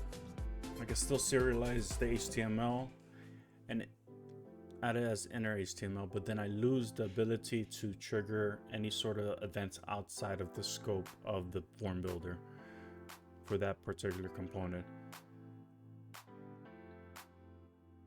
Because I'm serializing things to normalize it so I could construct the form the way we need to construct it.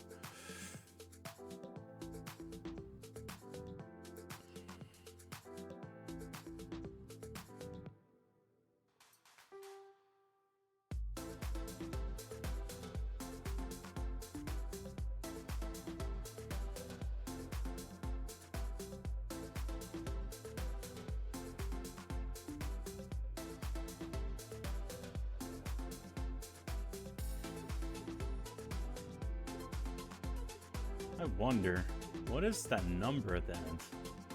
Is that the number of fields? length. I haven't been updating it. So we're dealing with 1, 2, 3, 4, 5, 6, 7, 8, 9, 10, 11.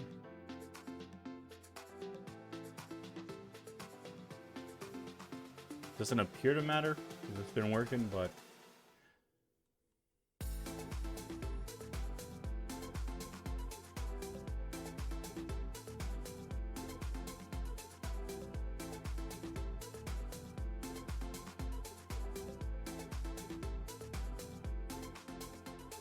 all right.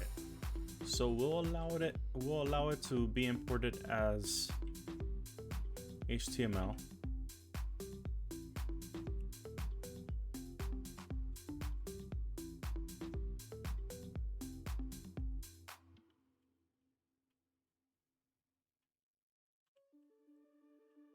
Yeah, so the reason why we're normalizing is because we're storing the key values within a hash map, which is a string of a string.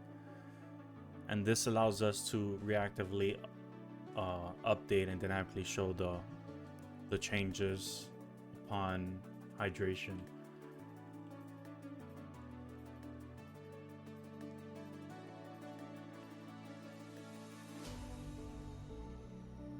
I mean, this definitely could be reworked. But I think for now, serializing the HTML object is the way to do it. So I could still take an HTML object, I just have to get outer HTML, and that's a string, I'm assuming. So, I mean, we could try to do something here. So let's say description.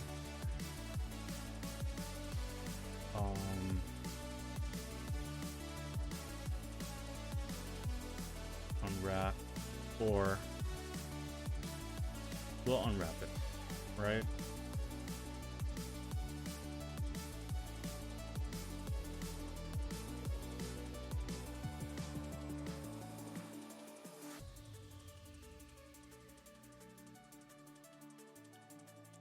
Sure, we'll do this first. Give me a second.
Okay, where's the music?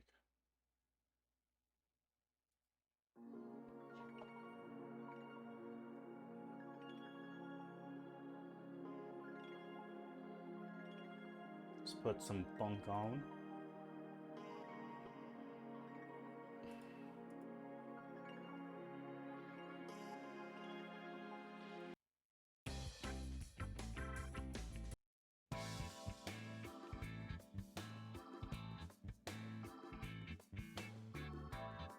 All right.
Actually, let's make this a match.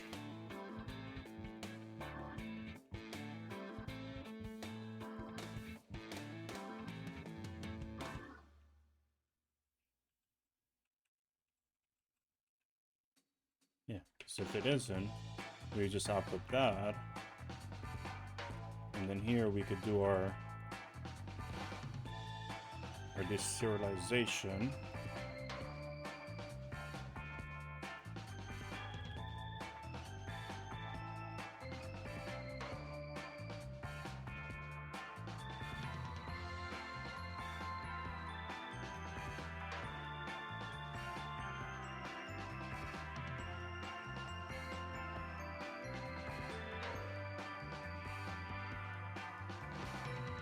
So this is the description. It's an HTML object. So maybe we do node. Is that fair assumption?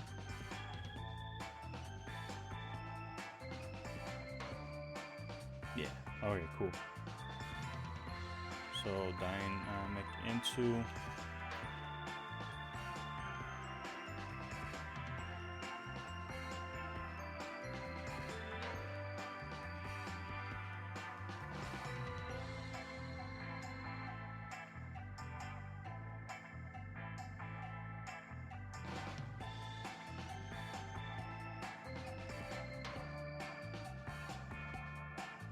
I mean,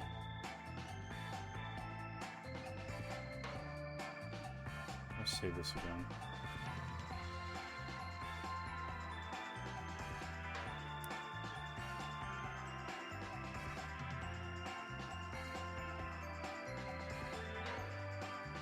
Come on.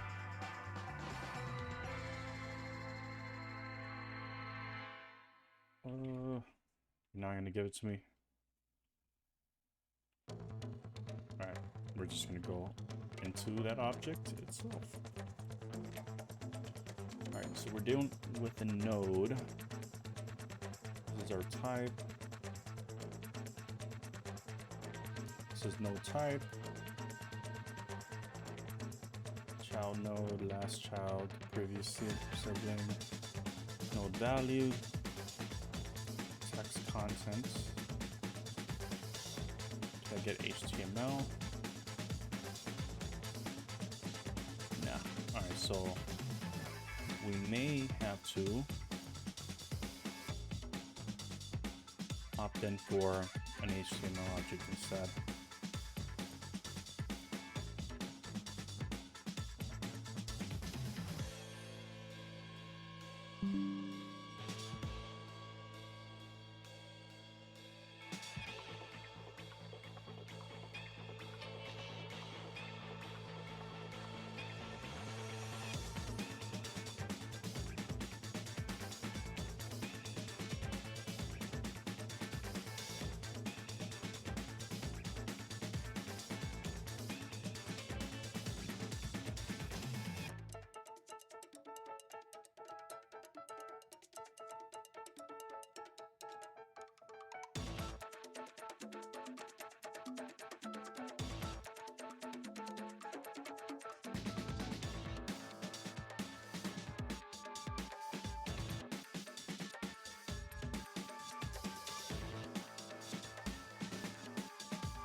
I mean, it has to be this regardless. So we're gonna do, just do this for now. Let's make sure we're doing this.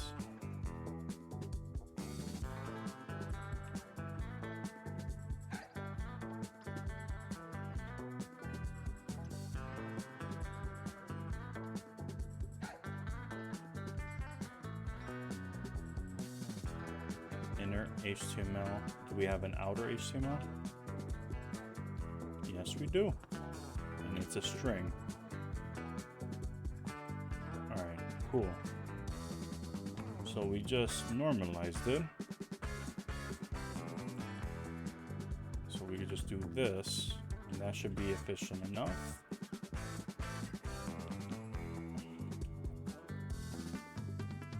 There's an error here though. Did I not include this yet? The flat sum is the same thing.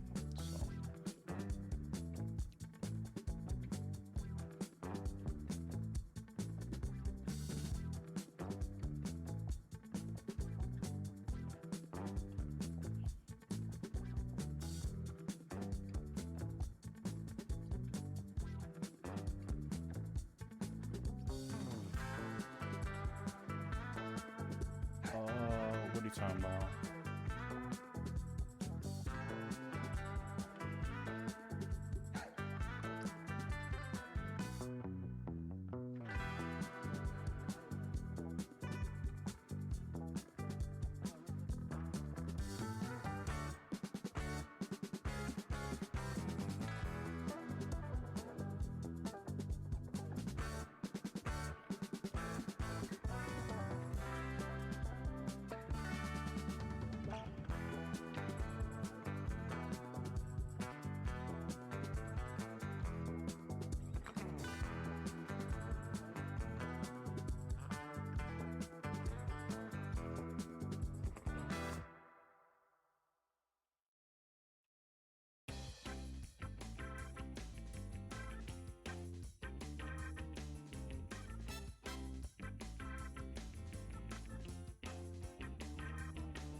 No, I'm not into this right now.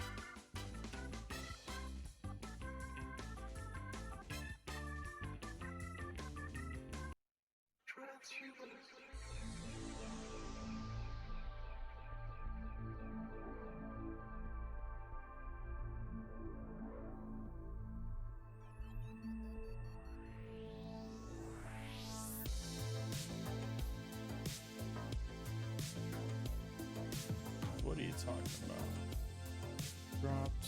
Consider using let binding to create a longer lib.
It's still an issue. Okay.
That issue still persists. Alright, so I'm gonna do it like this. I'm just gonna say string from, right, and then we're gonna just do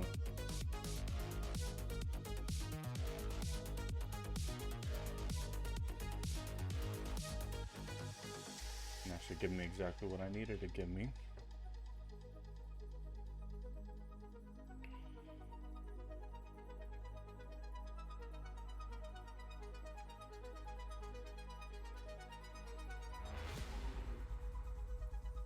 Okay, and I don't even need to do this guy. I don't have to output that. I could just call it on its own.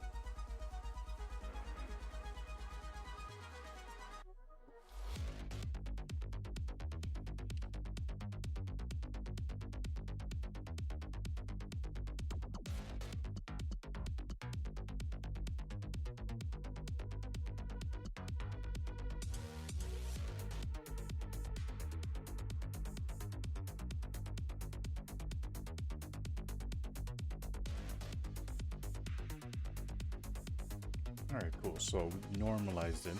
So technically we could pass it as an HTML object.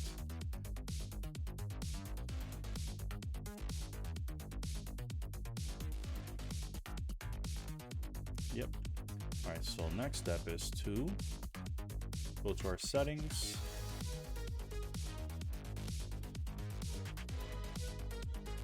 Go to our business website.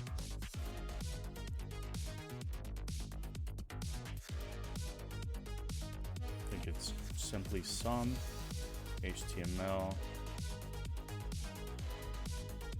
P tests.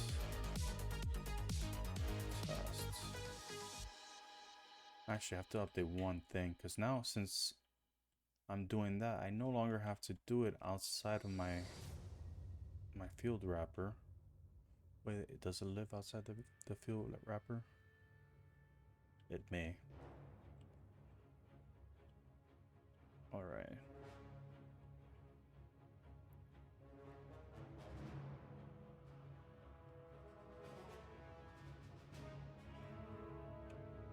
Okay.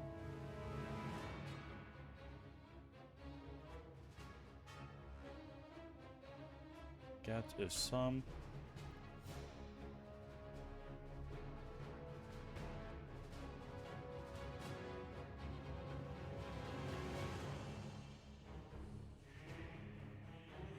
I can unwrap it because we're normalizing it already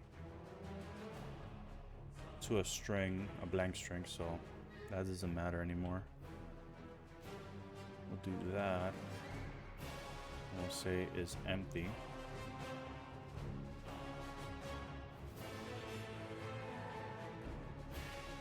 Make it a falsy.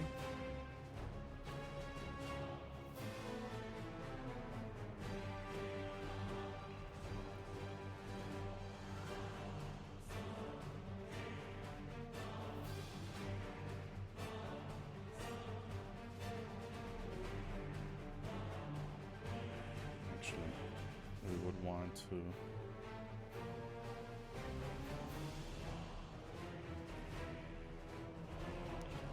format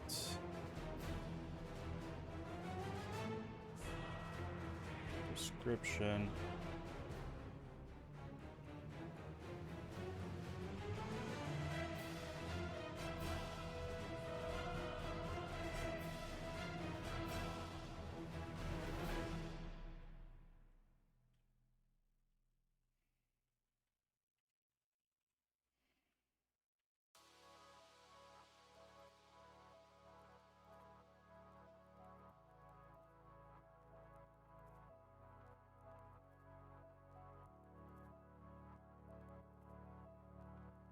Cool. All right, so that should be it.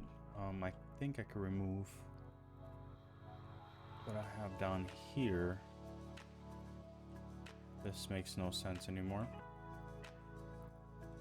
So we can just remove that since that's being handled up there. found a V node. So that's a V node right there. So I think I lose the ability to serialize it if I do a V node.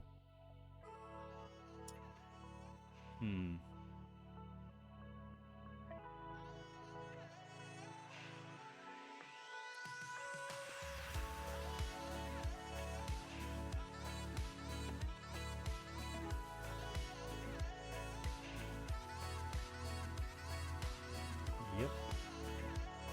Now let's look at the documentations real quick, because I think there's an option, a way to do it.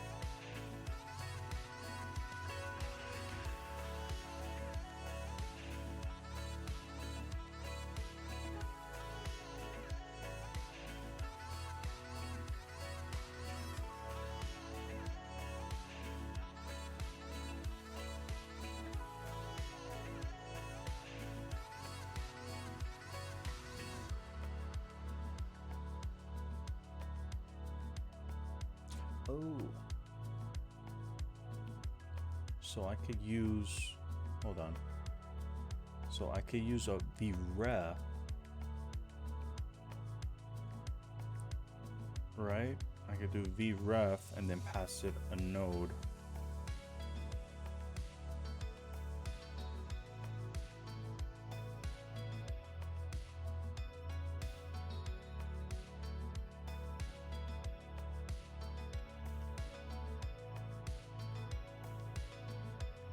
Alright, so I give it a node. No, I give it a V node. I do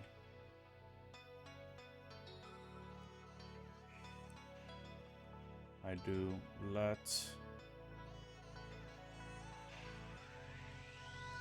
HTML vref, right?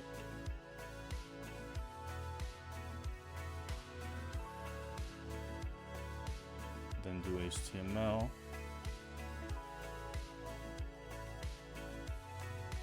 And then this becomes elements.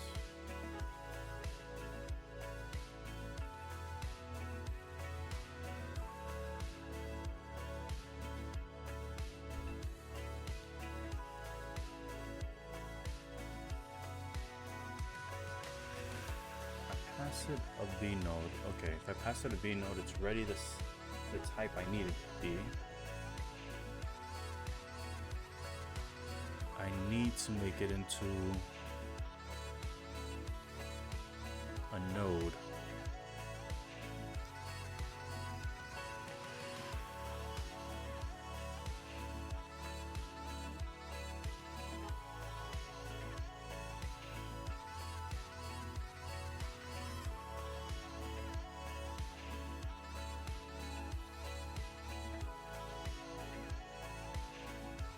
How could I do it the other way around?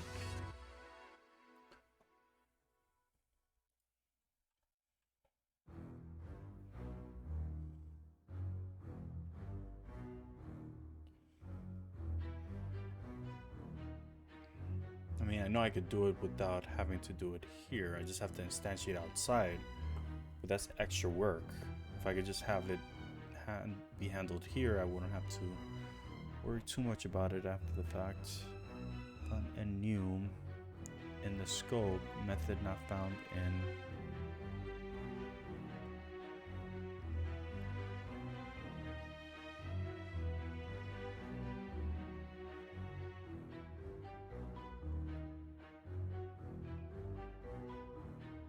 or I could do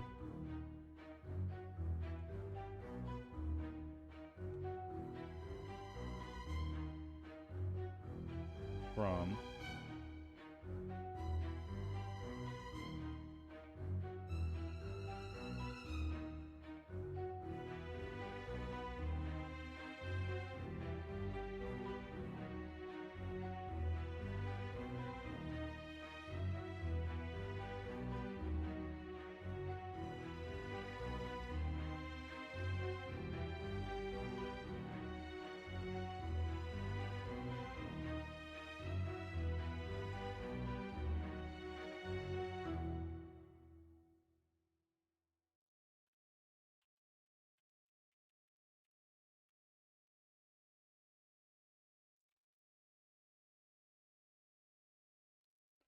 maybe I have to do.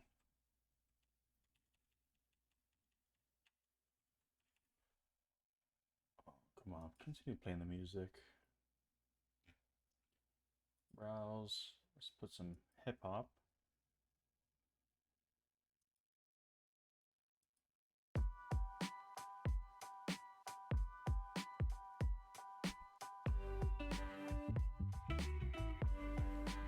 Node from HTML. Would that be an option?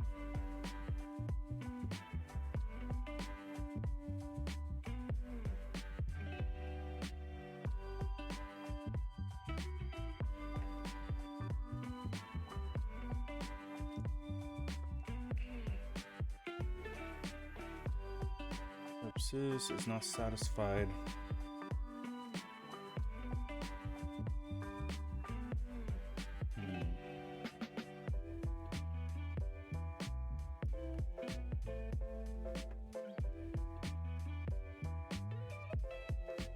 So we need a vnode. What options do I have available in a vnode?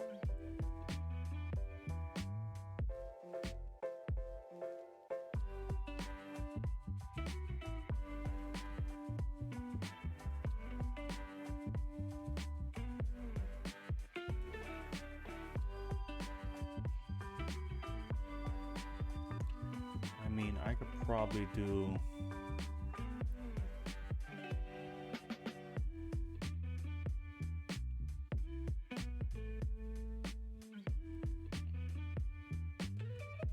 into node.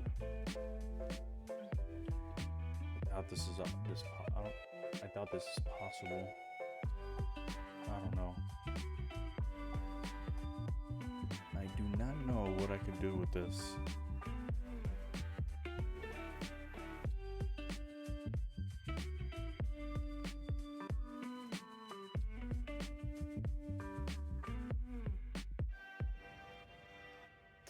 I think I can only do it one way.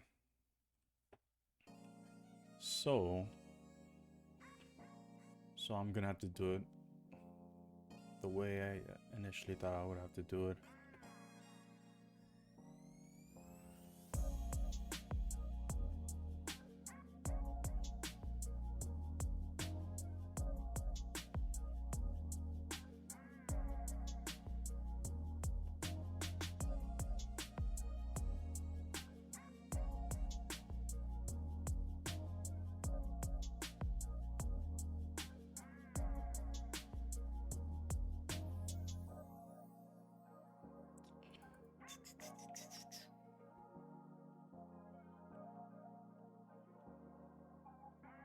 Before I do that, let me just see if there's anyone with the same issue.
So they're kind of doing this. They're pulling that object in.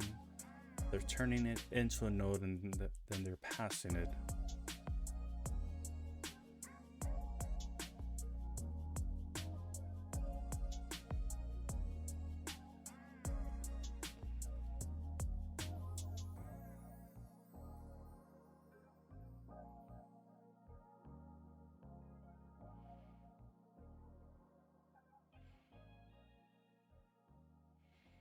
Yeah, I wanted to go the other way around, not that way.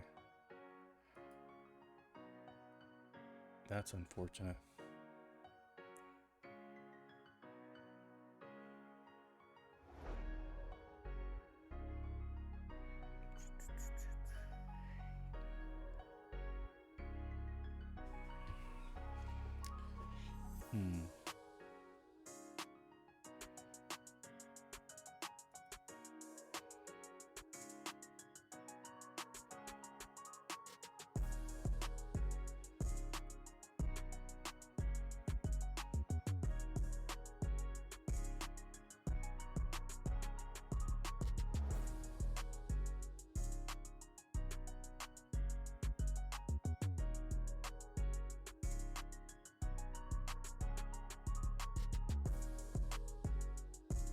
I mean, I could do it this way.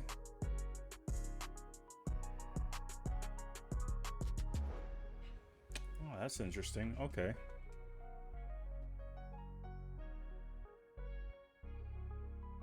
V node. Can I returns tag of an element in HTML tag add child? What does it return? Let me do this real quick. Yeah, that's much better.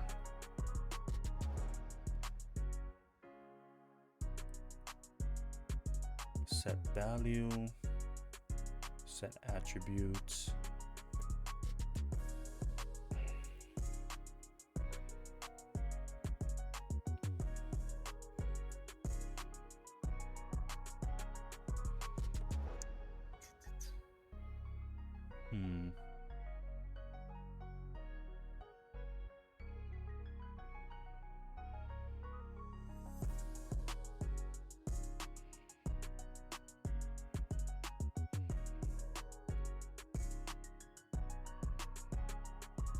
Let's see vref again. There has to be something here. There has to be.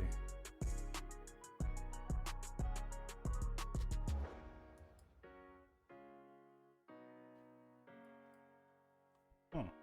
What about if I were to deref it?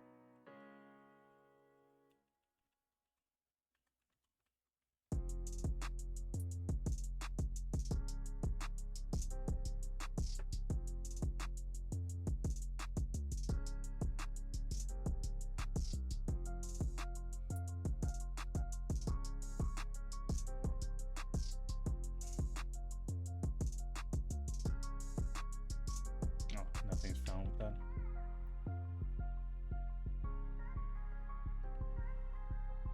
I need to pass a V node.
Turns true if the V node has a key without needlessly cloning the key.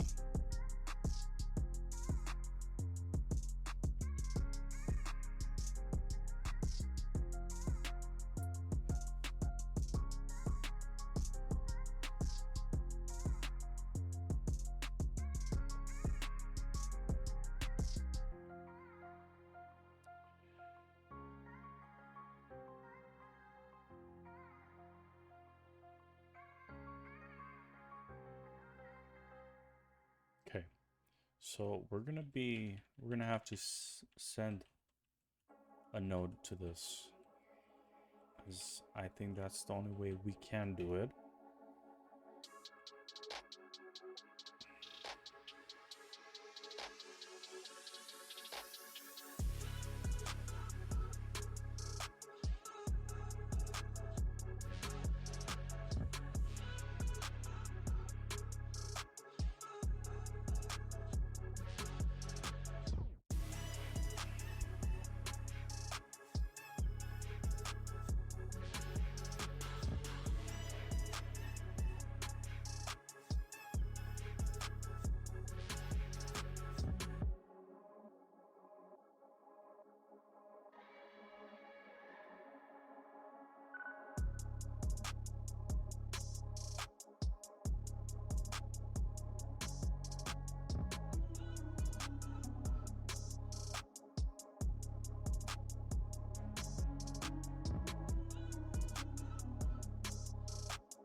Yeah, it's not gonna help either. Darn it.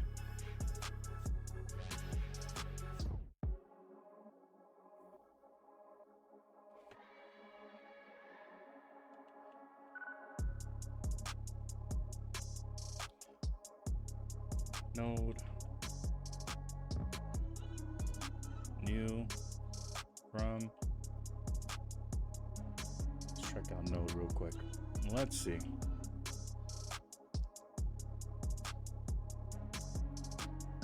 Node reference.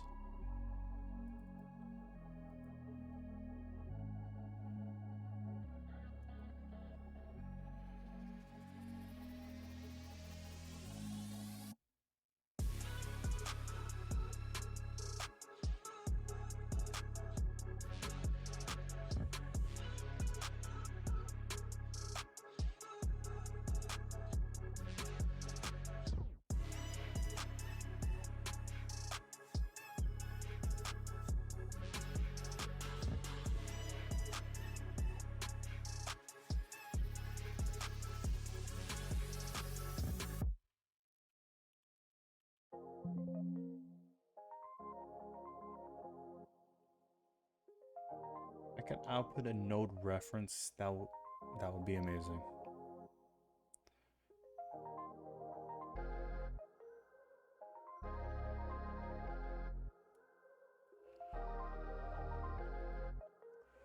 Rough.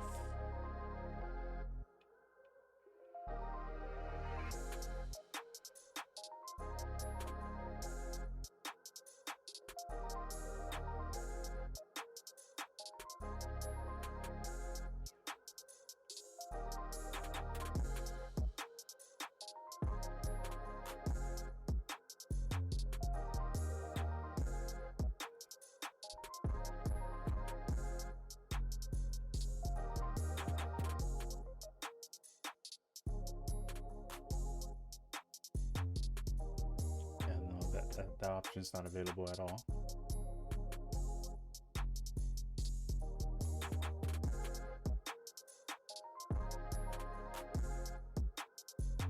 Let's see what other macros you has. See some advanced topics maybe. There's an option there that they haven't referenced in their documentation.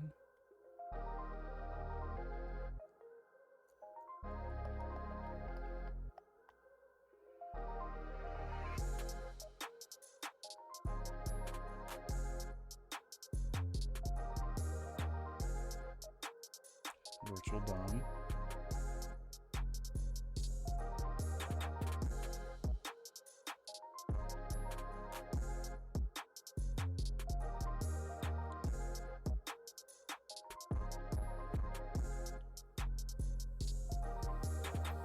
Binds virtual elements to DOM reference.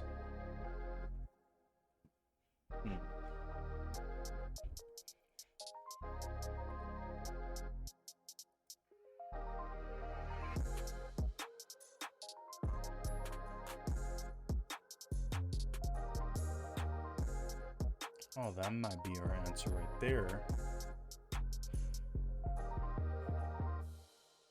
So let's see. V node V tag. What do we need? Needs a box.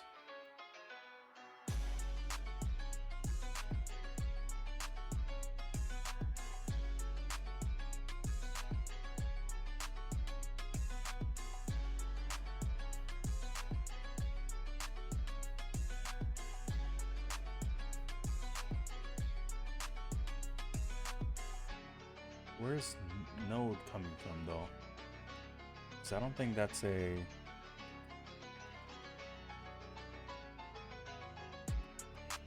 I don't think that's a U thing. I think that's a web system. Yeah, it's a web system. Okay.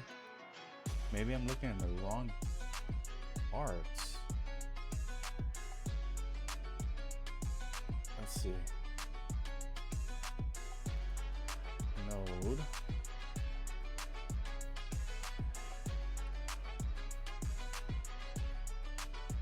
And let's see if they have any reference to the node.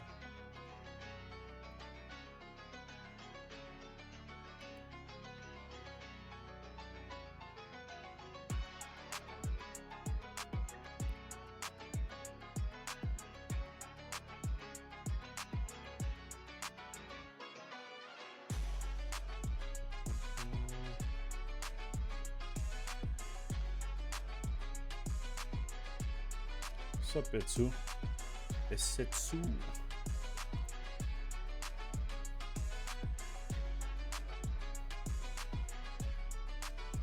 I'm just trying to normalize. I'm just trying to find the right process. I already have the answer in my head. I just want to see if there's a shorter path to it, so I don't have to like instantiate the conversion every time I want to use a form field or a description. So I'm trying to find a way where I could just pass it a U virtual node and then convert that to an actual object, well, node object, so I could reference it. I don't think I'm gonna be able to do it that way though. I just think it's a limitation. It's kind of like going backwards. I don't think that's possible. I don't think it's possible to turn a V node to a node.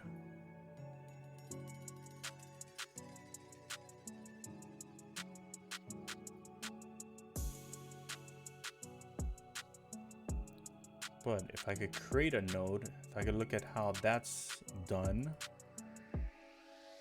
then I may be in the money.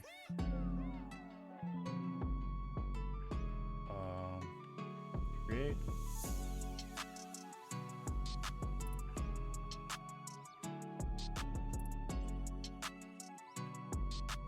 So I think this only has private actions.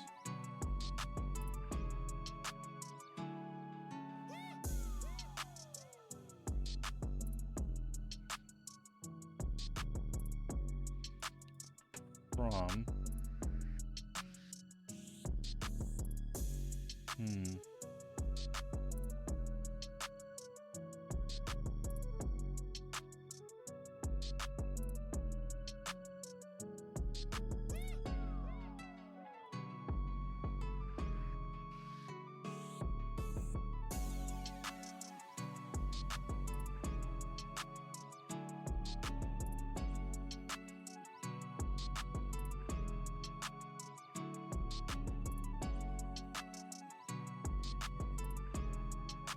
so we can send it as ref.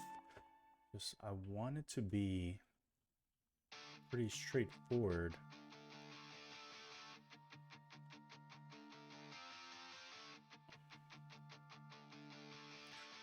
Expected node found U virtual DOM.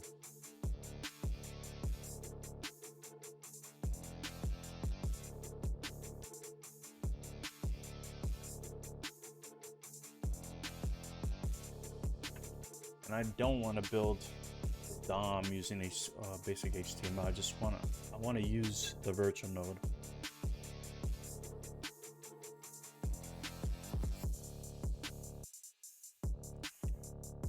vnode inner HTML.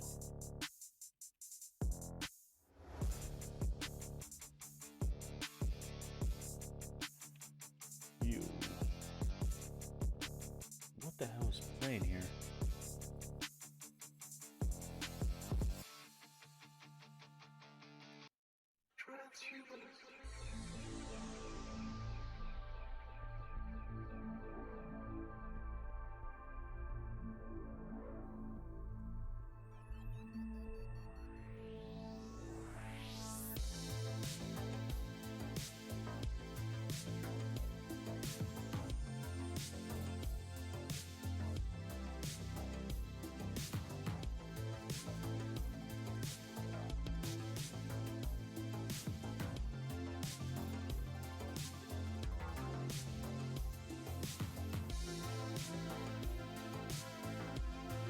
No, so I've been it's really it's the way I built the form builder.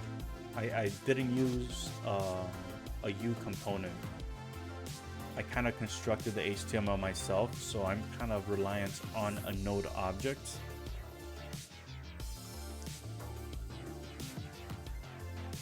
So I mean, there's definitely a way I could do this. I'm just trying to find like a way to do it so I don't have to like instantiating, like normalize it before I send it into the form builder. I want the form builder to normalize it itself. I basically want it as I want to get the outer HTML in a string format, you know, and basically store it so it's normalized and it could be modified and queried within my form builder easily. But I don't think U has an option to grab the outer or inner HTML, from what I could tell. I tried using try from, they just don't have that, or try into, they just don't have that option available.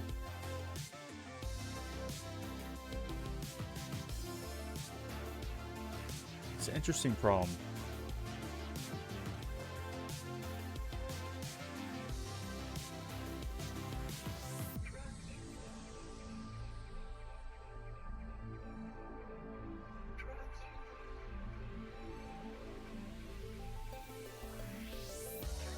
Holder for any node.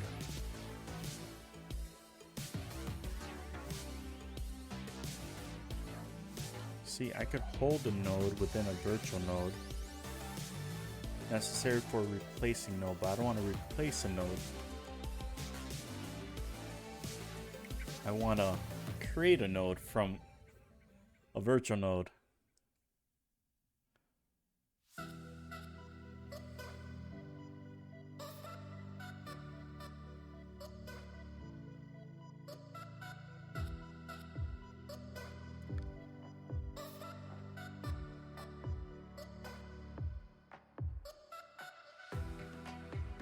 Let's try something. Maybe there's something I'm missing.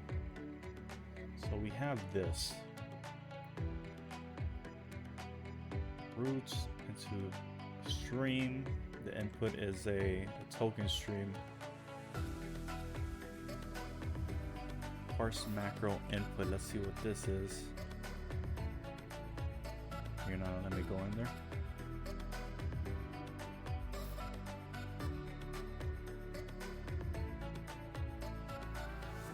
There we go.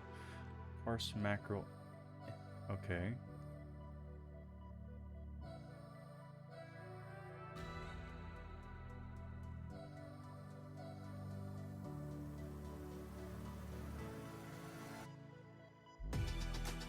Oh, I can use dollar signs as variables? What's the benefit of that?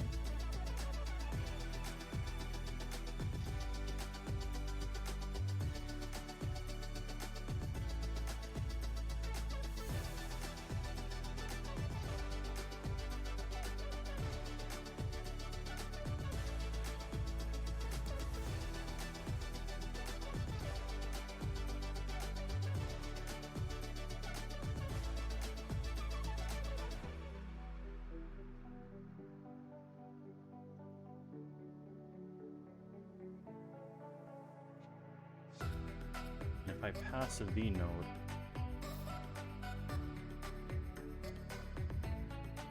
I don't care if I pass it a node. I just need to know if there's a way to build one.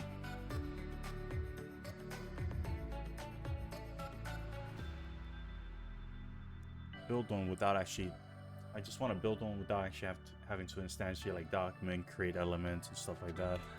I just feel like that's too crazy for what I need it for.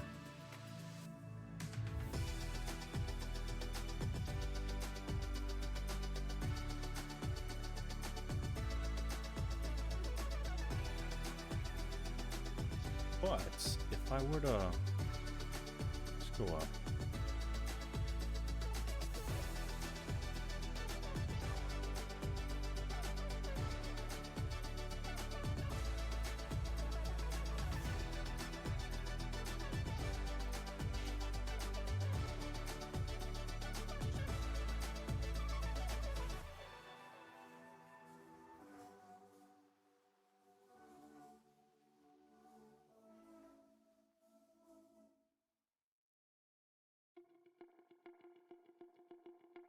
There might be a way.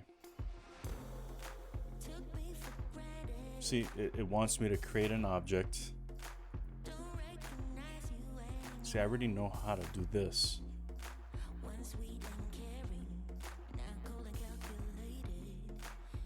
It's not what I want though.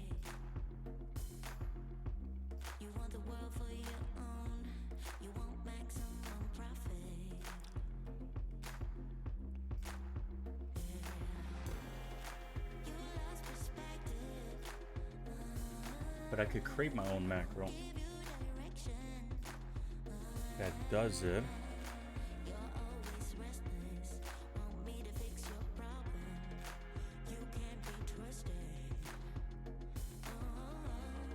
Okay, that's an option.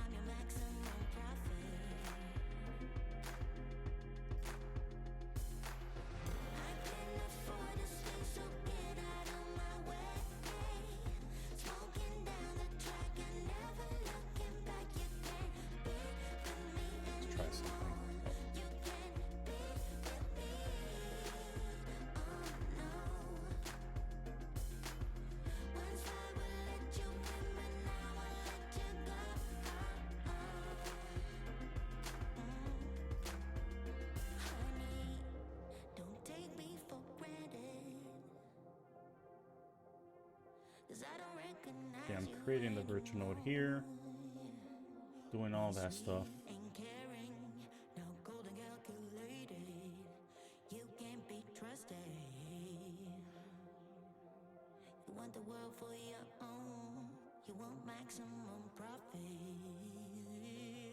And then I'm outputting it here.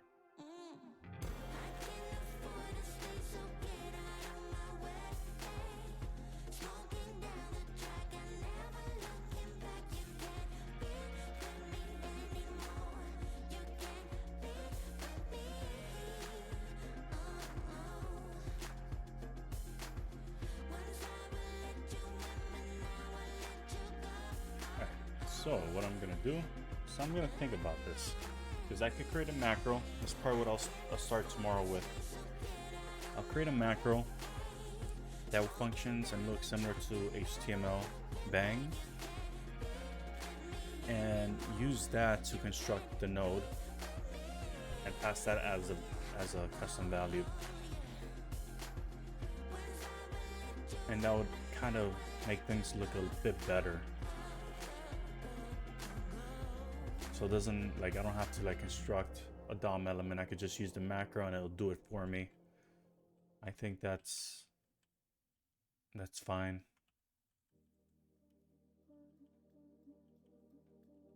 We'll just set this here just so we don't error out. I want to convenience. I want to implement this. Just see how that looks.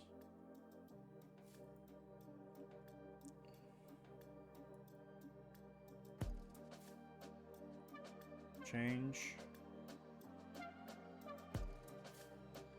or update domain. Click here.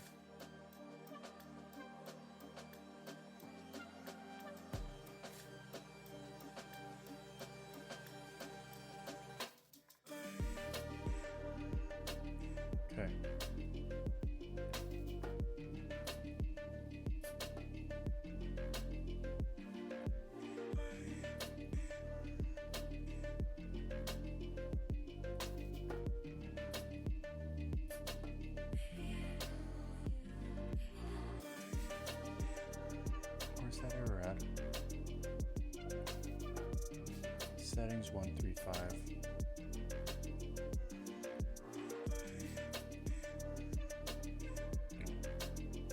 That explains it. That should be fine.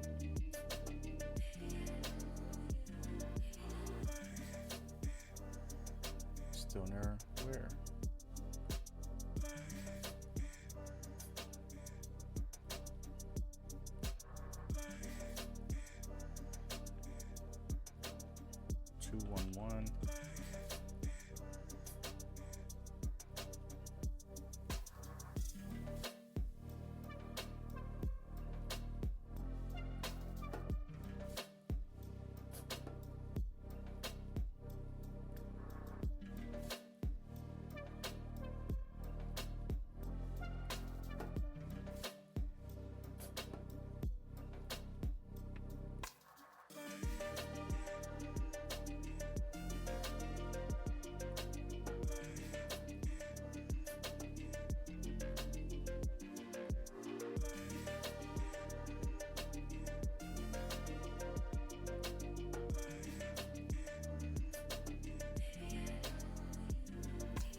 I don't think this matters. It should be able to convert it itself.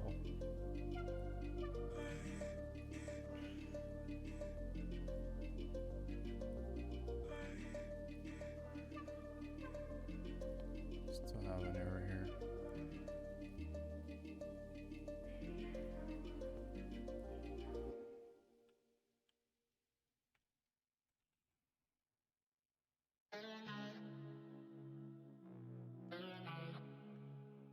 If else compatible, incompatible type.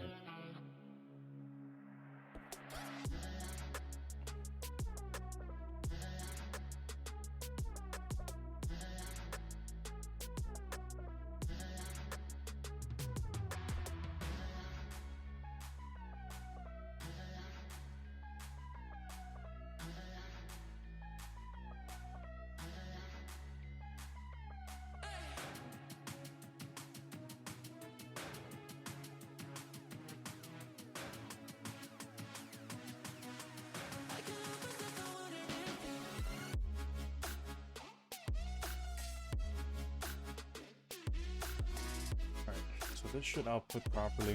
We just have to style a little bit. Yep.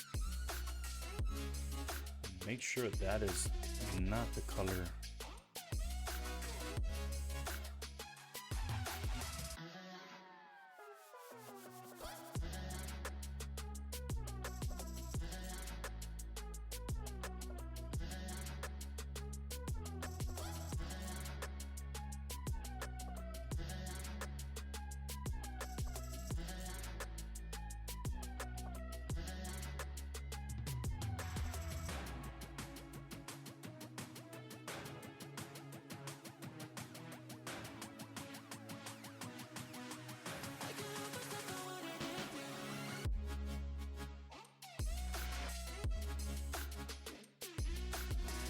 That's gonna be a problem.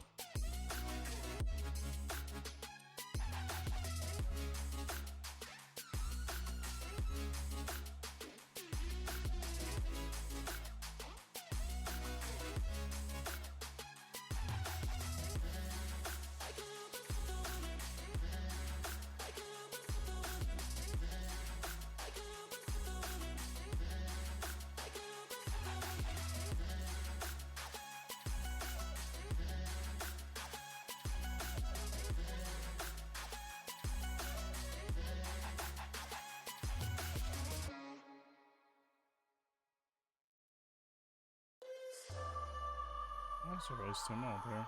Well, a bit there.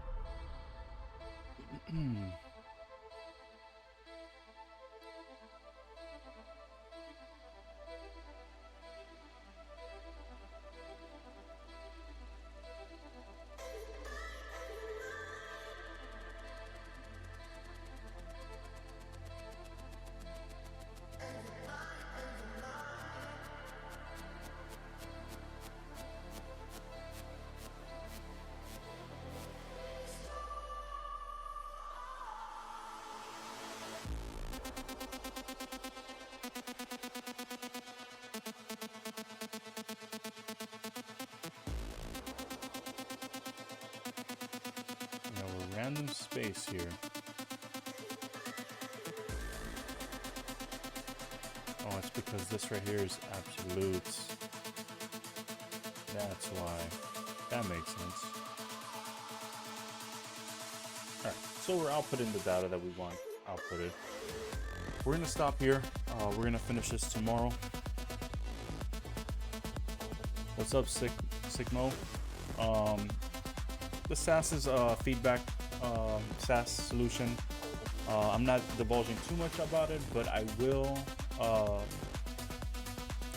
be building out all the components for it. I am gonna. It's actually I have to head out, so I can't really show the SaaS, but I will be back on tomorrow at around 5 p.m. EST, all the way to 9 p.m. EST. I've been on for about like 6 hours. I'm about to call it quits. But tomorrow we're gonna pick off where we left off, and that's basically setting up the field descriptions for this field. And this is gonna be probably a one-off thing, but I think it'll be really helpful to. For sure. I'll show off a little bit more tomorrow. I have a few cool widgets that you probably will find cool. But yeah, I just have to finish up instantiating this description field for the field, and then basically initializing an actual event upon clicking it. So I have to tie an event to it, but we'll worry about that tomorrow. I am gonna probably build a macro. I think that's probably gonna be my first Rust macro I do create, so it's gonna be pretty fun. So I'll catch everyone out tomorrow. I'm calling it a day. Deuces.